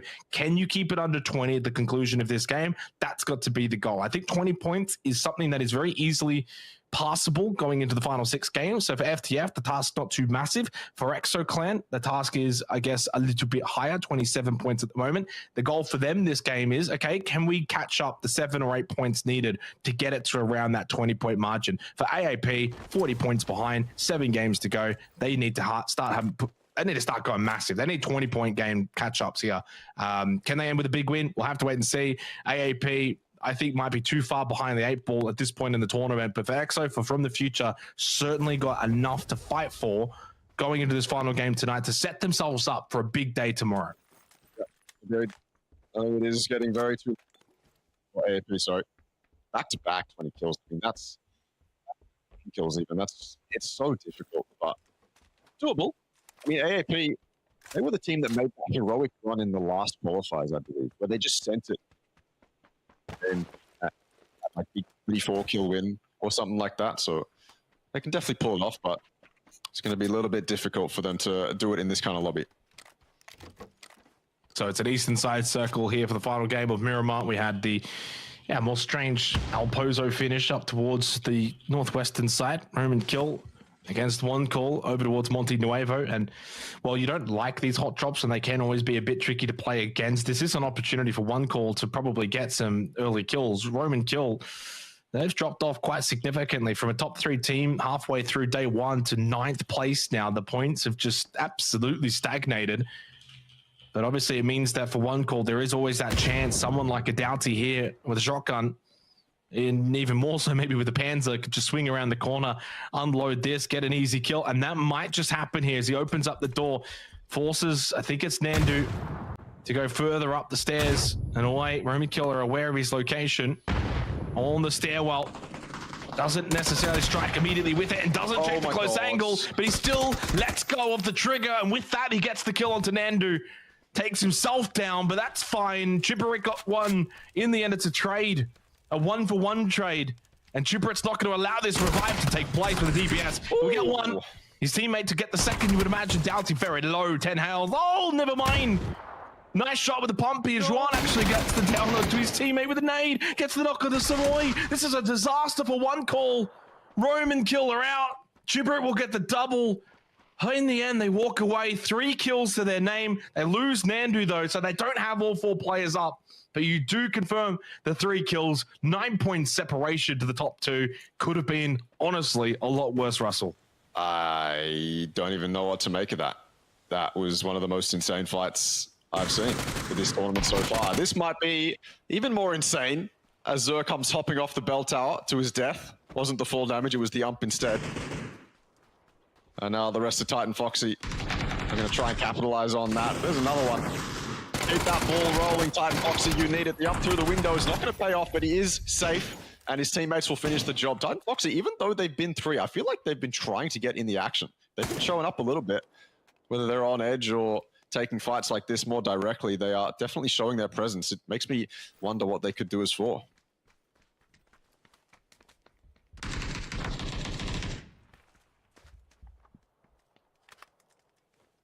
Ryan. Yeah, I mean, you always say that, right? I've done this enough now sometimes where a team comes in as a trio for a given night, and as unfortunate as it is, it's not a death sentence either. And you obviously sit there and say, oh, I wonder what it'd be like with 4. I've also seen plenty of nights where the 4th comes in, last game of the night, finally shows up, and then they bow out straight away. And you think, oh, that whole night as a trio. And then you add that 4th in, and suddenly then it all just goes to shit. It's very, very easy to say, yeah, just add an extra and it's all well and good. But when you're sometimes playing as that trio, when you're playing as that 3-man, you do kind of change your fundamentals a little bit, right? You're a little bit safer. You try to get to the end game. You make the most of the fact that you're down to 3, so you don't always fully spread out, overplay your hand. So therefore, you're not making as much mistakes because you're not taking the risks as much as you would with a 4-man. So I'm not sitting here saying that 3-man is an advantage, Russell, but it's not a death sentence.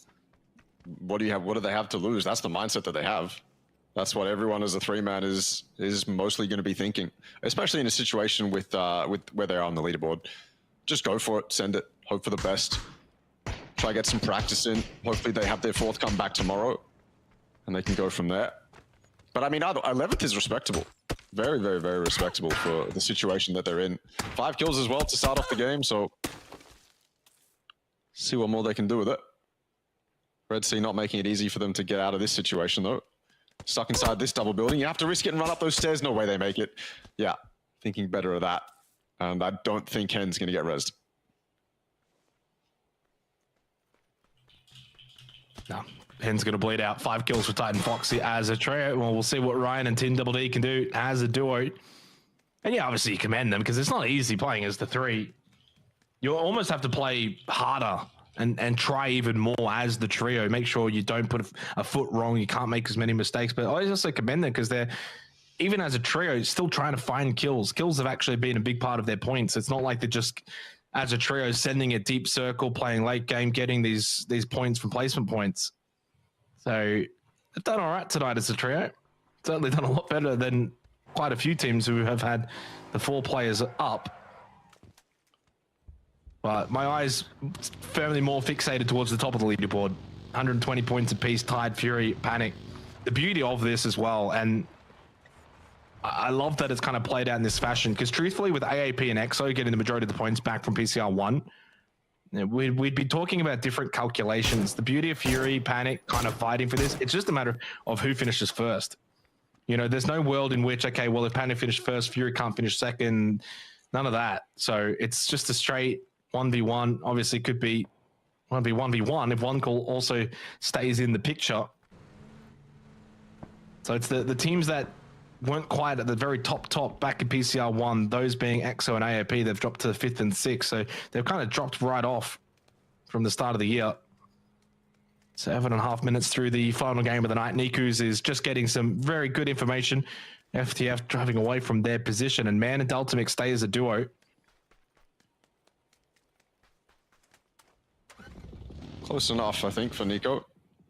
Realizes he can't get anything out of it, so he'll back off as Tin DD falls. The 3-man getting ripped apart, and there they finally go. Respectable attempts, 5 kills or something like that. Definitely making the most of what they have. Bandits up here at Forest. They'll be happy with this position for now. I wonder where the 4th one is, actually. All the way down south. Punier holding down that southern warehouse. Very valuable for Bandits to be able to rotate that way if it did come to it. It's a good spread from them. This circle is also quite telegraphed in terms of positions people take. A lot of the prio spots, people are just going to let you take and not really fight for it just because there's so much on offer. Bandits are able to split 2 of the prio compounds just because there's that much to take in a zone like this. So Everyone's going to be able to find something. There's no excuse to take unnecessary fights in a zone like this, in any zone really, but this one specifically. So just be happy with what you have, and then fight on the edge later on. Or you can make Ascent. Lots of hay bales in the fields around this place for you to go to when it comes to phase 5, phase 6 if you need to, or you can just do this.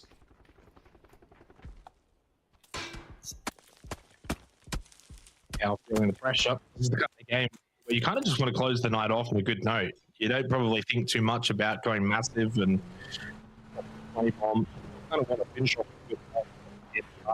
off and, you know, go over the VODs tomorrow and then head into the final 6 games feeling confident. You certainly don't want to end this game in a really bad note and then you'll have kicking yourself thinking, oh, we could have gotten maybe a 10-point gap going into tomorrow. That's handy. It's not the end of the world, but you want every kind of advantage that you can get. Slow going over the last couple of minutes after some of those sort of mid-table teams take themselves out.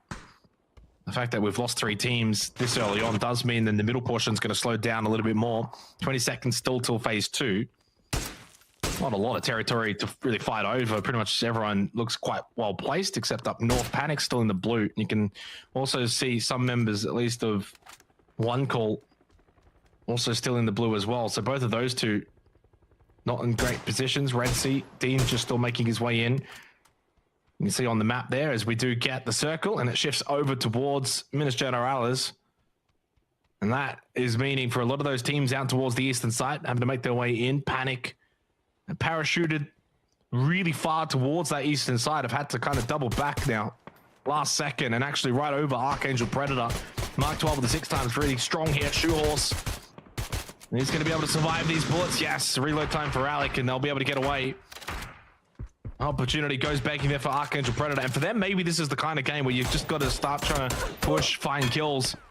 They drop down though, right into Kentara, right into that massive bowl. Fury's around this location. So Fury and Panic very close by to each other here for the final game of the night. I don't know where else Panic could have gone. I honestly think they found one of the best spots that they could. Kantara is free. Yeah, you're stuck in a bowl, but you've got options to fight your way out of it. So not the worst. And they end that emergency pickup with all 4 alive, which often doesn't happen, especially if you're going to send it that close to a couple teams. So good result for them. Although you did say it, Fury is surrounding Cantera right now.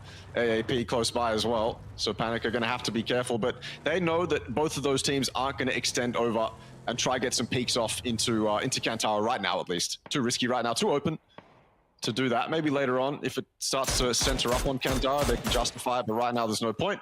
Leave Panic be. Exo on the north here with a good split inside of Minas. Exo looking towards the north, making sure that no one's going to come their way.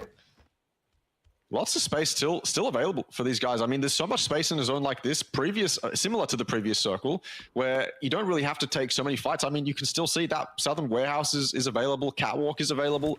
So many spots available for these guys to set up and split. It's not only you can take it as 4, but you can split it. So no real excuse for these guys. But he will eventually get shorter and shorter. Irrelevant's in kind of a bit of a predicament. 4 piggies on their east, 1 call on their west, and they're in the low ground. This could end badly.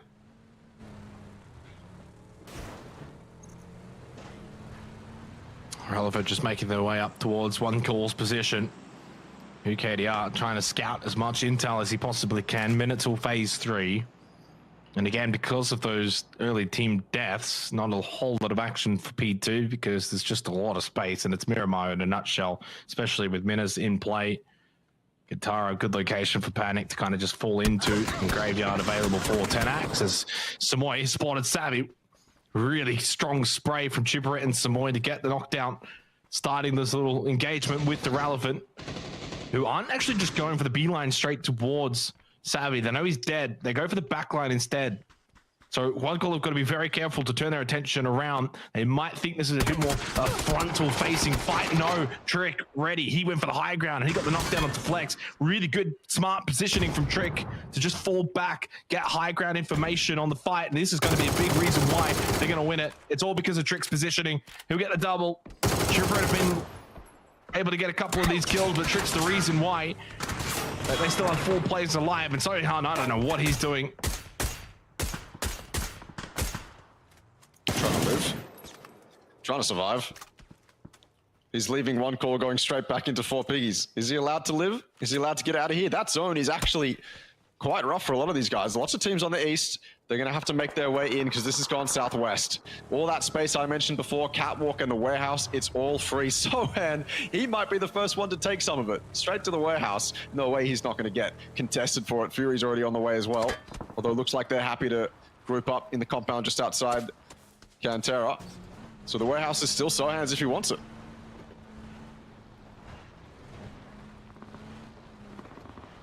Q's to send in alongside Luke 12. Heikeman already in here. Game just sort of starts to tighten up a little bit now as we head into phase 3. Suddenly that more open lobby starts to shrink, and Heike with the Dragon off gets a nice tag on to Pivy.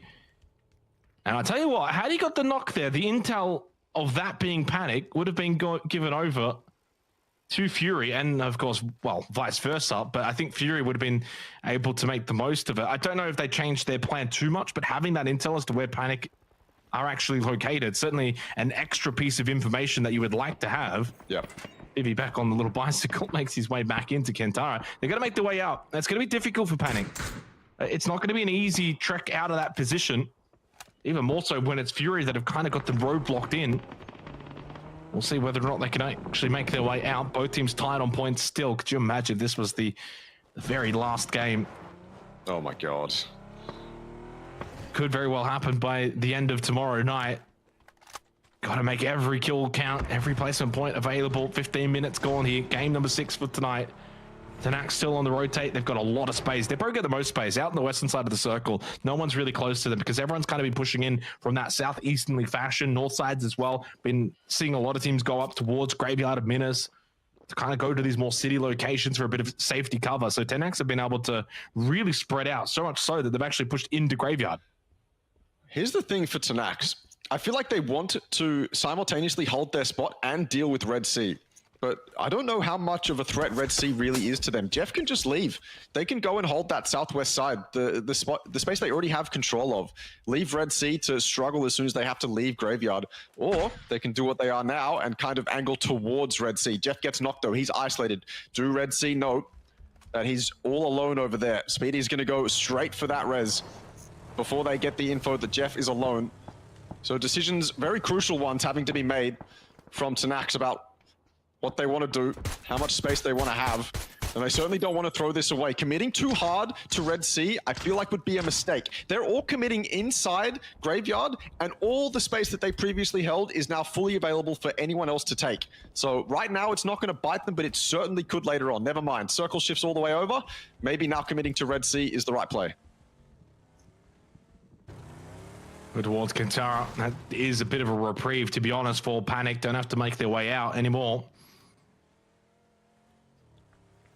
Actually goes down.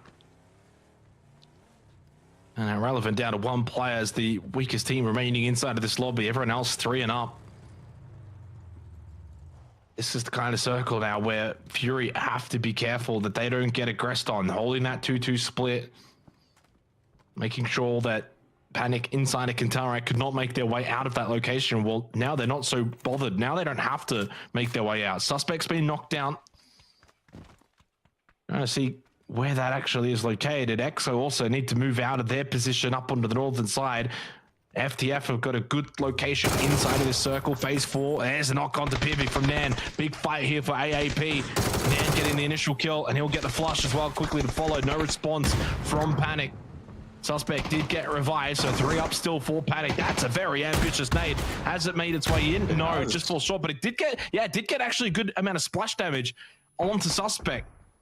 So we'll force him to heal, Dusky to heal as well for Panic. Yeah, they might be tight on points, but really feeling the pressure. They can't really make their way out, and the fact that other teams have pushed in to Kentara, not something that they would have been expecting. No, Kazakh sent it out as well. He wants a part of this. He knows how valuable eliminating both of these teams are. And he can combine with 4 piggies if he wants to. Although you look at the mini-map, he's already backed off back inside. I think he realized that, I mean, it's pretty iconic at this point. Extending out of that building, getting up to the ridges near Kantara, you are going to be exposed no matter what. It's hard to LOS. VIP is arriving to the party too. Bandits on the north. A lot of action towards Kantara, and Panic, the team tied for first, is stuck in the middle of it. AAP, the team vying for first, is stuck in the middle of it. I cannot see this going any other way than mutually assured destruction for all teams involved. VIP, they might even get a little bit deeper, go for a third party. For Piggies, they probably end up safe outside of this. They're not exposed to anyone, so they can just chill here, get all the kills. No way, Cal. No, is that the first mortar we've seen this whole event? I think it is. I think it is. It's a double. Unreal. Where even is that? Oh, it's on the north. Oh. You get the double knock. Can you get the kills from it, though? That's the real question. That's the real matter of it going to actually making an impact. You're trying to keep Tazzy at bay. Oh, crazy knife from behind. And this is where Bandits are really going to feel as if they're in a really bad spot. In the end, overwhelmed, everyone gets a piece of the pie, but more importantly, Cal does actually get one of those mortar strikes confirmed. That's a kill. Insane. That's a freebie. You'll take it. It's something. Phase 5 makes its way in, goes a little bit towards the north. More importantly, though, it's still very strong for Fury. Hiker can group back up with Cow and Luke. Of course, alongside with Niku's. They'll have basically God Compound for the last portion of these couple of circle shifts. And for AAP and Panic, they have to basically fight to the death inside of Kantara to make their way out. It's going to be very difficult to see Panic getting basically anything from this game now. Having to push through AAP, having to then get out of Kantara and get into the next circle with basically nowhere to really position yourself. And then you've also got 4 Piggies pushing behind. So Panic Esports, I mean, they've shown throughout this tournament, they've got the capabilities of dealing with these kind of crunch time fights where they've got multiple teams pushing their location, but this one might be the toughest of them all. Yeah, I don't see them getting out of this. Maybe even a similar case for AAP. VIP is also getting involved. It's not just 4 Piggies, although Pindados is behind VIP. You got to remember that. But right now, Monty, he's got to deal with RS. Red Sea trying to make the offensive here. Mr. Flank isolated from the rest of his team. This gives Monty an opportunity to peek over. You know he's incredibly good in a scenario like that, and he doesn't let it slip. Mr. Flank goes down, and now he can focus on the rest of Red Sea, who look even more exposed than Mr. Flank did. A little bit of a peek over that ridge, and it should be free for Monty. Yeah, now it's crunch time for Panic. 4 Piggies have actually pushed inside, deciding that the southern rotate wasn't viable enough for them. Monty does eventually go down. He does at least help his team claim Red Sea. But this Kantara fight is what we need to be focusing on. So crucial for all the teams involved. EXO surviving well enough though on the edge. Monty, Rip, they are not going to get rezzed actually. So it's just Akita alive.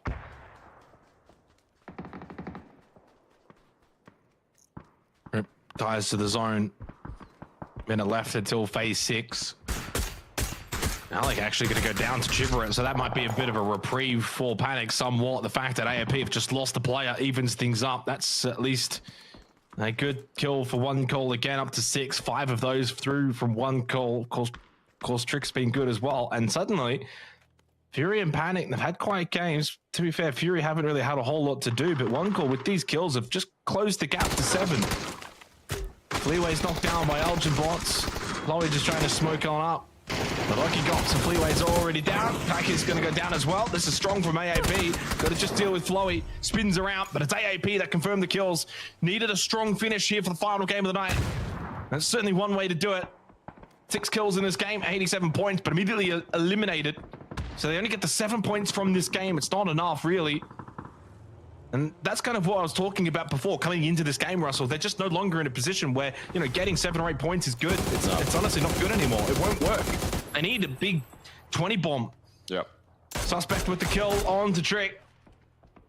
Circle shrinks once again. I mean, that is perfection for Fury. FTF also don't need to leave their compound. We know where this one's shaping up to go.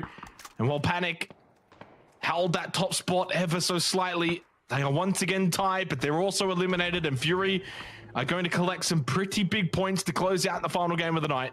1 call getting closer and closer as well. Can't forget these guys, 9 kills to their name. They are, right now, the victors of all the chaos that happened inside Kantara.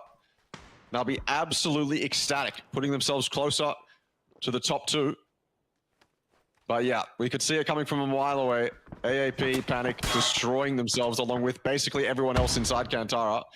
Fury, they're going to be a little bit bored, to be honest, but they'll take it. They'll absolutely take it. They need it.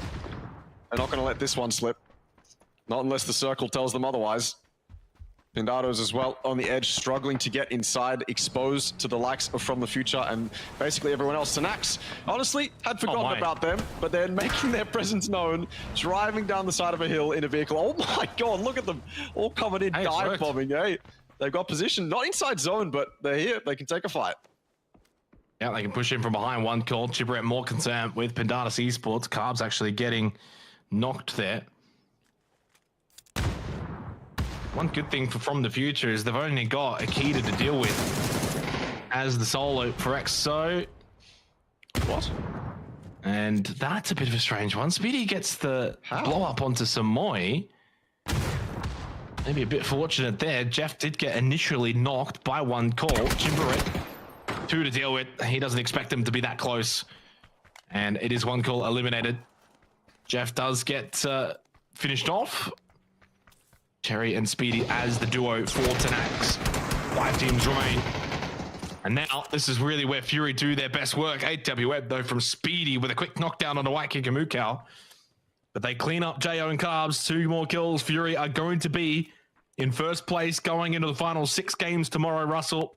All but confirmed. It's just a matter of by how many points will they be in first. Yeah, essentially From the Future, the other 4-man in this lobby. EXO, they've got a solo. Tanax, they're just a duo. Off the back of that knock, they've all backed off back into the prior building. I wonder what would happen if they didn't get knocked, whether they'd stick around and try and finish off Tanax. I'm almost certain they probably would have, realizing that they're a big enough threat that they have to deal with. That, no way. I don't think that was an Orm tag. That had to be a mini from TD. Akita goes down. The solo is now out. 4v2. Tanax still in zone. This next one pops in 8 seconds time. Tanax will be loving to be still inside it. Because if they're still inside it and FTF aren't, that's almost a free second place. Although this field, there's space to play. There's ridges, there's hills and defilades that FTF can play. They do not have to give this up. They do not have to send it. They don't have to make any dumb plays. I mean, look at it. Look at who KDR is looking at. That's incredibly playable. And it's not like they're going to be super exposed to Tanax on the backside either. So we might have 3 alive by the time that this circle's over. One good thing for From the Future as well, and I said coming into this game, you kind of just need to match Fury, right? The goal was, can you keep it, the gap 20 and below? Well, I mean, there's a chance it probably goes back over 20 if they lose out, right? Because Fury will get the kills, they'll get the extra 4 placement points, and so everything then probably says the gap does extend. So it's really important. If FTF can kind of actually win this game, get the kills onto Fury, get first place, then they keep that gap down to probably like 12, 13 points, maybe even slightly less, depending on how many kills they can actually acquire. So this is actually absolutely massive for From the Future. It's that kind of, 6-pointer, if you will, where it's like, okay, it's not just a regular finish. You are also being able to take out the team you are chasing down. Cherry with the AWM, he can certainly cause some chaos here to close this one out. And obviously, Speedy's still alongside him, pushing up closer towards High Command's position, or at least getting somewhat behind him. Obviously, still somewhat of a 2-2 split for Fury. It's a small one playing the compounds, but they have allowed From the Future to just get closer. And as of right now, FTF have got center position, and Fury are keeping their eyes on 10x behind them. FTF can chill. This should be easy for Fury. Yeah, the smokes are up, but I feel like even FTF are going to help take out Tanax here. Put it into a 4v4. I don't know if that passive angle from Cow is anything that I like. Much more prefer these guys to get aggressive, make sure that Tanax have absolutely nothing to work with. They're going to go for a little bit of a wide angle, crash the soft side of the compound, and no one's knocked on the entry. So an opportunity given to Tanax, earned really. All the smokes that they set up, it was destined that they would probably get here, but now the mollies come out. Now all the space denial comes out from Fury. And as soon as these smokes dissipate, it allows Cow to peek right, peek outside these buildings. That blue zone grenade is fantastic from Hiker. Fantastically creative use of that. He knows he's going to hit them. If he throws that inside, it's going to affect them on the outside of that building. Now I think it's just up to Hiker, up to Cow. They're all going to wrap around. It should be the easiest kill of their life. He's making it a little bit hard. He's making it cheeky, but Man will help him out. And now we have our 4v4.